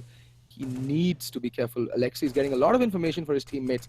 He knows that there's one player making a ton of noise just over underpass, and he's going to pop out. catch Venom a little off guard and does manage to find the kill and will be able to recover the AK-47 as well. In the meantime, the mid hit has happened in earnest and the players are rotating. Ooh, but Alexi, there a little bit of overcommitment going in from him. Over-peaking, getting a little bit over-ambitious and being taken down by Adi, who is going to fall prey to the proverbial NA nade syndrome. He's going to do a little bit of damage onto himself, but in the meantime, Rex has found the kill over on a Pexer, bringing it down to a 4v3 and the man advantage back in the CT's favor. Bomb is still isolated by Haimid. It is on Rix. He's watching for any connector aggression. Brutality with 40 seconds left on the clock. Looks like it's going to come down to... Oh no, they're going over to the A-bomb site now, I think. What is it going to be is the question. They know they're on a half... they're playing against a half by Shinchan and Recoil with the FAMASes and 2 upgraded pistols. So they don't need to be worried that much. But if they go in for the close-range duels... which the CTs kind of are set up for Shinchan though, can catch, at least was off guard, does so, picks up, switches out to the AK-47 and gets the kill onto Adi as well. Okay then, Venom, Rix, what can you do? Gets the kill onto Shinchan, but there's just 14 seconds left on the clock. He doesn't really have a hope in hell of clutching this round out, so he's going to beat a hasty retreat and try and save the AWP.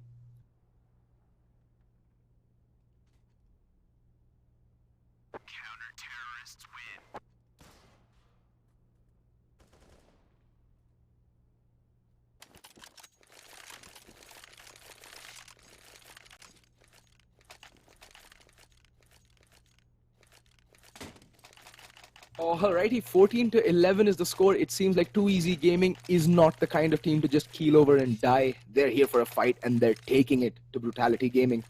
And what looks to be the final buy from Brutality, their money is kind of gone, but the economy on Too Easy isn't that great either. It is going to come down to this round. Everything rests on this round's shoulders, and Rix. Oh, Rex needs to be careful. Oh, Rix missing an absolute sitter of a shot. Rix, you really can't afford to miss those. In the meantime, Alexi playing a very passive role over by CT Spawn. Cape Pexer falling back. They've relinquished mid control. This is kind of curious. The amount of map control they're just handing Too Easy on a platter right now is kind of unprecedented. But the fact is, because their aggression has been shut down so brutally and so decisively by Brutality over and over again, the CTs are kind of, you know, hesitant to go for this aggression. The trepidation in their movement, in their effort to take map control is clearly evident. They're just sitting back in sites and waiting for the action to come to them. But the problem is they don't necessarily have the utility to hold off any fast plays. Like, no player playing by any site has a Molotov on them. And once this B hit comes out in earnest, they're not going to have anything to hold off the fast plays. See, there goes Recoil Master instantly falling to Pexer. And there goes Rex. That's the entire B hit completely down. Down goes Alexi. This is just going extremely south for them. And Shinchan sprays away. Does get a 2-kill. Both Pexer and Was get taken down. It's down to a 3v2. But I think they should just save this. I don't think they have that much going into this round to mount this retake. Venom taking a spot of damage down to 54 points of health. They are going to go for the retake. But the post plants are pretty solid. Adi, Rix, and Venom. The three... Even before I'm finished saying that sentence, both players just fall. Rix and Venom getting a kill apiece. And there goes the money, and there goes most likely the game for Too Easy Gaming. Brutality sitting on match and map point. 15 rounds to 11. And they're going to have all the money to buy into this round. Easy peasy, and there we go. All the kit, all the utility on everyone but Was. What do we see from them? Will we see yet another fast and explosive mid-take is the question. Alexi, taking a little bit of too much time to make his way through Murder Hole, and he's going to aggress up the, underpass. There's no one going to be checking this. And yet again, Was instant pickup onto the player pushing Palace. Rex completely Helen Kellered there, getting taken down by Pexer, and that's B control completely relinquished. In the meantime, Shinchan's pushing up T-Ramp. He's not made any sound, but the bomb is making its way up. Palace and Alexi knows this. They should know that it's going to be an A hit. Yeah, Shinchan turning around. Will they be expecting Shinchan to be playing from T-Ramp? But it doesn't matter because the bomb gets planted for CT Spawn. Adi spots out Shinchan. Not the best range for the UMP, and Was... Oh! Shinchan getting a nasty shot onto Was, bringing it down to a 3v2, but both Alexi and Shinchan are absolutely bereft of any health. They're like far to the wind away from falling, and there go Venom finding one kill, all down to Alexi. Whiffing the first shot, you really cannot miss those. The nades gonna come sailing in, and Kobe for the win. Venom getting the final kill, putting Brutality on 16 rounds to 11 for easy gaming. Unfortunate they're not able to clutch out this game, but fair play to 2 Easy Gaming. They have shown tremendous grit and determination to get this far, but they will fall to one of the most experienced and beloved teams in the Indian CSGO scene.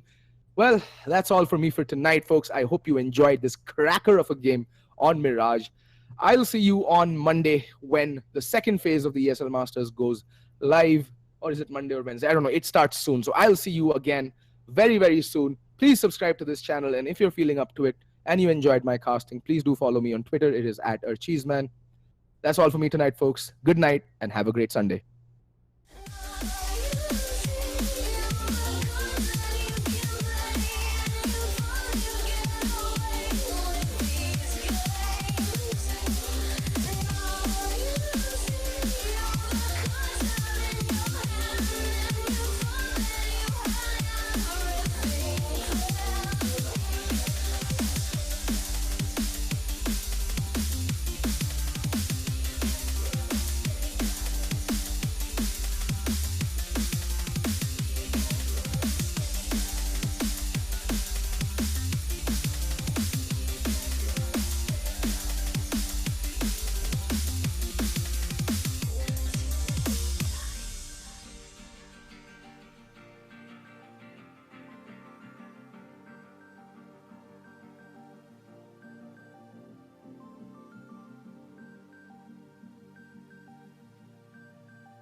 All right, the evidence has given way to this final verdict that Brutality will maintain their position in the Masters League. Well done, Brutals. Well done, Venom and gang. Well played indeed. Too Easy Gaming maybe did not have it too easy in the end. They gave a good fight. They gave a tough fight. Sadly, they could not reign supreme, and they will be in Challenger League, where they will have to make their place again to the top of the table so that they can have one more go at the Masters League at the end of Phase 2. So, Brutality, once again, congratulations. And for every one of you late joiners, you joined a tad bit too late, rather way too late, because now we know who's where after this day 4 of the playoffs between the Masters League and the Challenger League. So let's quickly take a look at who's in and who's not.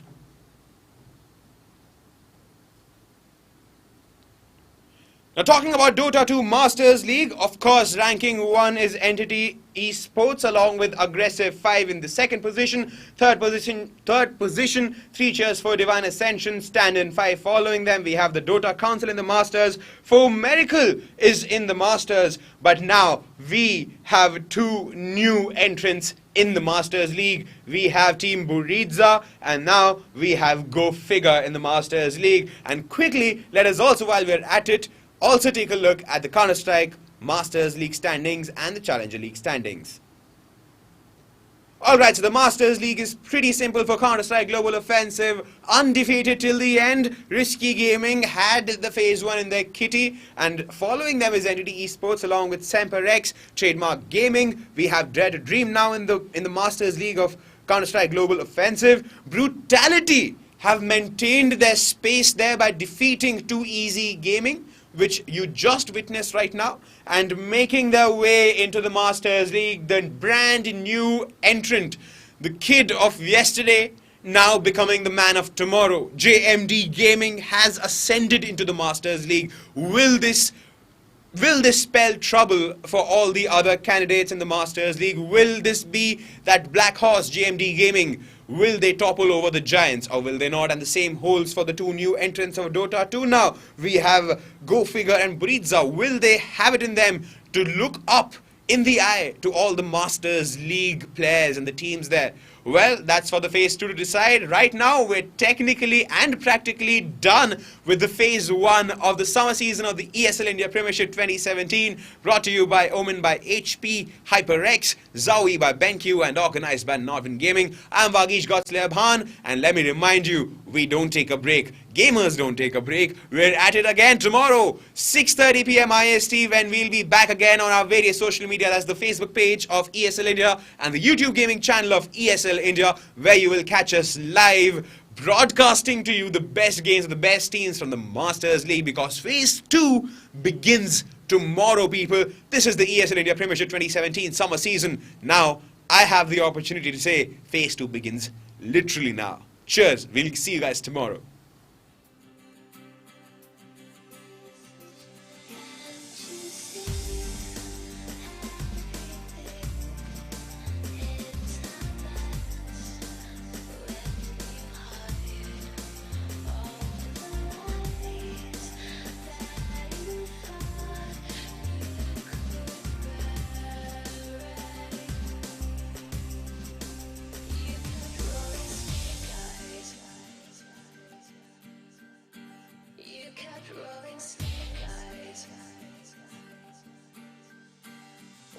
Too